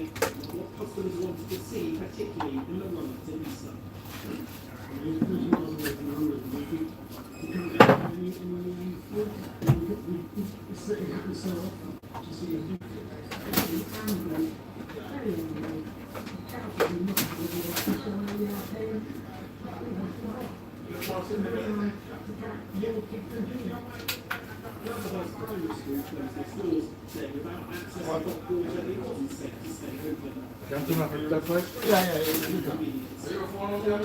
Yeah. With parents working, it's almost an impossible situation. And really, I think it comes down to Southeast Water, just not doing their job very well. We're paying all this money, our water bills have gone up. And this is the offending first pipe. Repairs have proved complex. Southeast Water says they have now been completed, but it will take some time for supplies to return. The regulator Ofwat is already investigating the company after 24,000 customers in the Tunnel Drives area were left without drinkable water for days on end at the end of last year, with further problems in January. This area particularly is very sensitive in terms of supply. We know it's been challenging in the last couple of months, and so we're making sure we do everything we can to bolster this area in particular. The cause of the latest disruption is now under investigation. Well, this bottle of water station will remain open until 9 o'clock this evening. The water company is confident that by then customers will have their supplies restored. But think back to just before Christmas, 24,000 cotters in this area without water. Just after Christmas, it was 30,000. Deadlines were given, they came and went without being met. I'm afraid for customers here this evening, their confidence in the water company is in short supply, a bit like the water itself. Thank you. Now, some tickets for the final of this year's World Cup will cost you more than £8,000 up to the last sale to the public. They're reminded it's thought to be the most expensive ever general admission to a football match. That compares to a cost of just over £1,000 for a top-end seat at the final last World Cup in Qatar. Right now, to our sports correspondent, John Dillon, who can tell us more, Jane. So the remaining 3 countries, Mexico, Canada and the USA, submitted their bid to host this World Cup. They said that tickets will cost around £1,100. But now, cost up to £8,000. And anecdotally, fans are saying that they've had real problems buying tickets on ticket. I look from my phone and I can't find it. That's what we just said here. Where? You want me to call the phone? You know listen? Oh, they're right. So I can lose your mind. No, I'm not losing my mind. No, I said to you if you want me to call it and you're still not here. Like you lose your mind. It doesn't make sense to call it. This guy wasn't ring. Because my phone don't ring. What's that? My phone always is on vibrate. I don't somebody ring me, and then you look around and I'm looking at me more from the car. Yeah. Yeah. You know, I can't. Yeah. You know them style. Man, the boss side as well. Yeah. FIFA, football's governing body, are using a version of dynamic pricing for this World Cup. That means prices increase or decrease according to demand. Now, they haven't passed any comment about these prices, but they have indicated that tickets could be released for any game right up until the tournament kicks off. So, Thank you. The government has withdrawn an offer of creating 1,000 more doctor training posts in England after the British Medical Association refused to call off a 6-day strike set for next week.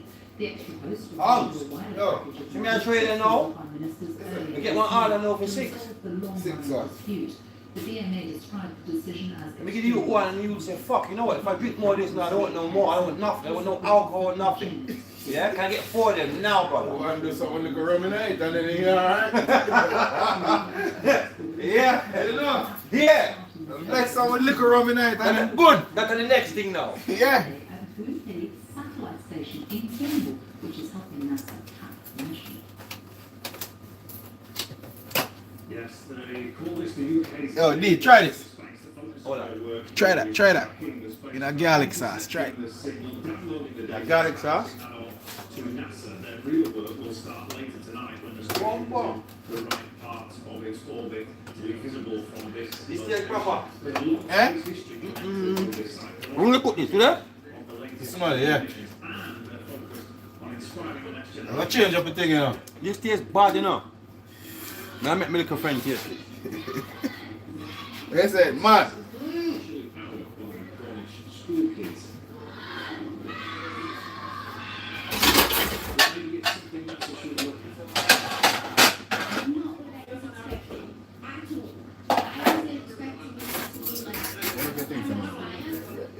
It's okay, man. I'm not going to tell me to chat. No, I'm not saying a word. And I hate there's other species out there. Them the guy rated, that's why we rated as well. Part of the family with them. They've studied the history and they're excited for the future.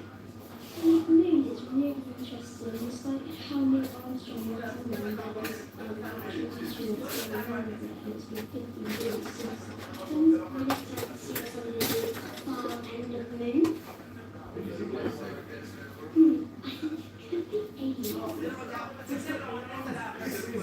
be aliens.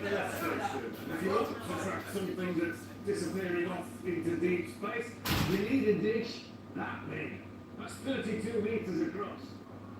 Making sure that the crew have an uninterrupted 24/7 communications link between them and the mission control is critical. Here they track thousands of satellites and spacecraft round the clock, and their pedigree goes back light years. Apollo 8 onwards, 14 Apollo missions and transmitting live aid. But what we're aware of is the future, and what we're doing now with deep space communication, all of the exciting missions that we're supporting. And you want to be part of that next lunar landing? We would love to be part of Artemis 4 and being able to send commands to the capsule as well as receiving data like we're doing with Artemis 2. Back in class, it's rocket science made simple, but the ambition here is galactic. Bad man. That's around tomorrow, I say I get it. But my friend asked me if we not get food today, because she wants some now. No. After somebody that. Yo!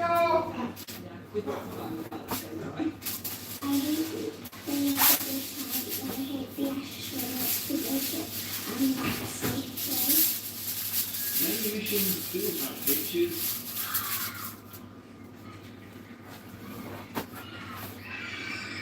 Yeah, man. I don't want to go for her. I run for any work, you know. It's not a special effect. The sky turned orange when the island was hit by a sandstorm sweeping in from... You know, so we put them in a skin and everything. Right now. Oh, you have ice in there? Yeah? Ice in there? Yesterday evening. That's what we do a while ago, yeah. Conditions that day was clear with the weekend called Bank Holiday Weekend. One side. Stores in Greece to store One side is India. yellow. And that's not white. Eating away from the Mediterranean. You're probably with money. What is going on today? Sunday. But it is going to cause some issues through Saturday night into Sunday morning, where we could see gusts of winds 70 to 90 miles an hour. More on that in just a moment. But you managed to get out and No, I'm a slice later. Yeah? We don't get a portion later. No man, this rose by them. Them there? Yeah. Oh, what that? You want a portion later? To do it? To do it? Care for your girl? For yourself? I'm going to try a portion later maybe. Yeah, I don't lick. I don't lick my youth. Yeah, they want to look mad today. Showers most frequent, developments in West will be a real line path developing across the northwest and into northwest England. But south of that line, a little bit drier, fewer showers around, and not a bad feeling day because the wind direction has changed once again. So 16 degrees, not out of the question tomorrow, a little bit fresher where we've got those frequent showers and the strongest winds here. But as we go into Saturday, quiet again, we see the dry weather around. The winds will start to strengthen. More wet weather by the end of the afternoon, pushing into Northern Ireland and Western Scotland. But with that sunshine and a southwesterly flow, look at the temperatures on Saturday. We could see highs of 17 degrees. But then the winds will continue to strengthen. Strong winds, a storm day comes in, and it's to the southern flank of this low pressure where we've got the... Actually, we got it wrong. It's introverted, white dog Russian, savage guys, Mona Lisa. White America is made of come out flawless. Bella Shaggy, savage. Even you have to think properly about them. You say Mona Lisa, Indian Pinky, Mona Lisa, Goldface, Savage, Bad Girl, something. Yeah, I just stick to Pinky then, yeah? Make it a drop. Huh? Make it a drop. Or what? Drink it or cup. Foreign ministers from more than 30 countries meet to discuss a plan to reopen the largest Strait of Hormuz. Stocks tumble, oil prices jump after Donald Trump's threat to bomb Iran back to the Stone Age. The US. The Easter egg bag. The Easter egg bag. Bring the Easter egg bag for me. Shows a series of explosions at a missile base near Isfahan. Iran says the impact of the US Israeli attacks has been insignificant and warns of crushing the Oh God, Donald Trump is one more. Donald Trump is one gay. Yeah, put on Batman, Donald Trump on your heart. Weighing on the minds of politicians since the early days of the war. That's Donald Trump, he's gay. Also, I kill Batman, oh,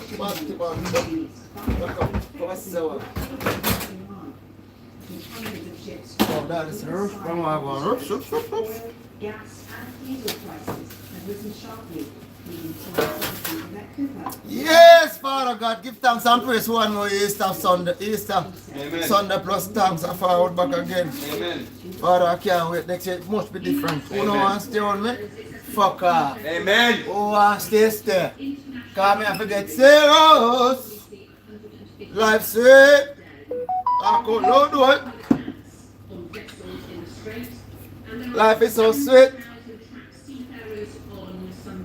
I want to take my son and make him come still there and have a happy one. That's right now. Boy, no, listen not foreign at all. And him if you listen to me, if you don't listen to me, I'm going to beat up him bum buckler. Come let me get to the house. John said he does not need to drop it and cherish it. They can do it easily. It will be helpful, but they should take God got me covered. Our diplomatic correspondent James Landale is here. James, bring us up to date. Has there been any agreement? Hold up, at school. I think this was the second conversation rather than reaching the essentially what they're doing is they're not talking about military options from the force, so kind of opening the strait because it's Mediterranean. So that's both of them. That's just simply not possible. What they're talking about is what we're doing now, they do as an fighter? In terms of what they can do now, I think the principle of pressure on the sanctions, which are the UN resolution, can they bother anything about sanctions? But they also say, what can they do to help the 20,000 merchant sailors who are trapped on ships the wrong side of this street?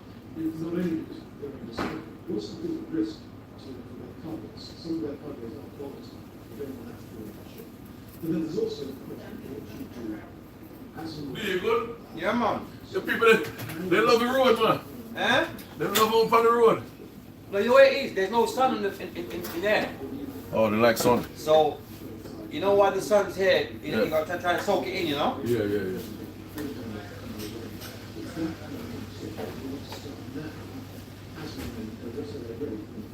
We heard that from President Trump, and he's clear that he thinks allies should sort Come of on. think they need Just go straight down here. without the bless. Look, your representation. I think part of today's meeting is certainly the capacity of the Trump administration. So look, you say you do something to take duration of this issue. We are doing a little bit. We're having meetings, we're having these discussions. The problem is that although the United States said they don't care so much because yes, there are oil prices in the street, the Americans do care about the price of oil. They do care about the state of international markets. And that is not going to be resolved until that straightens out. The key question is going to be this. The Iranians are thinking about setting up a system for charging people to go through to transit. That is firmly opposed at today's meeting. In some countries, that's going to be a question. James, thank you. Well, oil prices surged. The market sank hours after President Trump declared in that prime TV address that the US will set up its military campaign, stepping it up against Iran. With the continuing uncertainty over the direction and duration of the war, it's keeping oil and gas prices at levels not seen since the start of the Russian invasion of Ukraine 4 years ago. Let's speak now to our business correspondent, Esther Carr. Esther, what's happening to oil prices now? Well, Mary, after President Trump Me not play with big tongue. around 8%, and we saw Me the price of not play with big tongue. around $108 a barrel. And they stayed there or thereabouts today. It clearly wasn't the kind of detail that some were anticipating about how and when the conflict was going to end. Now, President Trump did say that he thought that oil and gas would start flowing again very quickly, naturally, when the war came to an end. But some analysts are sceptical about that. They think it will take time for this trade to recover, particularly when you think about the kind of damage to the energy infrastructure in the Gulf that we've seen over the last few weeks. Now, oil prices have gone up more than 50% since this conflict began. That's already having a huge impact all around the world, with things like higher petrol and diesel prices and feeding into extra costs and complexity in global supply chains. Good for something else to listen. That's good to all of them. Cut up all of them and The garnish. aviation industry is starting to suggest Be a garnish. You know what I'm saying? Jet fuel prices just doubled in price, even though it makes up around 25% of that's clearly having a significant impact, especially in Asian countries where they're very reliant on fuel from the Gulf. Now today, Air China and some other Chinese airlines became the latest to raise fuel surcharges in response. They kick in from Sunday on domestic flights. And lots of other airlines have taken their measures too.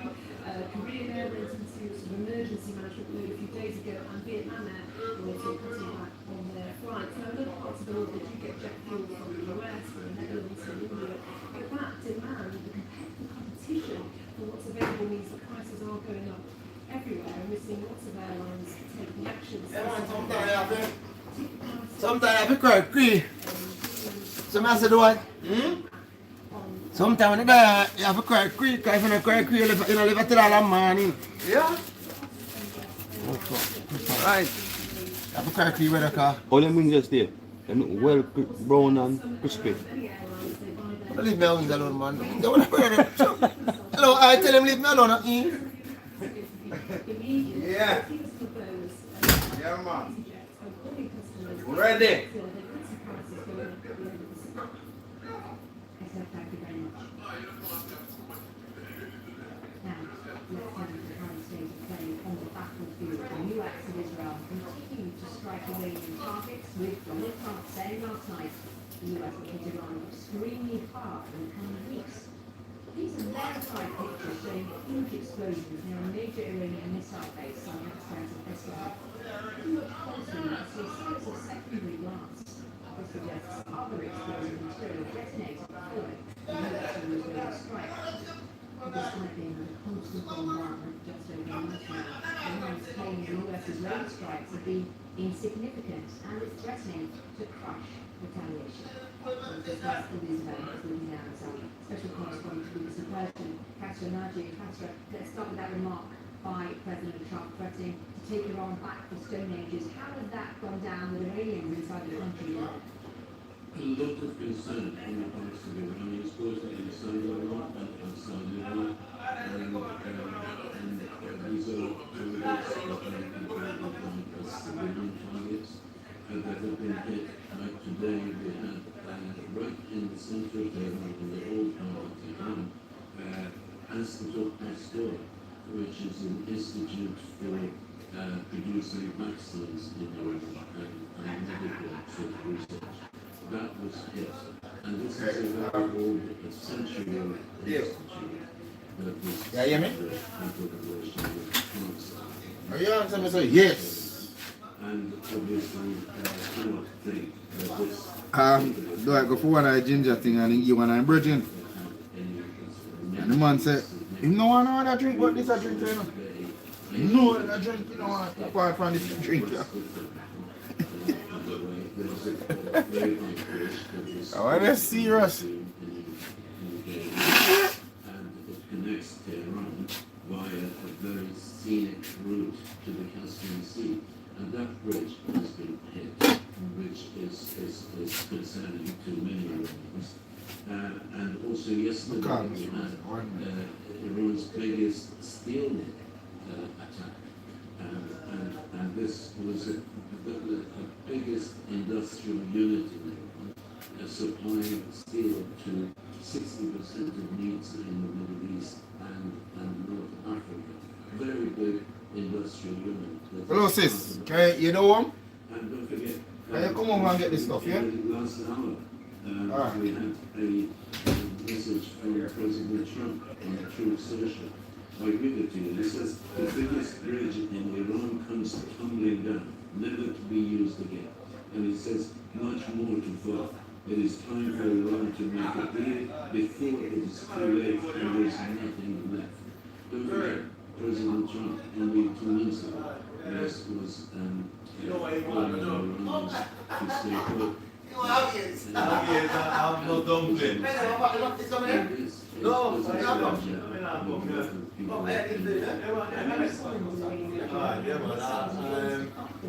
Despite Americans saying that they've destroyed the next spread out walk on right now. We don't see using fuel even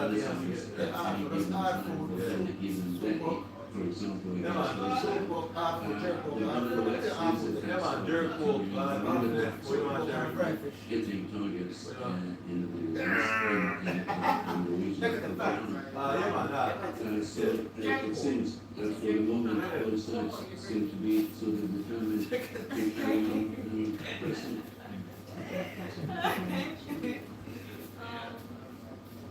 Good evening. What can I do for you, sir? TikTok, SoundCloud, thanks for your time. I guess just go on the fire. So that they're ready. Nah.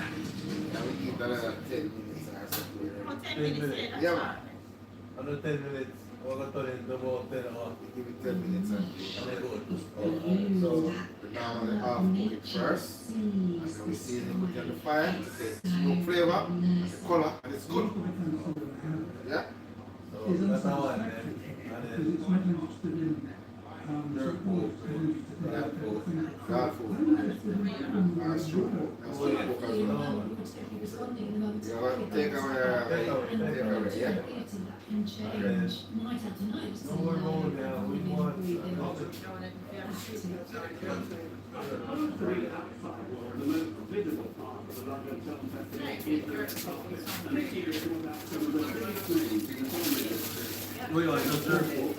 You know, say we think today Friday. Today's Thursday, mate. Tomorrow is Friday. It's Good Friday tomorrow. Me say today or Friday. I say, yes, you want a portion of pork. Ah, kid. Give me a double. Put on the thing right. Yeah. Put it so it's in your space. I want to speak, I want to do it. Login. Login. Yeah. You can have macaroni and corned beef. You never try that lick yet? When? Today? Not today. When? Tomorrow? Not tomorrow. When? So when that I go on? One day in a week. I'll cook it for you. Yeah? We never have that yet. White rice? Or just macaroni and corned beef? Macaroni and corned beef with whatever you want. It has to have white rice. Yeah? You want to do white rice? Mad. Okay. Alright, that is a double, yeah? Oh, you want a double? Alright, keep that. Can I come back for the next one then? Keep that. That just on top of the come out with the double. Yeah. Go on now. Give me a double now. Yeah, like your brand and spam me, you know.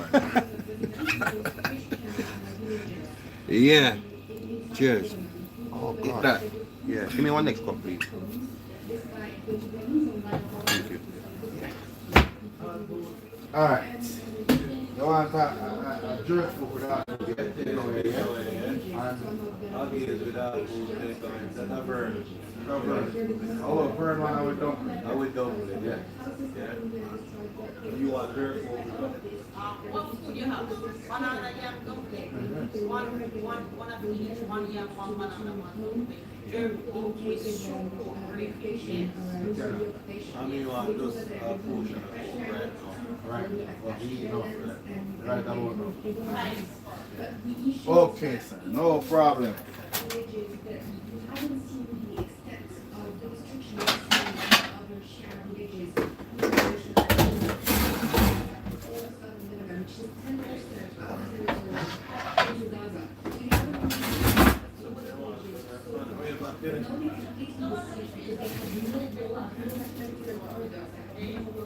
New safeguards, they can't leave, they can't bring any supplies, they face military crisis, and they told us that neither northern nor the Lebanese states they need to tell them that they use the humanitarian program to secure humanitarian housing and whether it be safe from Israel's attacks. Tell me a bit about the humanitarian situation. Clearly, there is something very dangerous here, especially for non-young people who have moved their homes, how they get back their homes, they don't know. When they get back their homes, they don't know. A lot of people living in makeshift camps. How difficult is the humanitarian situation now in some parts of the world? It's terrible. It's a very dire situation. So,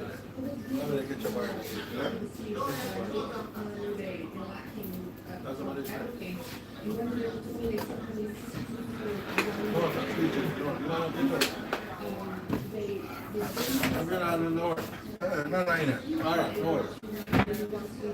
Look on that from the front. Oh, yeah. And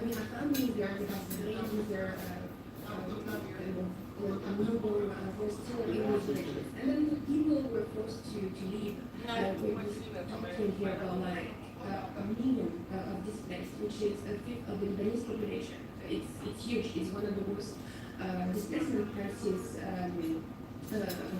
ongoing displacement crisis. The situation is also extremely bad. You have 15% of the displaced who were able to find shelters, and the rest were able to stay at their families. But thousands also not find shelters. So you see still now people, and as you said, we're entering the second month of the war. Still now people are sleeping in the streets, and also it's worth mentioning that the Lebanese state is completely broke. It's already going through a very hard economic crisis. So it's completely relying on the international community to deal with this crisis, and they don't know how long they'll be able to benefit from this financial support. Neda, thank you very much for joining us, and thank you for your time. I appreciate it. Now, take a look at some remarkable pictures from the Greek island of Crete. There's no special effect, there's no filter, the sky's actually turned orange, and the island is a sandstorm sweeping in from North Africa. And strong winds in the desert yesterday evening, causing spikes to be on record. Let's put the island keeping up the rise and see a scientist monitoring it's great to talk to you. Talk me through exactly. And as I tell me, look, son, in America, with the mother and the father, they don't behave himself. So I give him some story when I get beaten. When I grow up, I say, you're not going to beat me, only I get shot after. So when I tell him my mother and my father beat me under me, in point to phone for my mother and father, they never hear everything. Oh God, we are telling life. Life is easy. Boy, not behave himself, man. No, Jamaica, I'm saying the boy to America one day, mother did that. His mother goes to boom. His mother goes to boom, man.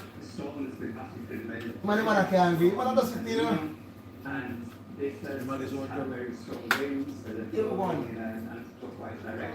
Let's show you a thing about life. It's when you're a purpose of youth, you get beat up, short after. Them a people not get beat up, but them a like short after. You have to learn to talk to them now. You can't back up a people now. You have to learn to sit down with the youth and talk to them nice. Say, you know, say this is wrong with them. Nobody go, hey, this. No. They don't get upset and no, so at that time reaching out him and them. So when I talk to him, he said, Dad, him come here again, I want to go back to America.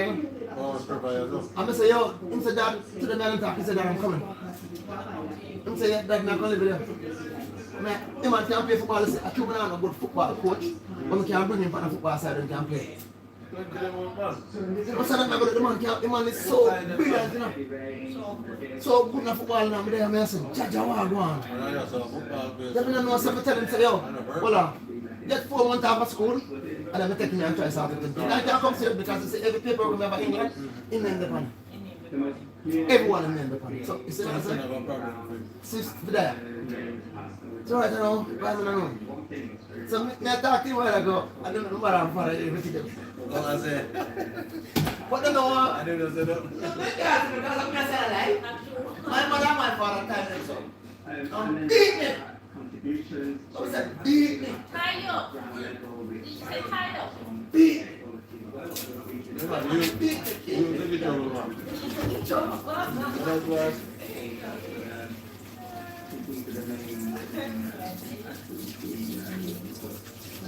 should also probably mention the impact on disability of the colleagues after the storm and sufficient possibility Yeah, I mean, it looks beautiful looking at a photo, but I'm not sure it'll be that nice being in the middle of it. Mark, great to talk to you, thank you. Yeah. Now, there's a bit of a traffic jam in the Chinese city of Wuhan on Wednesday after a mass breakdown of self-driving taxis. About 100 vehicles just stopped in the road. Police say initial findings suggest that a system malfunction. No one was hurt, nor a big house.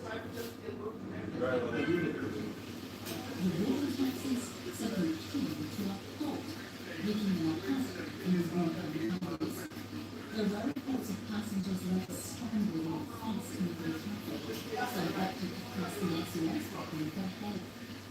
More than 100 driverless cars stopped running, according to the police, due to a system malfunction.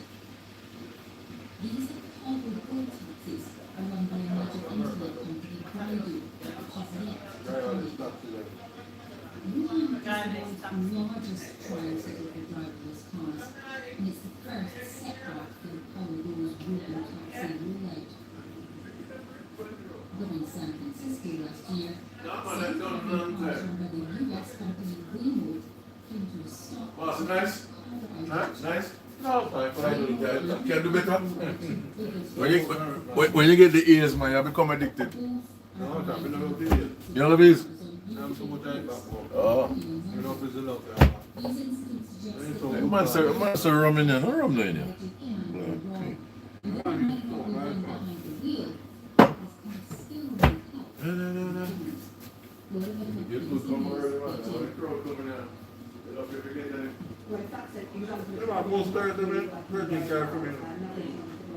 Extremely well is the moon mission Artemis 2, which of course yesterday took off from Cape Canaveral in Florida on its journey to the moon. Now the latest we're hearing from NASA is that the astronauts inside the Artemis 2 are doing great and the spacecraft is performing well, and soon it will be leaving orbit and making its way towards the moon. Furthest anyone has ever been to get around the moon. Thank you.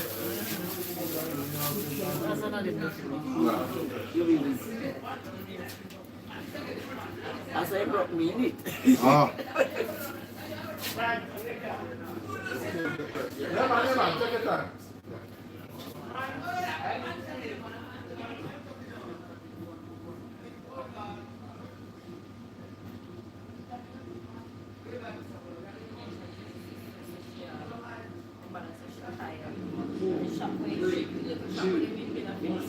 Boost your ignition.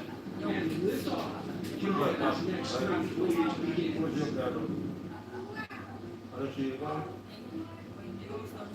Houston, now control the delay and integrity.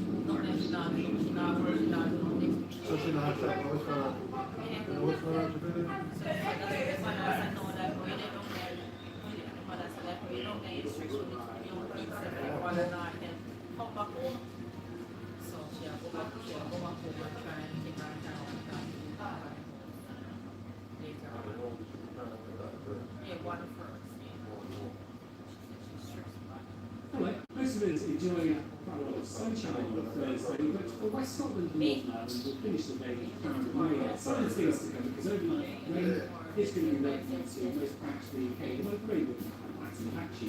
Western Australia will be continuing.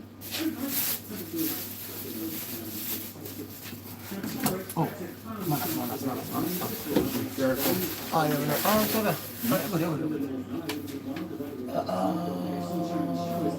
So it's quite windy in Shetland, getting us to 50 odd miles an hour here, and the showers for western Scotland will be heavy with some hail and some So it's Calvin, you know it's Calvin?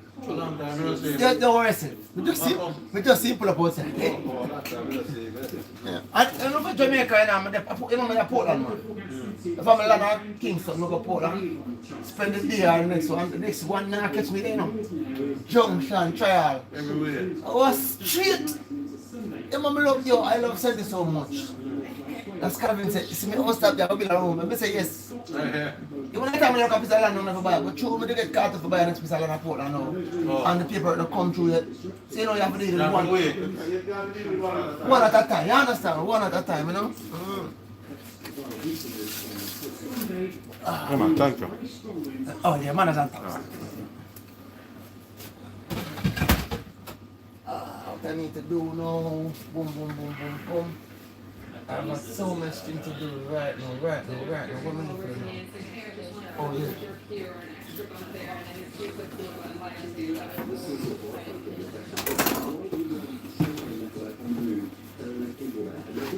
What's in my hands are tiny black braids. This is what I know.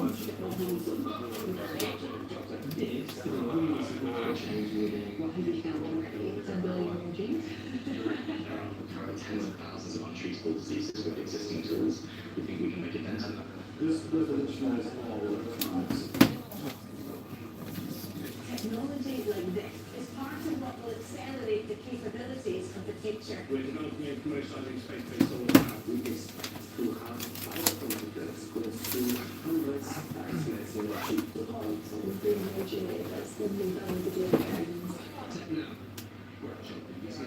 What's it? What's that? What do you want?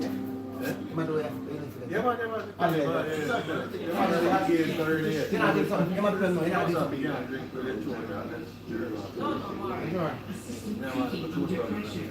Even if you don't have the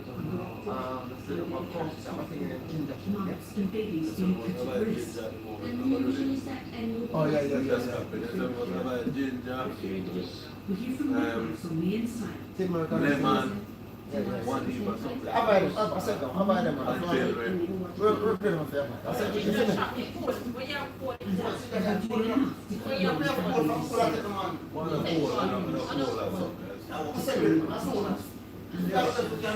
Yes, sir.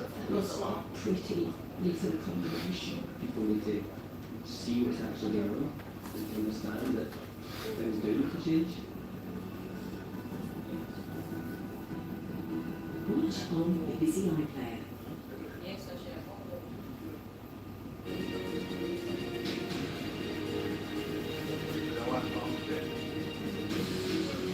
Temporary in my door.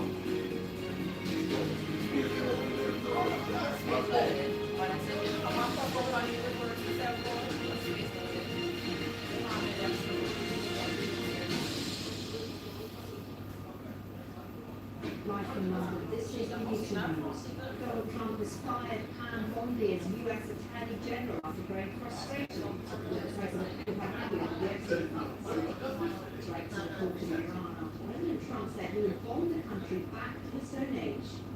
Meanwhile, the UK hosts talks with more than 40 countries aimed at reopening the Strait of Hormuz. US aid chief expresses concern that conflict between Israel and Hezbollah in southern Lebanon could be long-lasting and a fresh occupation. 4, 3, 2, 1. Boost your ignition and lift off. NASA's Artemis moon mission takes off. The spacecraft is now in orbit around the Earth. It's the first such mission in over 50 years, and I'm going to look at you live from the Kennedy Space Center, and I'll be getting you the very latest on how the mission is going.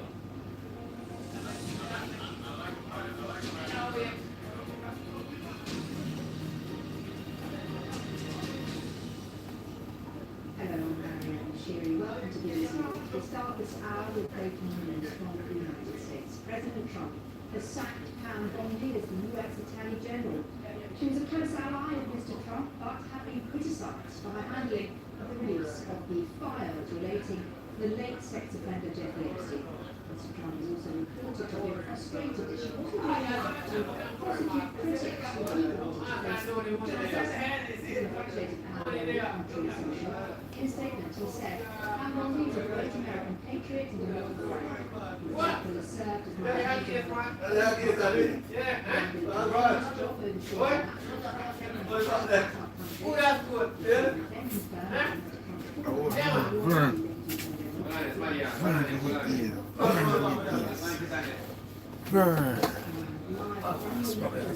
Burn, forget to eat, eh?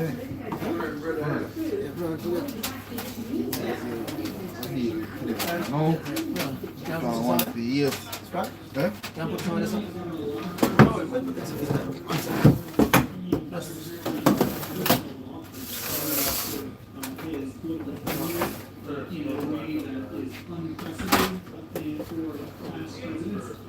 And he is rules like he did in the first term. He hated giving scalp benefits, but in the last couple of weeks, he obviously put some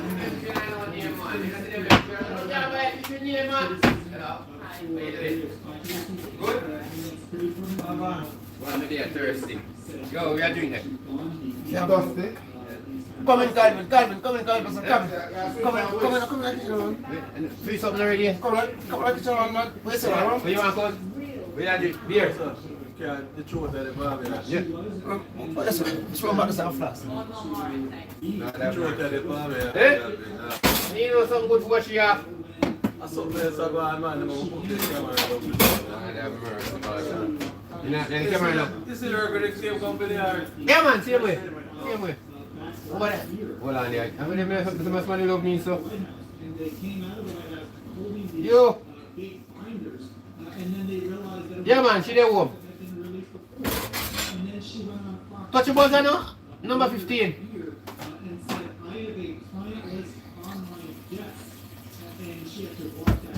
She did, man. Me just talked to her 2 seconds ago. Yes. Very man, and not the door. She did it. Me just talked to her 2 seconds. Alright, more beer there, so she does. Yes, sir, you know. Someone say no drink no rum. I said, you have to understand it. Anyone can't drink no rum. I know me not drink rum either. Huh? I know me not drink no rum. What's that, we don't drink no rum tonight? No, me no want rum. Where pull that there? Yes, sir. That's how we Teddy might be can't come out, you know? No, Ted, like, don't tell my friend. Ted, don't tell the man at 6 o'clock. Don't tell the first. Don't tell the leave us at 6 o'clock this morning. Love Teddy alone. Yeah. Yes, No, let me go on in there, I don't tell 6 o'clock this morning. 6 o'clock. Hey, yo, man. Yo, about 10 hours now. Beat some brandy in our room. That's not why you want Teddy. You send me there for calling you out to where your man goes like that, don't you? No, man. I'll tell you what You understand? Damn, them too. No man, something that fishy. No man, I want to. We're 10 o'clock this morning. 6 o'clock this morning. 10 o'clock we get to this morning. Is there something else tomorrow? Yeah. Yeah, my brother in the morning. And that sound good. Calvin, go on, where come from? Are you call me up, yeah? You know, Baba Shop, you know, you call me and say yes. I don't like that. We don't like Chucky. I'm Chucky, they will sit down and relax.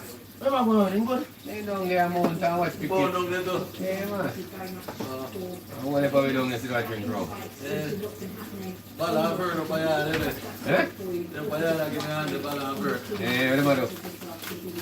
Some architecture, yeah. Oh. This a junk already. Junk come and say, cut the neck back. They put in the window them? Yes, bird, they put them in. That's why we never call them. Oh, come here, wait. Oh, yeah, wait. I'm here. No, bird put them in. Oh, when they come, bird say, don't worry, man. And them boys, they take them out, so he just don't have to put them in. So that means I have to take them out. Oh. That's why we never call them.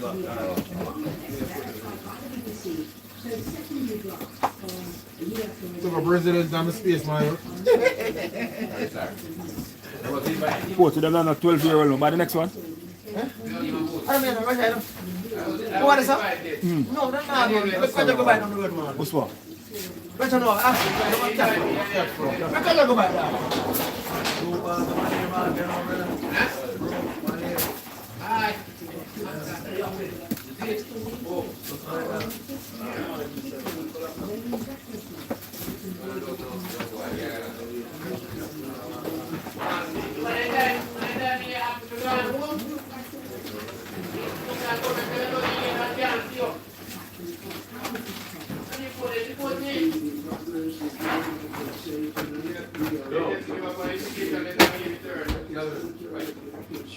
Just know, say, yeah? We know you about 20 years. Yeah? Me and you, friend and brother. Not 30 years, I know him. Maybe I lost 32. Right. Right. So you're going to sit it over, yeah? Yeah. So, take it easy.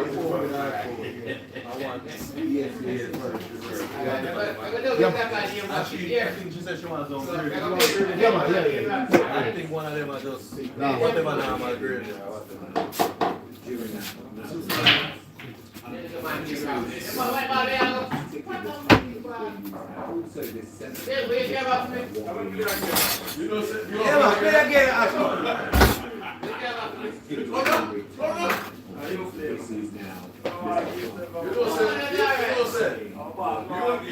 You was always one of my favorite brothers.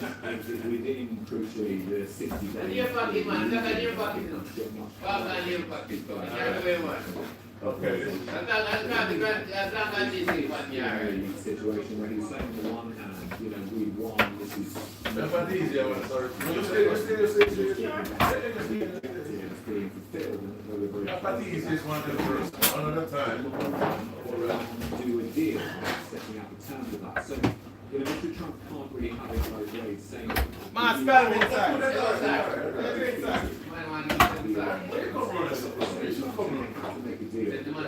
That would make me nervous. I go back from where I fall from.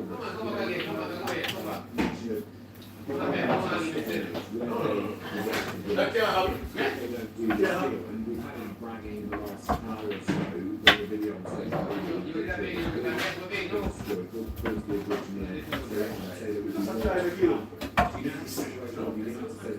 Openly talking, showing these pictures. I just want to know if they're not broke.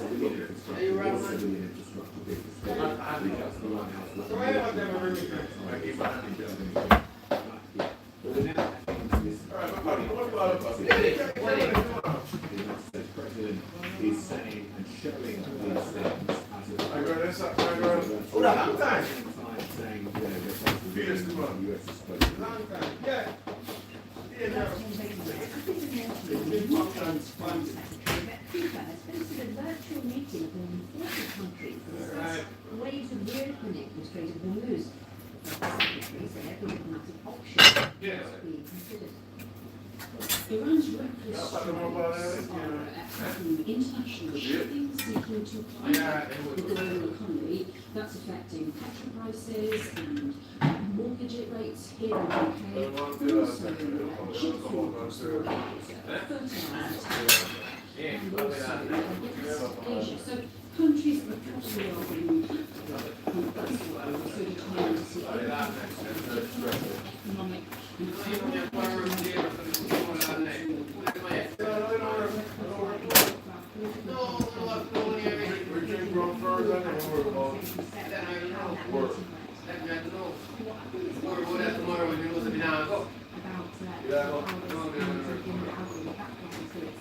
last month there was a joint letter that was signed by a number of other nations, not including the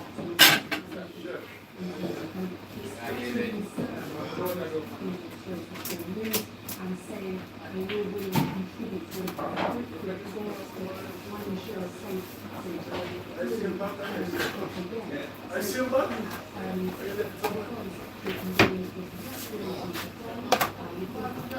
Just done clad to fried fish oil away. Huh? Just done eat piece of your fried fish oil. Let's eat piece of my fried fish. I don't buy fried fish. I rather fried fish. I'm chilling and eat piece of fish. Remember that? Sure you don't want that, G. Come on, Akishi. Come on, chef. Chef, come on, come. Nah, man, I can't think of my blood clot. Blood clot, man. Chef, come on, kitchen, man. No, sorry.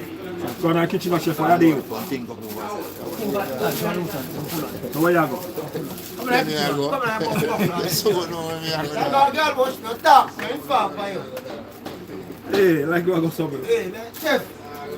Inform for you. Chef, come fry the fish out of there. Daddy, look at it. Not for that. Chef, come fry the fish out of there, brother.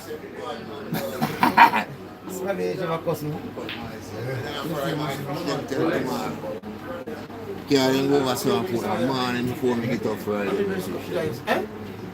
My fishing where you see me boy, tomorrow morning before me Friday. Yeah, go over there with Friday, my man. Right, go over there, man.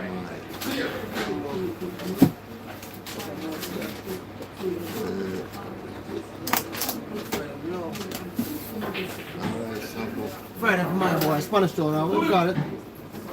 Simpson. Let's go. Chef, have some. Thanks. Tell the man said, me and you go way back, I just feel sorry for you. What do you want?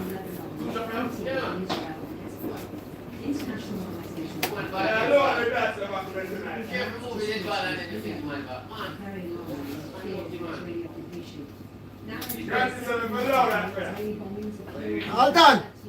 We're going to the floor, brother. Eh? Young Granton don't come here, brother. Don't come back here.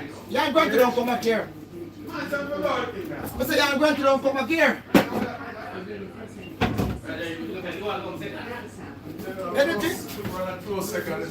All done. Oops.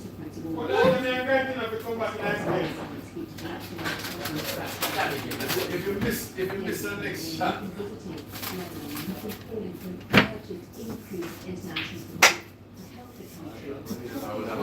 What a shot, man.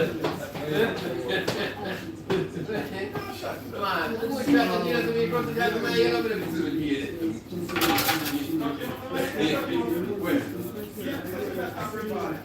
This one? Yeah. Where? Got the yellow, the black cover that one there. So if you bring the white cloud out, yeah, man.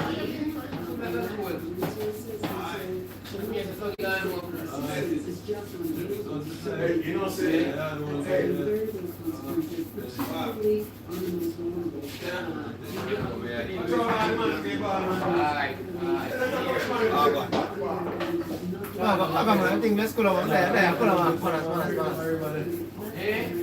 You see, if we are in trouble, the way you come so quick, we appreciate it. You have no shot? Don't do that and... because they're not living normal life. I only came to warm you up, you know? Alright. You warm up and tell me, you know? That's alright. That's alright. You know. That's what That's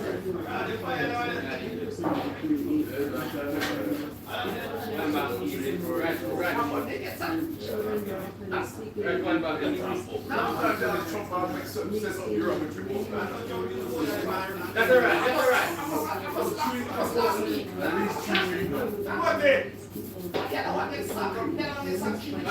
I'm good. Yo, Altan. Altan. Talk to my brother. Come on. Oh, one second. Just give me a tick, yeah? Let's have some festival, yeah? Festival already. I'm going to go. I'm going to take out there. Fresh, man. Come on, now with the Friday festival, I'll put on with it. You'll get them fresh, brother. You don't Friday, man, put on. No, you can't Friday. Time it is an incident. No, man. Festival Friday, not no time. And the chicken and fish, festival. No, forget goldfish and the chicken. They got chicken take long. One take, yeah? Altan, Casper.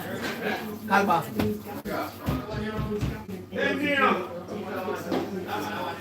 Grab. Altan, short him, Venom. Brother. Get down, short him.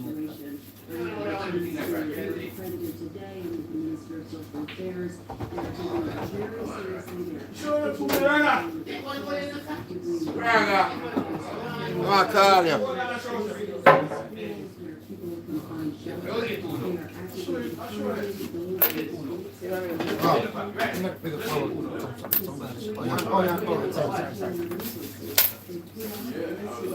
Chef, me ask you later what style, man. You want food? Don't worry about him, man. No, tell him to pay no money. Nah, get that now. Take some joke. No, I don't know. Where's the one? I don't want to dump it. So young. 7 pound. See something for you, Rum. Spraga. See something for you, Rum, yeah? I like for you, Rum.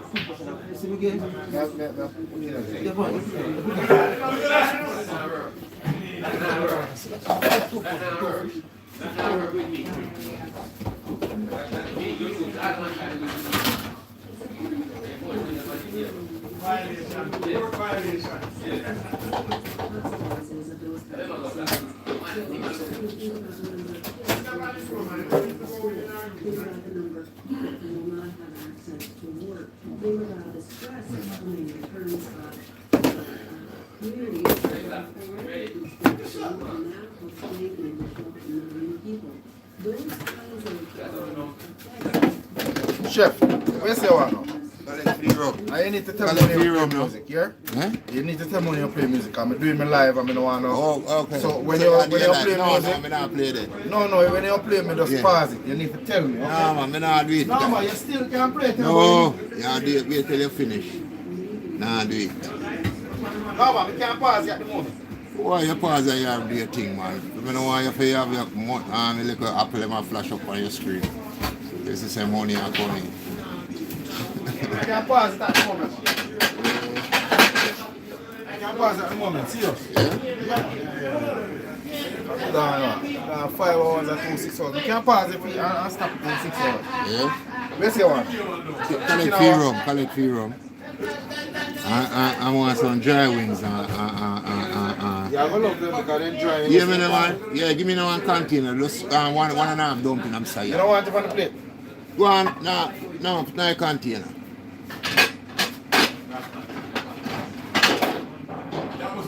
One dumpling, that's banana there. We need 2 dumplings already and the dry wings. You know what I'm gravy? That's banana what? Yam.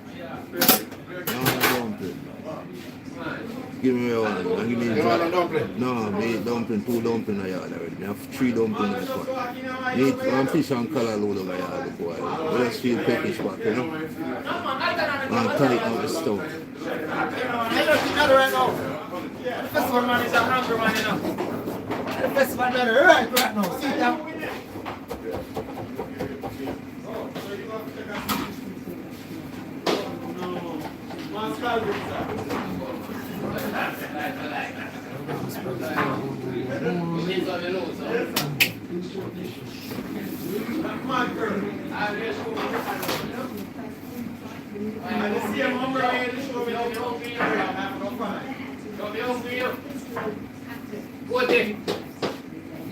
Oh, my thing ready there. No, it's got to cover. Fix me up there, my master for me drop down around here. That's never happened. You think hungry is something? You never know that it. Me can't. Right now, me there, belly them are belly a roll up and down. Who? Belly a roll up and down right now, me there. Start me out now, sir. Oh no, brother. You go. You know other people here before you. Chef. Exactly like me. Chef. No, man.